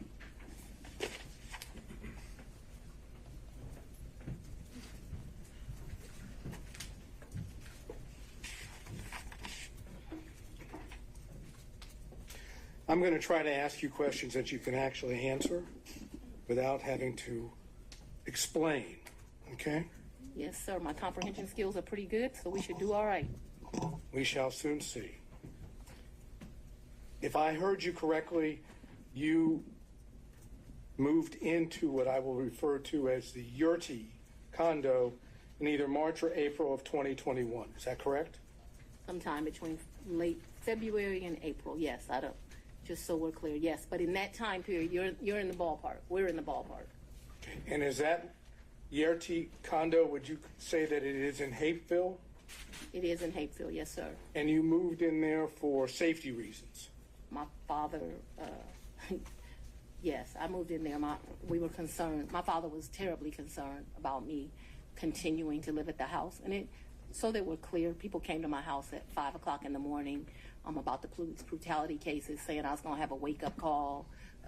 There were security threats due to gang cases, and there were concerns due to that was at the very beginning of this, looking into that. And so for all of those reasons and what was happening, my father wanted me out the house, and begrudgingly I left. Okay, so the answer to the question was yes for safety reasons, correct? Those were all of the things that caused the safety concerns. I'm sorry. I'm not questioning whether they are or are not safety concerns. I just asked that you moved into this condo, the RT condo, Right. for safety reasons, right? Yes. Okay. At the time that you moved into the condo, be it from February to April of 2021, Yes. was your father still living in your house? Right, because my father. That's yeah. all I ask you. But I get to explain the answer, sir. I don't know if there's an explanation. If I ask you, was your father still living at your house, the answer is either he was or he wasn't. Yes, but you are going to get to argue at the end of this, as we both I'm know. not gonna argue And so anything. I I'm would gonna like ask- to be able All to right. explain why. I'm gonna- And so, okay. yes, Willis? because my father is an older gentleman, he was worried about COVID, and he stayed. Ms. Willis, I'm going to have to say that's second time. Whenever we have to put a pause, you stop testifying, okay? You'll have a chance to explain yourself. The question was whether your father was not staying there at the time, and you're clarifying that in your answer as well. You can have a brief clarification, but it shouldn't be something that reaches well beyond the question. All right, Mr. Sadao, you can re-ask the question. We'll see where it takes us. Okay, thank you, Your Honor. Was your father still living in your house at the time you moved to what I would refer to as the Yurti condo? Yes, sir, he was, due to his concerns related to COVID. Okay. The safety concern was that there was potential danger at your house. Is that correct? Yes, my address had been exposed, so yes, there was concerns about potential danger at my house. Okay, so anyone staying at your house in the time period after you went to the Yurti condo was still in danger, correct? Yeah, well, no, he did. I think you have to. It's your attorney, Ms. Willis. Sorry, Mr. Bott, your objection is speculation Yes. to the question of Speculation. whether someone was still in danger at her condo. I can. Just let her answer the question. Or Mr. Sadao wants to rephrase. No, I'm not sure. I was able to I've got understand it. I've got the objection, and then I have. I'll withdraw the objection. We can move forward. Okay. So, and I don't remember the question, so I can answer it. Well, you can now that the objection's been withdrawn. Can you try to answer that question? Yes. There's still a safety concern for people staying at the house. Yes, I was very concerned about my father still living at the house.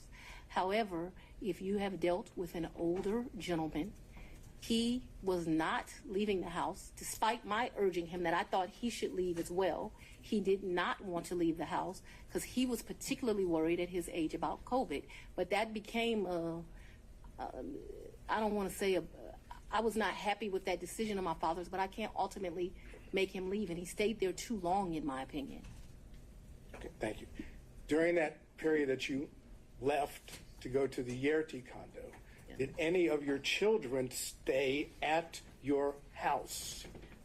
So I don't, I don't think that they were there at that point. Certainly my baby wasn't there. I'm talking about this entire period. We're talking about, if I remember correctly, and you'll correct me, I'm sure, you said that you stayed there at what I would call the Yerty condo until January of 2022, correct? Yes. Okay, so I'm asking you in that period, which would be February to April of 2021 until January of 22, did any of your children stay at your house? And you don't have to yell at me. I'm able to understand. So I would ask you to not yell at me. That being said, I don't actually expressly remember, but I can tell you since I have left my home, there have been times my oldest daughter came in. But I can't tell you with certainty the time window that you've said, if they did or not. And so I don't want to speculate to that. But there was some time that my oldest daughter came back. Whether it was that period or after I left the Yerty residence, I'm not sure, okay? Okay, so if I continue to go into more detail on this, you're not going to be able to give me an answer of whether or not, in fact, any of your children were still at the house or stayed at your house during that time period, correct? What I can give you clarity of, so that we are clear, is from the time I moved out in February-ish of 2021, after I left there was a time period that my oldest daughter came back. But if you're asking me, was it in that window or after, I just don't have a recollection of that because, you know, your kids come and they go. And so I don't remember the specific time period, and I apologize for that. Did your children ever stay with you at the Yerty condo? Like maybe a night. Okay. Like for a girls' night or something, but live with, no. Okay. Did anyone else stay with you at the Yerty condo, That was including Miss Yerty? Never. Miss Yerty never lived in the condo. She met her husband and they moved. They weren't quite married, but they moved. Nobody ever lived with me in the condo. That was My word was stayed, not lived. Stayed with you at the condo. I guess I don't understand the distinction, but no one ever, I think my baby's my oldest child. I think she spent one night with me, maybe my oldest and my youngest, but I think that whole time I was in that place, other than that one night, I don't think anyone ever, this was a very lonely period in my life. I don't think anyone ever spent the night other than maybe one night. I remember a picture of my baby sitting on the couch in that place, and I'm thinking she spent that night. But just a very lonely time in life. Okay. We'll stay with the lonely theme just for a minute. Did Nathan Wade visit you at the Yerty condo from the time you moved in until he was hired on November the 1st of 2021? So I moved out of that condo, but during that time period, I'm sure he came to visit. He came to visit. I can remember us going, I think the restaurant's Lickety Split. I can remember him picking me up, going to Lickety Split and ordering some food and coming and sitting at my table and eating. So I remember times that he visited me at that condo, yes. Okay, could you give us an approximation of how many times Mr. Wade visited you at the condo between the time you moved in and prior to November 1 of 2020? I don't think often, but I don't want to speculate. Can we say more than 5, more than 10? I'm going to tell you the problem I'm having here. Let's say more than 10, but I'm not sure that that's even accurate. He certainly has come and picked me up, gone to grab some food to eat. I don't remember him being in that condo a lot. Okay, that's your. I'm sorry. You want a number, and what I don't want to do. Giving me your current and best recollection is all I'm asking for. That's all I can give you, sir. How many times did any of the prosecution team, how many times did Anna Cross come to that condo between the time you moved in and November 1st of 2021? I don't think Anna's ever been to that condo. What about any other prosecutor that's involved in the prosecution of this case? I don't think any of them have. Just Mr. Wade? That's correct, sir. But it was a lonely time. Oh my God, that 2021, I I have a lot of guilt about this time period in my life. Let me tell you why. But yes, it was a lonely time. Okay. I was very appreciative to the citizens for giving me this responsibility and this duty. But what I very, very quickly learned is that this is a very isolating job, and 2021 was a lonely time. I turned 50 in 2021. That's probably one of the worst birthdays I've ever had. I spent it alone. So I have a clear recollection of 2021 being lonely. Okay. Did Mr. Wade ever visit you at the condo, the time period I'm talking about, prior to November of 2021, when Ms. Yerty was at the condo? So Miss Yerty and me, we didn't share the condo at the same time. So the answer would be no. But we never stayed there together, so it's an impossibility. It's an impossibility. Yeah. Okay. Now, Miss Yerty, because we need to get clarification on this. Miss Yerty stayed in that place. There may have been a time that me and Mr. Wade visited, like went and saw Miss Yerty, but me and Miss Yerty never lived there together. Just so we're clear. Well, maybe that was clear, but I'm going to have to try again. Okay. Was Miss Yerty still living in the condo when you moved in? Not a day. Okay. So when That I'm was talking, another misrepresentation in this. We never lived together. I never lived with Miss Yerty. my question though, I'm trying to understand Okay. that after you moved in to the condo, Miss Yerty she was out of the condo, right? She got a house. That's all I'm asking. She's not in the condo. We never stay, Miss Yerty and I never stay a day together in the condo. All of her stuff was out of the condo, and all my stuff, some of my stuff, not all of it obviously, was moved into the condo. So we never stayed there together. No, sir. All right. So when I ask you about Mr. Wade visiting the condo Yes. when you were staying there, Yes. Miss Yerty wasn't staying there, correct? That would be correct, yes. She wouldn't be at the condo, correct? No, she would not have been. It would be you and Mr. Wade alone at the condo, correct? Yes. That is, there weren't any other witnesses to Mr. Wade and you at the condo, correct? Yes. No security, none of your security detail. I would object. She said it was just her and Mr. Wade. You made your point, Mr. Sadow. Let's move on to the next one. Yes, Your Honor.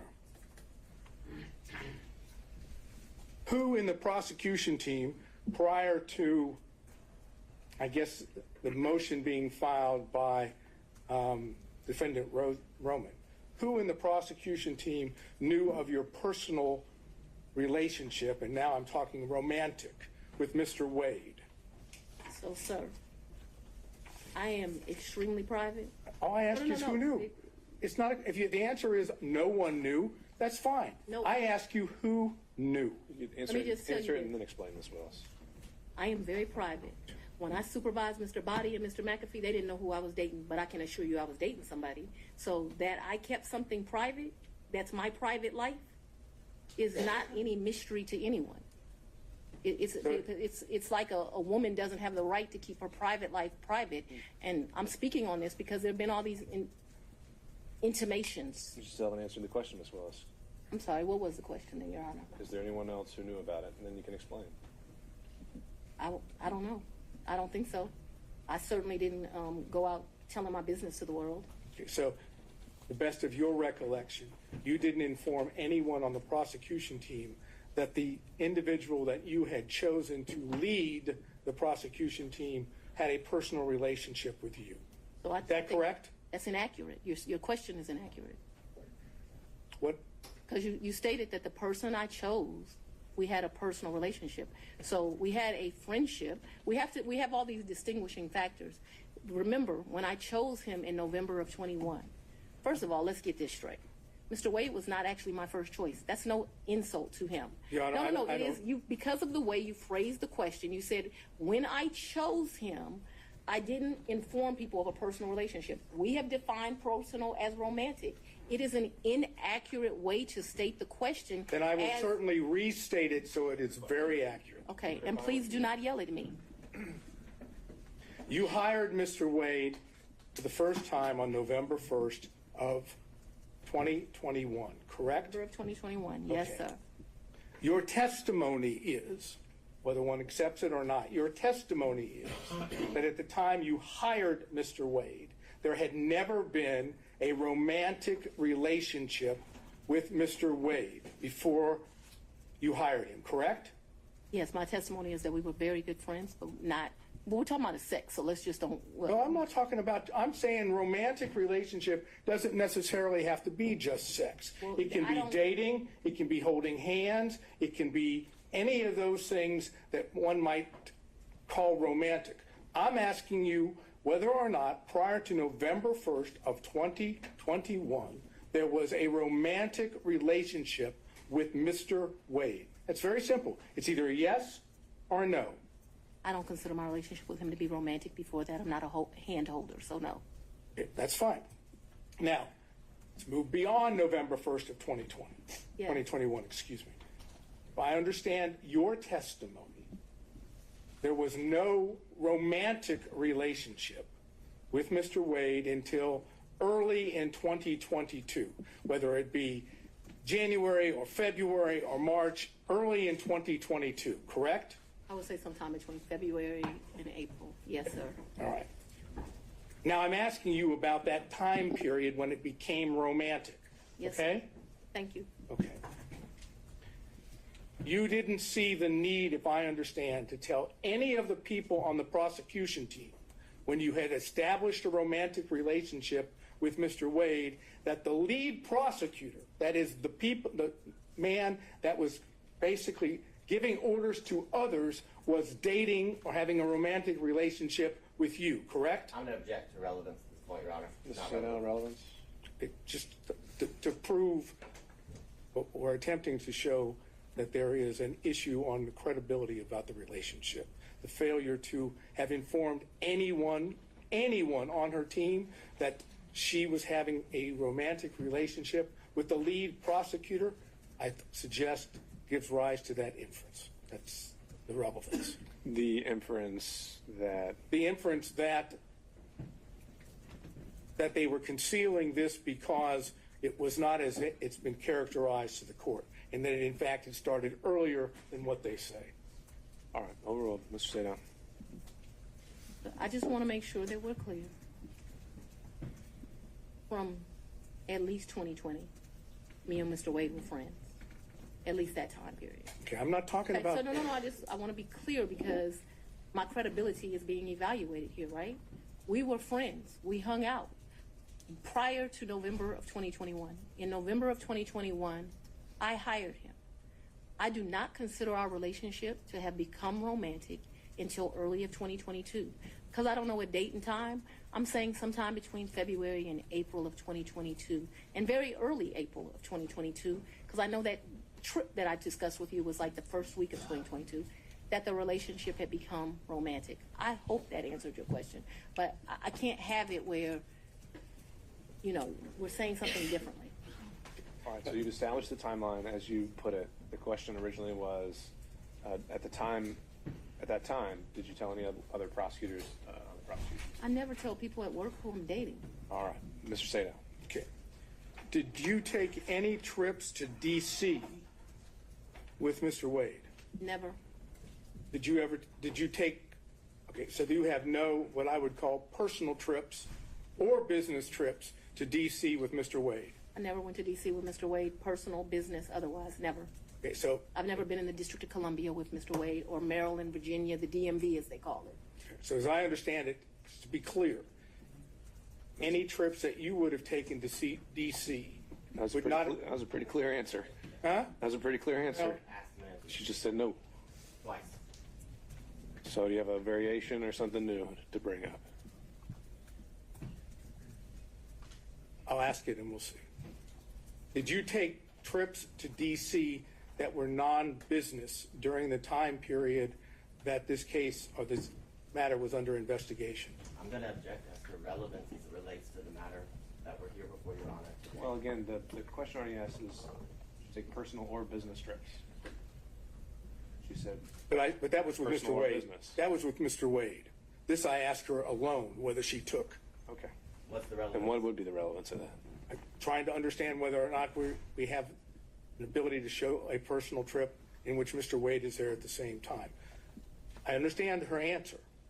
Okay, I understand her answer, but we have documents, we have records that. Your Honor, I'm going to object to the documents, the things that Well, this could be something that's maybe not part of the record yet, but if he has I think there have been other things discussed in this case, and they have evidence that Mr. Wade may have been in D.C. at the same time. If you want to ask about that exact specific date, Mr. Sadon, you can do that. I would reference to the court that that was not asked of Mr. Wade. Anything about any trips to D.C. Sure.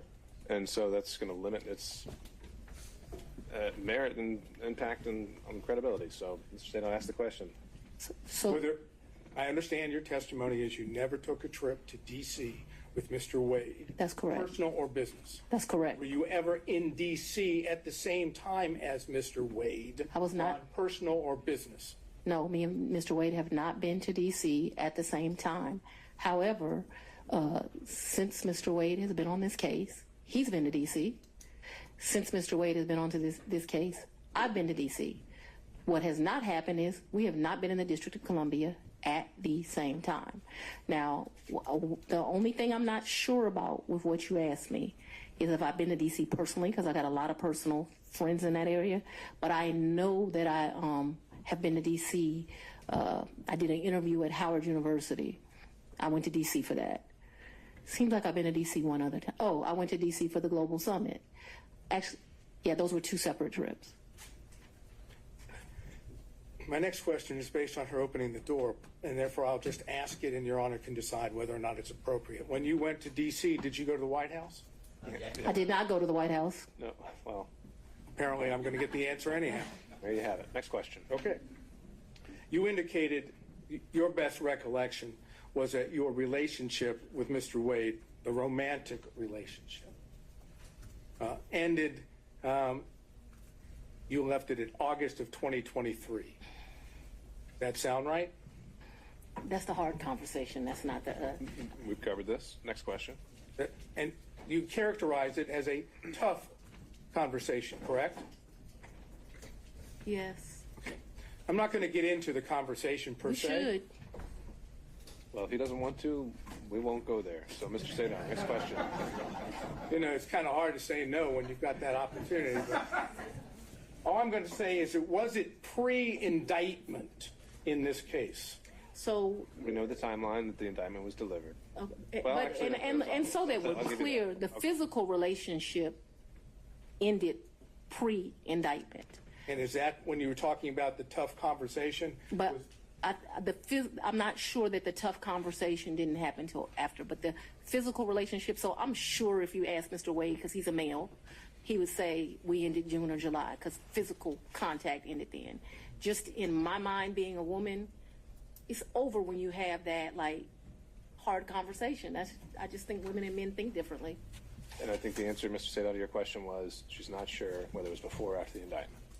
Well, I'm not sure that was her answer, but let's see if I can get specific. That is what I said. That's what I said. I'll let you. Next question, Mr. Sadon. If you need to clarify. Want to say one more? The romantic relationship ended before the indictment was returned, yes or no? To a man, yes. Well, to a man, yes. To you, no? She's explained this, Mr. Sadon. She's explained this. And did the forthcoming indictment have anything to do with that? Ooh. Or was it just a coincidence? Let's go on and have the conversation. I've just asked you whether or not it was a coincidence. Had absolutely nothing to do with this. It's interesting that we're here about this money. Mr. Wade is used to women that, as he told me one time, the only thing a woman can do for him is make him a sandwich. We would have brutal arguments about the fact that I am your equal. I don't need anything from a man. A man is not a plan. A man is a companion. And so there was tension always in our relationship, which is why I would give him his money back. I don't need anybody to foot my bills. The only man who's ever foot my bills completely is my daddy. Is there anything else you would like to add to that? No. Sure. But I'm sure we'll talk about it further. No, we're not going to talk about it further. All right, no back and forth, Mr. Sadon. Next question. My next question is something that that has to do with what I've characterized as the church speech. Let me just tell you what the question is, because I know that's not something. Preserve it for the record. Huh? You can preserve the questions for the record, but then we'll move on. That's correct. Thank you. When you gave what I've referred to as the Martin Luther King weekend church speech, you know what I'm referring to? A great honor of mine. That's a historic African-American church. Yes, I do. Okay. Did you have handwritten notes with you that you were reading from during the speech? And on second thought, Mr. Sadal, because you might have a number of questions about this, why don't we just bullet point what you would want to cover on this reserved for the record, and then we'll move on to the next topic. Okay. Since I had laid out before that the forensic misconduct isn't a So subject do of the I evidentiary not hearing. get an answer for that? That's right. Okay. Did you read your speech? Well, no, Mr. Sadal, for everything related to any forensic Oh, you just want me to stay claims. out of it now? We're just not, we can do it in a bullet form if you just want to cover what you would have asked, but it's not in a question and answer format. Okay, so I should do that at this point or do it Sure. when you're ready? We can do it right now, so it's fresh on I'm your going to ask her about, did she prepare the speech? Did she have notes on the speech? Did she read the speech? When did she do this? When did she write the speech?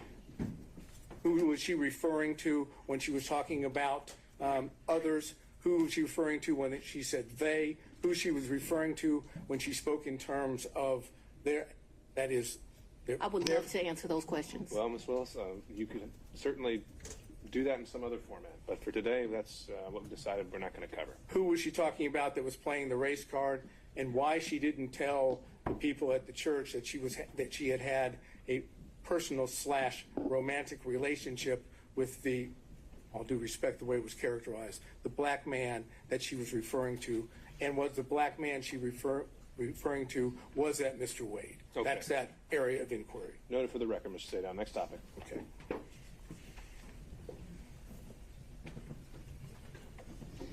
I realize that you've testified that you have no records that with regard to cash payments, Yes. correct? Would your bank records reflect that you withdrew cash from your bank accounts during the time period of 2020, 2021, 2022, or 2023? I'm not asking you, I'm just asking whether they would reflect that you withdrew cash from any of your bank accounts. So the exact amounts? No, just But yeah, that you did. Of course, I withdrew money throughout that time period, throughout my life. I withdrawn money from the bank. Yes, of course. Talking about cash from, that is, that you go to a Cash, bank right. or you go to an ATM Cash. and you take cash out.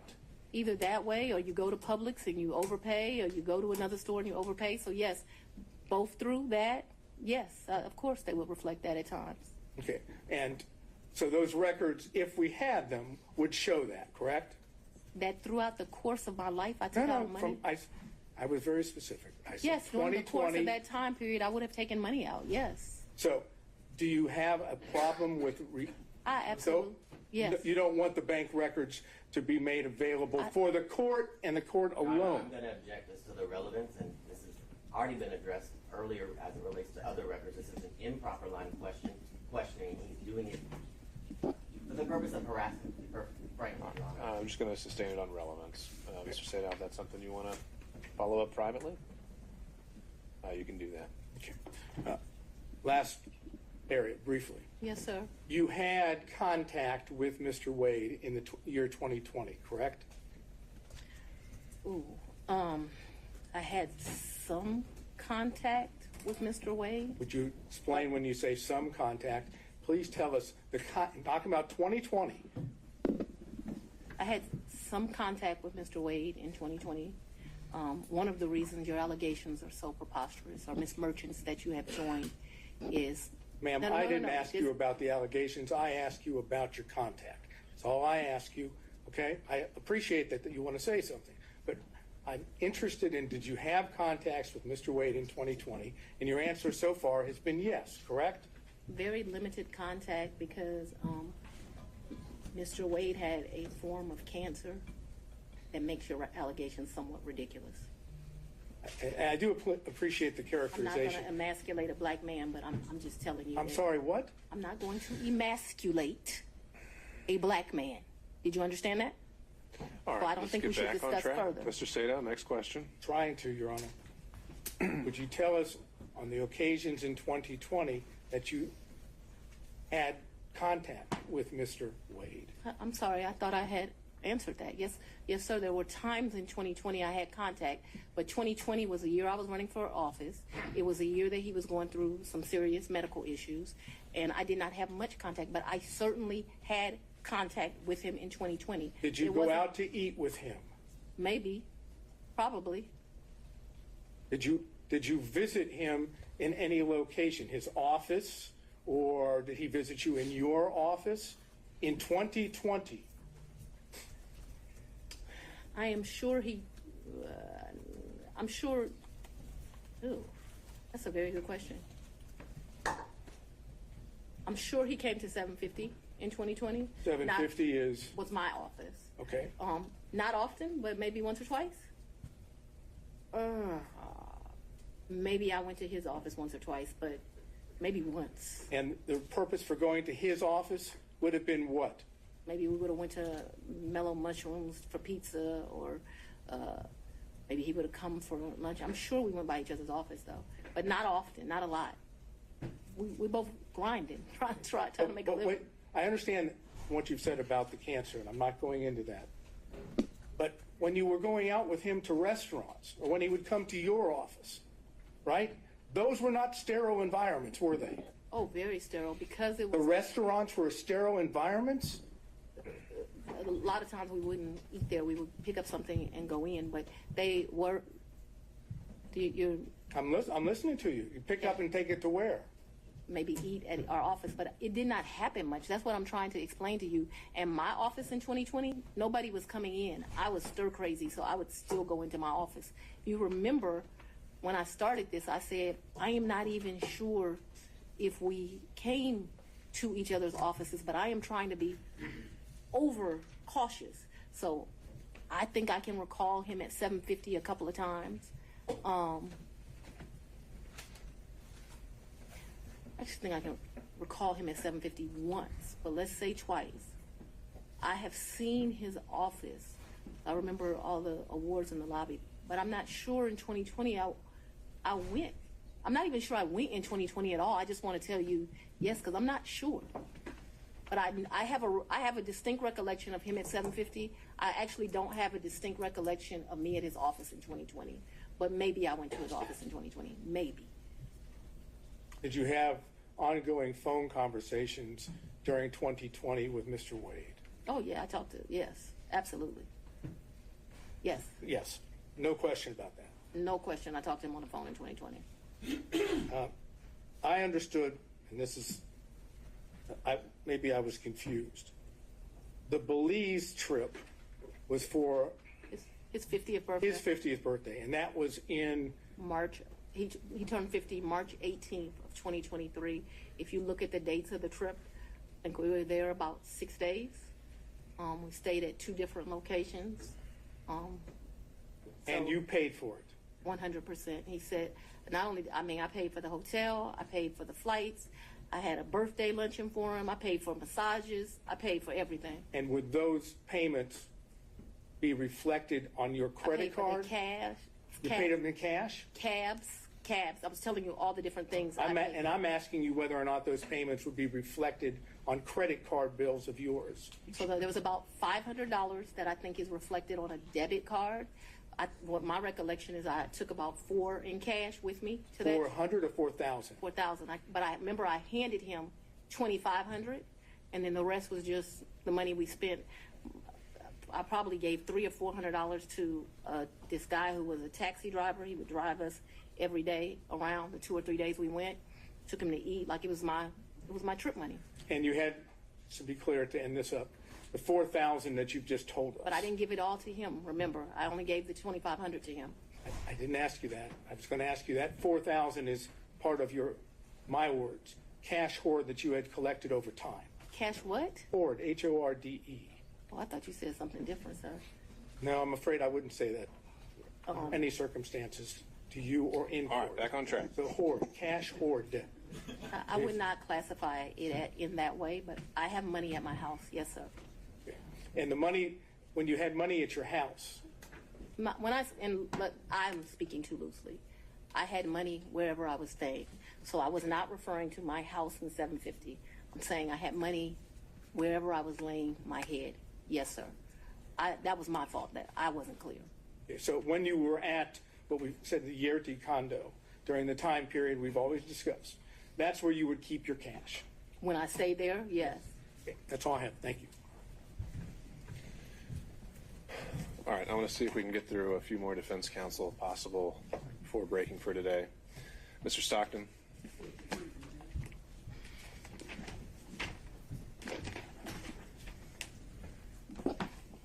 Madam District Attorney, I'm Alan Stockton. I don't think we've had the pleasure of meeting. It's a pleasure to meet you, sir.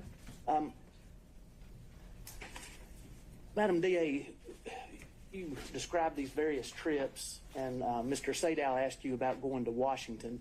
Did you and Mr. Wade go to New York? I've gone to New York.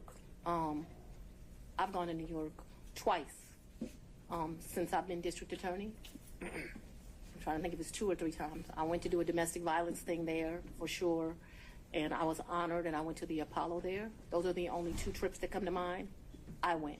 He was not with me.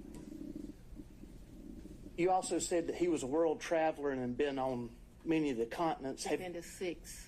Have you been on any of those continents with him? Besides this one? Where's Belize? What continent is it? I'm not being funny. I don't know. Let's say, with the I've been exception to of... Belize with him. I've been to the Bahamas with him. I've been with Aruba with him. Don't embarrass me. I'm not sure what continents those are on. Whatever continents those are, that's where I've been. I'm sure if I gave it some thought, I would tell you. But whatever continents those are, that I've been to those locations, sir. But not Australia or any other continents? I don't even want to go to Australia. I do know he took a trip in December to Australia. I have no idea, I don't know anything about that trip. When Mr. Wade began working with your office, Yes. he had 2 other gentlemen that worked in his firm with him. Is that correct? Yes, Terrence Bradley worked for him, and Chris Campbell worked not for him. They worked with each other. Did you understand what their partnership arrangement was? No. Did he ever make you aware of how fees were divided or anything? No. Now, since you have been district attorney, the 2 gentlemen that worked with Mr. Wade and his firm, they also had contracts with your office. Is that correct? I've probably had 2. No, I don't. Well, I don't know if we've covered this in Ms. Willis, but I still don't know what the relevance would be of her testifying to this. But I've had about 10 people. Oh, I'm sorry. Do you want me to answer Let's or figure no? this out. Judge, respectfully, I think based on Mr. Wade's testimony, he had an interest in those contracts. Sure. But how's that been imputed to Ms. Willis? I don't know whether or not she knew she was giving him that benefit. That's what I was trying to explore. Okay. Well, maybe we can start with that question, and then if she doesn't know about it, then the ins and outs of all the contracts wouldn't be quite as relevant. Judge, to lay a foundation for that, though, Let's see where it respectfully, takes us. Go ahead. The 2 gentlemen that were in Mr. Wade's office, did they have what I think's been referred to as a taint contract? So let me be clear, and I may get the names wrong. When I first became DA, the office was not properly staffed. And so I'm surprised any lawyer would take it, but I did a contract for like $60 an hour to help us out with first appearance. That lasted a few months, okay? I can't remember if Bradley or Campbell had that. We can have records and I can tell you which one, but I just can't remember now. I liked their experience. Bradley had been a probation officer and a defense attorney. Campbell had been a police officer and a defense attorney. There's a reason I'm telling you this. Then that contract, like I said, it didn't last long. It was just, I was aggressively hiring. As soon as I got where I felt like I had first appearance, enough lawyers for that, I let them go. Then we had what's called a filter contract, but it was not filter for this particular case. I do have a lawyer who does the filter for this election interference case. When we're talking about filter, the contract they had that neither one of them has any longer, I now have another lawyer that does that for me. It was only for police brutality cases. It's for what I call so when I first got to be the DA, I had the whole unit was called anti-corruption. It dealt with both elections and police brutality cases. I actually took a trip to Houston and visited the district attorney in Houston. They divided their work up, and I thought the way she was doing it was better than me. And so I made a civil rights unit. And so they did what we would classify as civil rights cases. Those are specifically the police brutality cases. When I first took over, I was told Paul had not filtered 5 cases. That was a joke. It ended up being the 101 cases. They weren't filtered, which is why I hired 2 of them. Eventually, we got it down enough that it was 1 of them. And then now I still have 1 lawyer that does it, but now I've been able to cut those cases down to like 30. Can you tell me and help me understand what the purpose of the filter is? Yes, sir. So what a filter is police officers make statements in the line of duty, and you are not allowed as the prosecutor to know what those statements are if they're done in the furtherance of their employment. And in fact, if you know what those statements are, you're basically disqualified from the case. You can't have it anymore. So what our policy is, I think I pay them like a $50 flat fee. They pick the case up directly from the GBI because that's where those cases go to. And then what they are to do is to go through the entire file. So the body cam, which is important because sometimes they'll make a statement to their supervisor on body cam, in the police reports where they write things. If it would be easy if it was just some statement of the police officer, but what you find out is these statements are embedded in it. And so what your filter lawyer does is they go through it, they either redact it out electronically or they cross it out, and then once it is crossed out, then they provide it to my team, and then we're able to look at it. That was not being done appropriately when I became district attorney. I thought that it had only been, so Mr. Howard had some Chinese wall thing that I didn't think worked at all, where allegedly those cases were properly redacted. That ended up being a joke. And so the 5 cases really turned into, I'm not going to say all 101, but a vast majority. That is the work that Mr. Bradley and Mr. Campbell did for me. They did a really good job. All of those cases that we originally came with, they're done. Those cases they're not just done for Mr. Bradley and Mr. Campbell. They're done through my office. But obviously, life is not stagnant. There have been new police cases. I do have a lawyer that is doing that work now. That doesn't work for me. That's same kind of deal. I have another lawyer that does filtering for this case, completely separate. So in the same private office, you had a filter contract, then you had somebody else handling first appearances and so forth, and then you had a special prosecutor. Is that correct? I'm just not. Ultimately, the answer to your question is yes, but I'm not sure that they did it at the same time. The first appearance contract was either $60 or $90. I don't know really how I convinced them to be able to take that, but I think because it was for such a short amount of time. And then I think I pay my filter lawyers, which I still don't know how I get away with, about $150 an hour. And I want you to understand, the AG pays special prosecutors $1,000 an hour. So I'm a tough negotiator. Paul was paying people up to $375 an hour. I won't pay anyone more than $250 is my max. I have a lot of lawyers for what I have that work at $250, and I cap them every month. You can't go past a certain amount of hours. Would you agree that if Mr. Wade and the 2 other gentlemen that were in his firm were splitting fees in equal thirds, would you agree that he would benefit from the tank contract and also from the other first appearance contract? I would agree he would make money. Yeah, so to make money is a benefit. Just a thought, guy. Mr. Durham, if you're still with us on Zoom. No questions, Your Honor. Mr. McDougald. I do have a couple, Your Honor, but it's a little awkward from back here. Do you want me to? Yeah, why don't you go ahead and make your way up.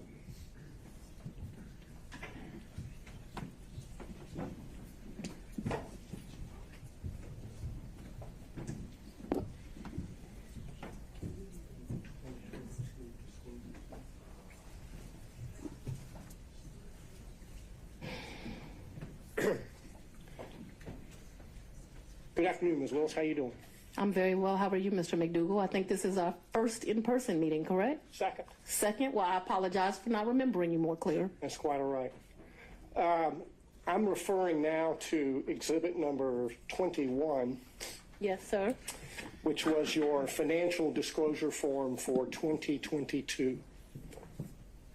Yes, sir. And it has a question which requires you to disclose any gifts or favors from a single prohibited source in the aggregate amount of $100 or more. Do you see that? I don't, but I believe you. It would be on page 2 in the middle, paragraph number 3. Yes. And what is your understanding of a prohibited source for purposes of this form? I believe there's some classification of somebody you like don't have a personal relationship with that gives you $100. All right, if you look somebody under there Sorry. at subparagraph 2, Romanet 2, it defines it as someone that you know or should know is seeking to do or is doing business with the county, correct? Yes, but yes. That includes Mr. Wade as of the date you filled out this form, correct? Yes, but he never gave me a gift of $100 or more. The only thing that I would say maybe went over that, but I don't think it ever did, is if we went to dinner and my meal was $100, but I don't think I've ever eaten $100 worth of food at a restaurant, because I would not pay him back if we went to lunch or went to dinner. But trips, I paid him back for. You know, I never thought about the money until y'all brought it up, and I would be less than honest that says I was giving him the money back because I was the district attorney. I didn't take gifts from him for a lot of personal reasons. Anyway, I did not take gifts from him. And so your reason for not disclosing any gifts from Mr. Wade on exhibit number 21 is that the aggregate amount on a net basis was less than $100 in the year 2022. Is that correct? I did not accept a gift of him of more than $100 in 2022. The one exception to that, because I want us to be clear, is we probably went out to eat multiple times in the year. If you're considering eating a meal, you know, because we went out multiple times, that probably went to the level of more than $100. But if we're doing tit for tat like that, I probably paid for as many meals as he paid for. And so I did not receive any gifts from him. The question on the form, I understand the the question. aggregate in excess of $100, and your testimony is that you did not receive in the aggregate more than $100. All right, Mr. McDougall, you can sit down now. I don't believe she answered that question, Your Honor. She answered as to specific individual gifts. And you're not listening to my answer either, so we're done. Very well. Okay. Mr. Rice. No further questions. Mr. Gillen.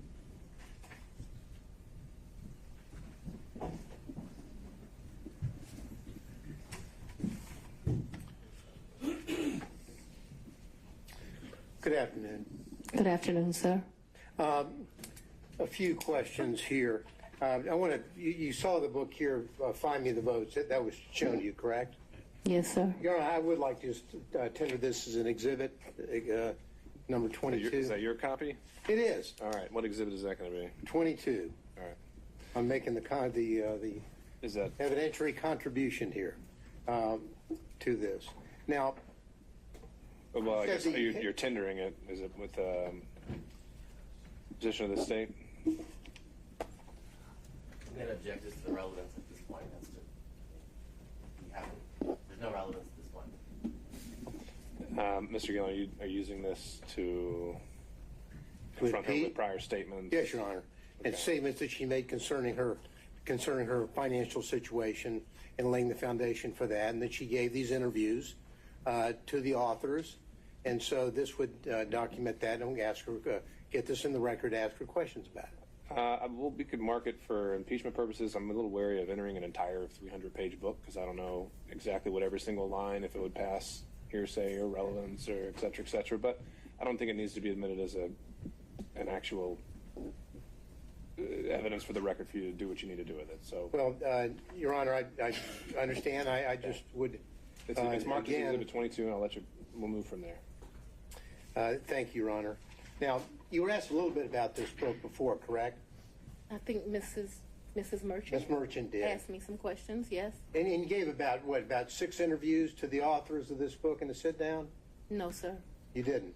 No. Was it? She answered how many interviews she gave, in her opinion.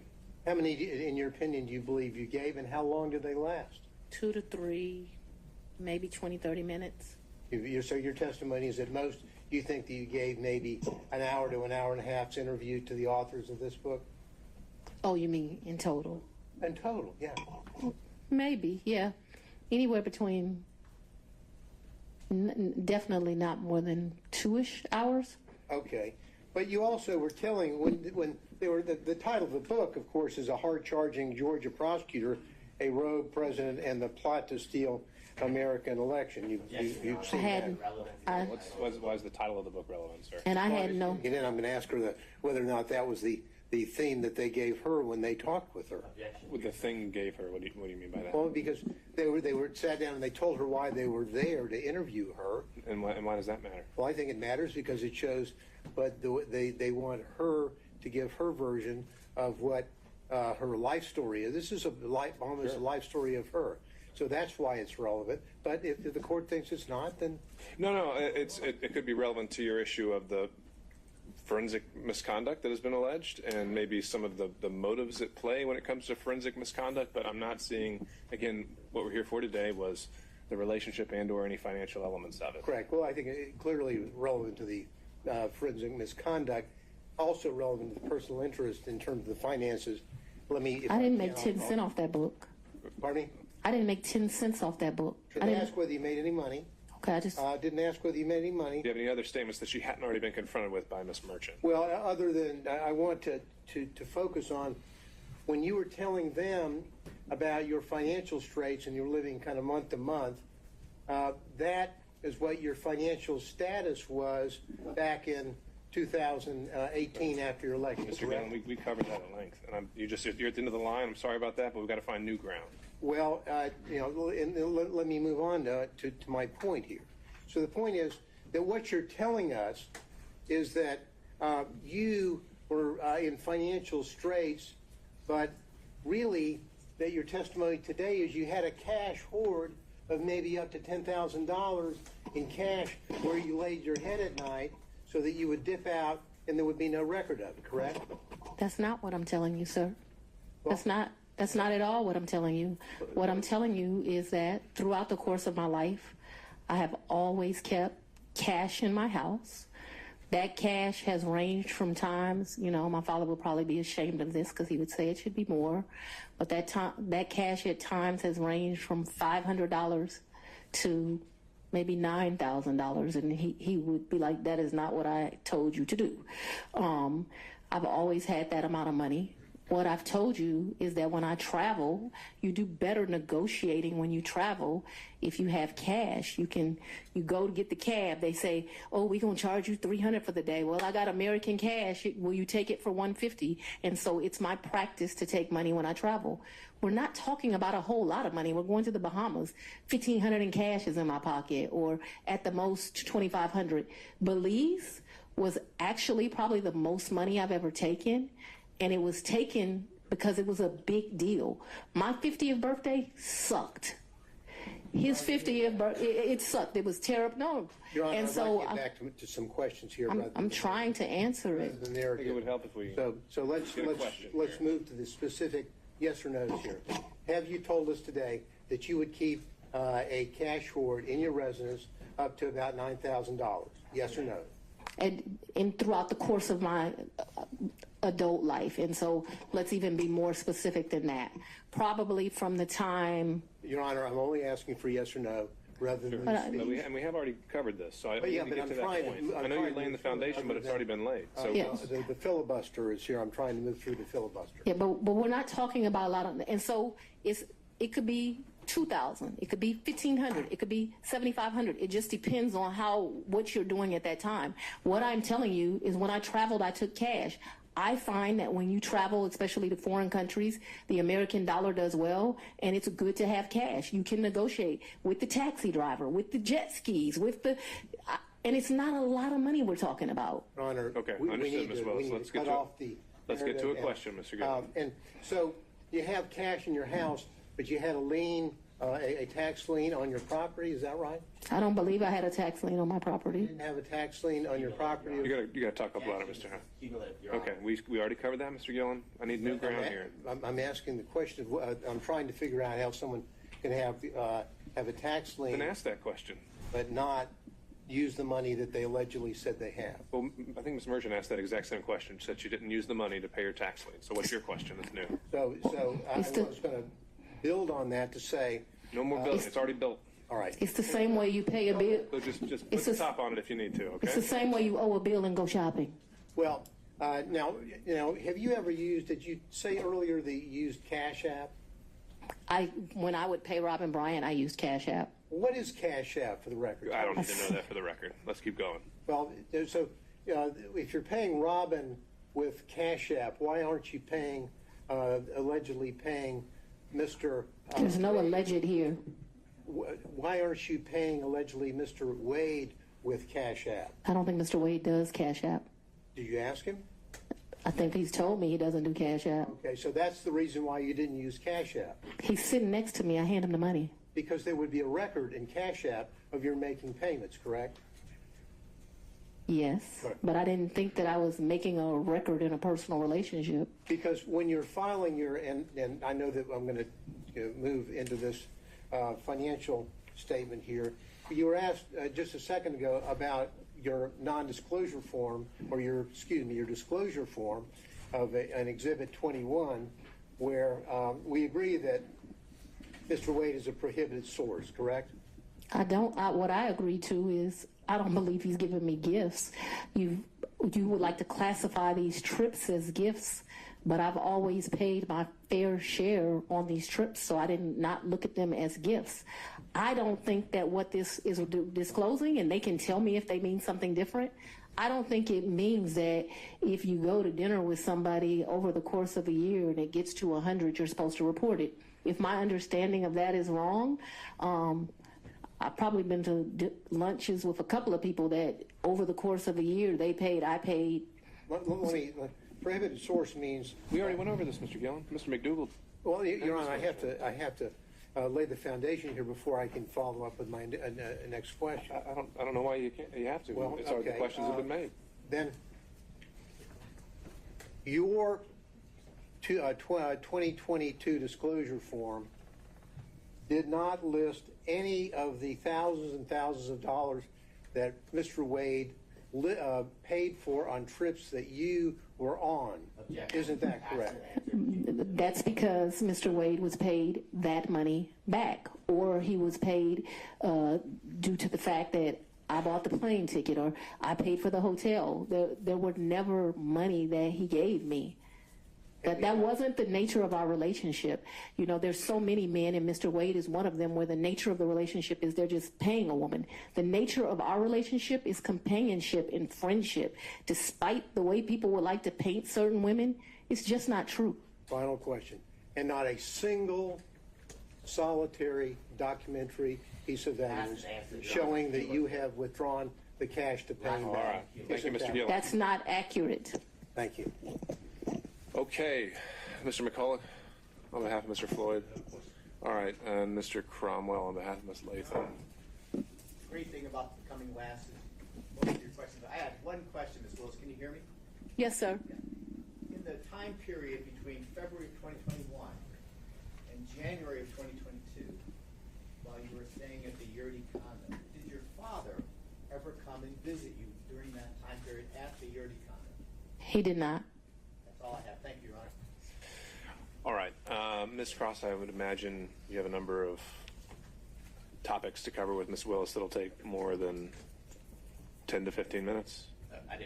Okay, then I think we've reached a stopping point for today.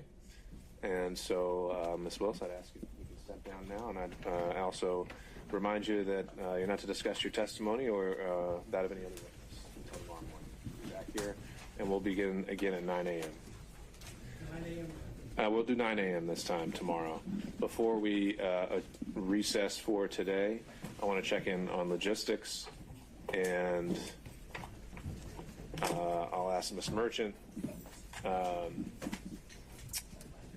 once the testimony of Ms. Willis is concluded, how many other witnesses do you anticipate calling?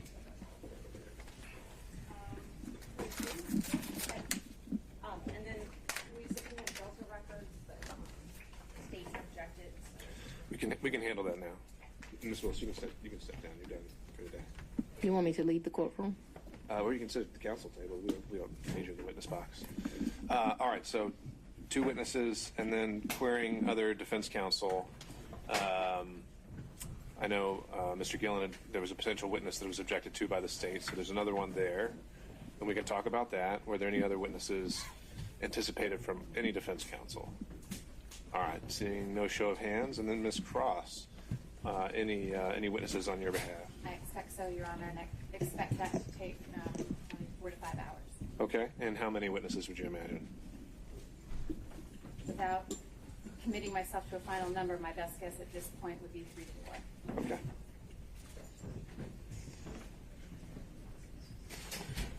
All right.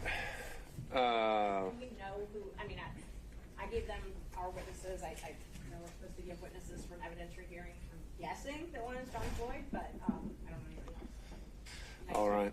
No, I understand, Ms. Merchant. However, I don't think at this point there's any statutory requirement. We have the standing order that for expert witnesses, and if state doesn't want to extend that courtesy, then I think you're stuck with it. All right. I'm certainly happy to represent that Mr. Floyd will be a witness, that the other witnesses will be impeaching of Ms. Yearty. Okay. All right. Let's take up these last couple issues here before we break. Then the issue of the Delta Airlines records. The motion to quash was filed by the state on behalf of Ms. Willis, I believe. I didn't file a motion, Your Honor. Oh, excuse me. But my representation was that I just got notice of them, I think it was yesterday. Okay. And so now that I've had the review of them, I object to the general fishing expeditions. I've introduced a new record today that was from Delta. To my knowledge, that there's going to be no further new production in the Delta records. I don't want to burden the court with anything. If the court wants to take a look at it and see if there's anything different than that, I don't have an objection. I don't like the idea that we're just looking for anything. And I don't want to put an obligation on the court, but I'm happy to agree to an in-camera if that's something the court's interested in. And so, Ms. Merchant, I take it. All right. So, Ms. Merchant, I take it the purpose of this subpoena. I'm going to need you to step out. Step out, ma'am. Judge, the purpose is to show travel. Right. Is it because you suspect there are other travel records, or just you think there might be something else in there? It's, well, one is to prove some of the travel records that they traveled together. And so we have no problem, like I told the state, putting them in camera. I don't even do. I mean, what I'm saying is if we've heard about the trips today in detail. Is there anything else that's in these records that you're saying is going to prove some additional trip, or is it just further corroborating what really is kind of uncontested at this point? There may be some additional trips. But you don't know of any specifically. You just think there might be any. Okay. All right. Well, then let's continue with that. Then, if you want to send them or instruct Delta to send them to us in chambers, we'll take a look. And I think essentially, if there's, you can tell us, Ms. Merchant, what you think we should be looking for and what you think is relevant, and we'll do that. Okay. All right. And then when it comes to Mr. Schaefer's witness, there was an issue raised about this kind of being a summary versus an expert witness, and so I reviewed the motions, and I think there was the essentially kind of the summary document that Mr. Gillen's witness would, the sole purpose of this witness to introduce. Was there something about, I don't know whether it's from Mr. Abadi or Ms. Cross, was there something about this attachment substantively that you think is inaccurate, or is it literally just a summary document? I can't tell because the documents to support it were on a thumb drive, and there's tens of thousands of those documents, and so I don't know whether that is accurate or not. I can point to some characterizations on it that I would quibble with. Sure. I think the result is wrong, but I just can't agree to include the documents or someone testifying from the documents that I can't verify. It may well be that there isn't anything ultimately, but I can't represent that and I can't agree. The document itself isn't authored or identified as being authored by any particular person. Okay, give me a second while I pull it back out. Thank you. So what I was provided by Mr. Gillen is a 3-page document. It starts with a timeline, usually dates, events, and sources, and it ends with an Excel sheet with some more figures. And Mr. Gillen, what do you have to say on this? What we would tend to call Bill Selensky as a summary witness, not expert, not giving expertise. And what we've done is that we have, and we got the bulk of sort of what was in the download we got last week as a chamber team. So what we have here is the source information over here. If we look at that, Your Honor, that's largely, all of this information essentially is material that is material of Mr. Wade's. This isn't something that's some different company or bank account. And largely what it is a situation where, as it now stands, most of these source documents are already in evidence.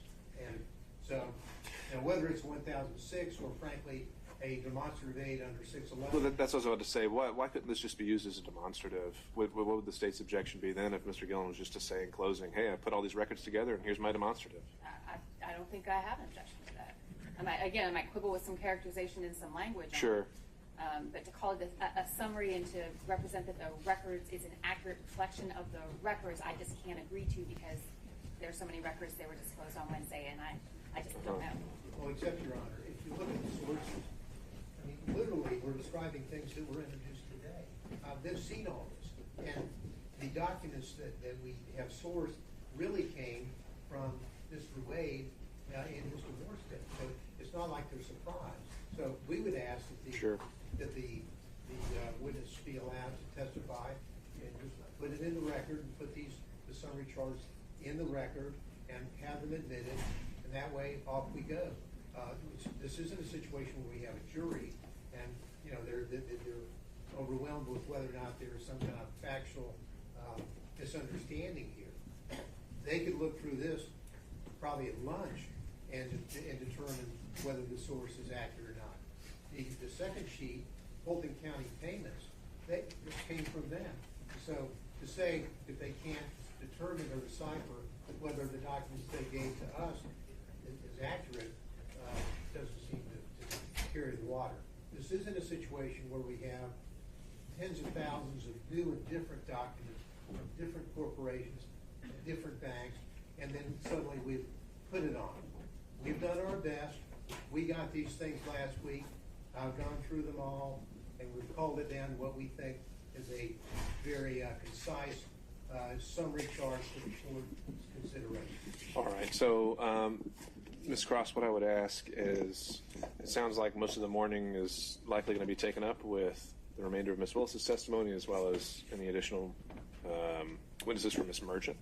And so perhaps we can use that time between then and then the lunch break to take a look and see if these sources are inaccurately cited. I mean, the characterization isn't something that's going to be determinative. I don't think I'm bound by whatever he describes as the event. But if this is just, I really don't really see much of a substantive distinction between a demonstrative and a witness. But if he wants to put it up through a witness, and it's not something that you need to rebut with expert testimony of some kind, then I really don't see this as being much ado about nothing. I'm sure you can understand why I couldn't agree. Sure. No, that's fine. But I don't know if it's something that we need to bar outright until you've had a chance to look at it if you see some incredible inaccuracy in it or something like that. All right. Anything else from the state? No, Your Honor. Anything else from defense counsel, Mr. I'm going to go in order. Mr. Sadow. One quick question. I understand the court at the bullet point where I was going to go. Do we need to put into the record the speech itself in the transcript, or is the court taking notice from what we've already filed? I think it's extensively quoted in all of the pleadings. If you feel that's something that we need to have officially recognized, I think certainly we can do that. I don't know if the state has a particular version or a pleading that they want to double check for accuracy, or it can just be something that's as assumed as a matter of law as pleaded by defense counsel, and then we can make a ruling on it from there. But There's certainly no certified transcript that I'm aware of. If they want to give me the version that they believe to be accurate, then I'll certainly take a look at it. okay. I have a USB that my paralegal downloaded onto a USB drive. You can take it home. All right, and that's also not something I think we need to have done by tomorrow. I'm not going to be ruling on. Yeah, I mean, I'm not ruling on any of this tomorrow. I mean, this is something that's going to be taken under advisement on all aspects. So the forensic issue we can bring up, and we may need to bring everyone back if everyone needs an extensive, not even extensive, but if everyone just wants to be heard in argument in some way, we're probably not going to have time for that tomorrow either. So my hope is perhaps we can just close the evidence tomorrow, and we'll take it from there. People are going to want to have arguments, and I've already requested, depending on how busy the court reporter is between now. Yeah, the answer is they're all busy, and we don't have enough of them. So I don't know. This court reporter was giving me a potential of a reasonable time period. But is that what you just turned over to Ms. Croft? Does that also have a transcript? No. Or is it just having the video? It's got the USB video. I believe that's all it is. But again, I think that's something I'll just wait for direction from the parties on. I don't think that's something we've got enough to deal with tomorrow, and I think we can handle that as it comes once we've had a chance to take a look. Okay? So no arguments on the motion. I doubt we're going to reach it if the state has 4 to 5 hours of witnesses, and That's fine, just a question of preparation. yeah, I don't think that's going to be needed. Okay, Mr. McDougall. Just a very short housekeeping matter. You ruled on Monday you didn't want to hear any evidence about the county ordinances and so Sure. forth. The statute 24-2-221 requires that they be put into evidence as opposed to being cited as law. So before the defense evidence closes, I would like to tender certified copies of those. I don't need a witness Sure. for that. And then I've got one other certified copy that I want to tender. I don't need a witness for that. So that would just be a little mechanical thing right before the defense evidence closes, Your Honor. Understood. Any thoughts from the state on that? Okay. As the representation, if that's what the exhibits are, then I'd consider it a proffer more than evidentiary, but that's fine. Okay. I didn't want to upset the court's expectations tomorrow when I get. Okay. Well, Mr. McDougall, my expectation tomorrow will be that when I talk, I get to take prominence, right? You're the boss. Thank you, sir. Okay. Anything else? Not in the state, Your Honor. All right. We'll be in recess 9 o'clock tomorrow. Thank you all. Sorry?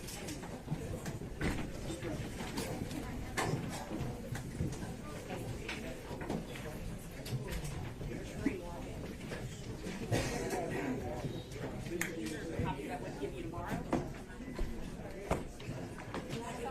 gonna give me ideas.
Willis.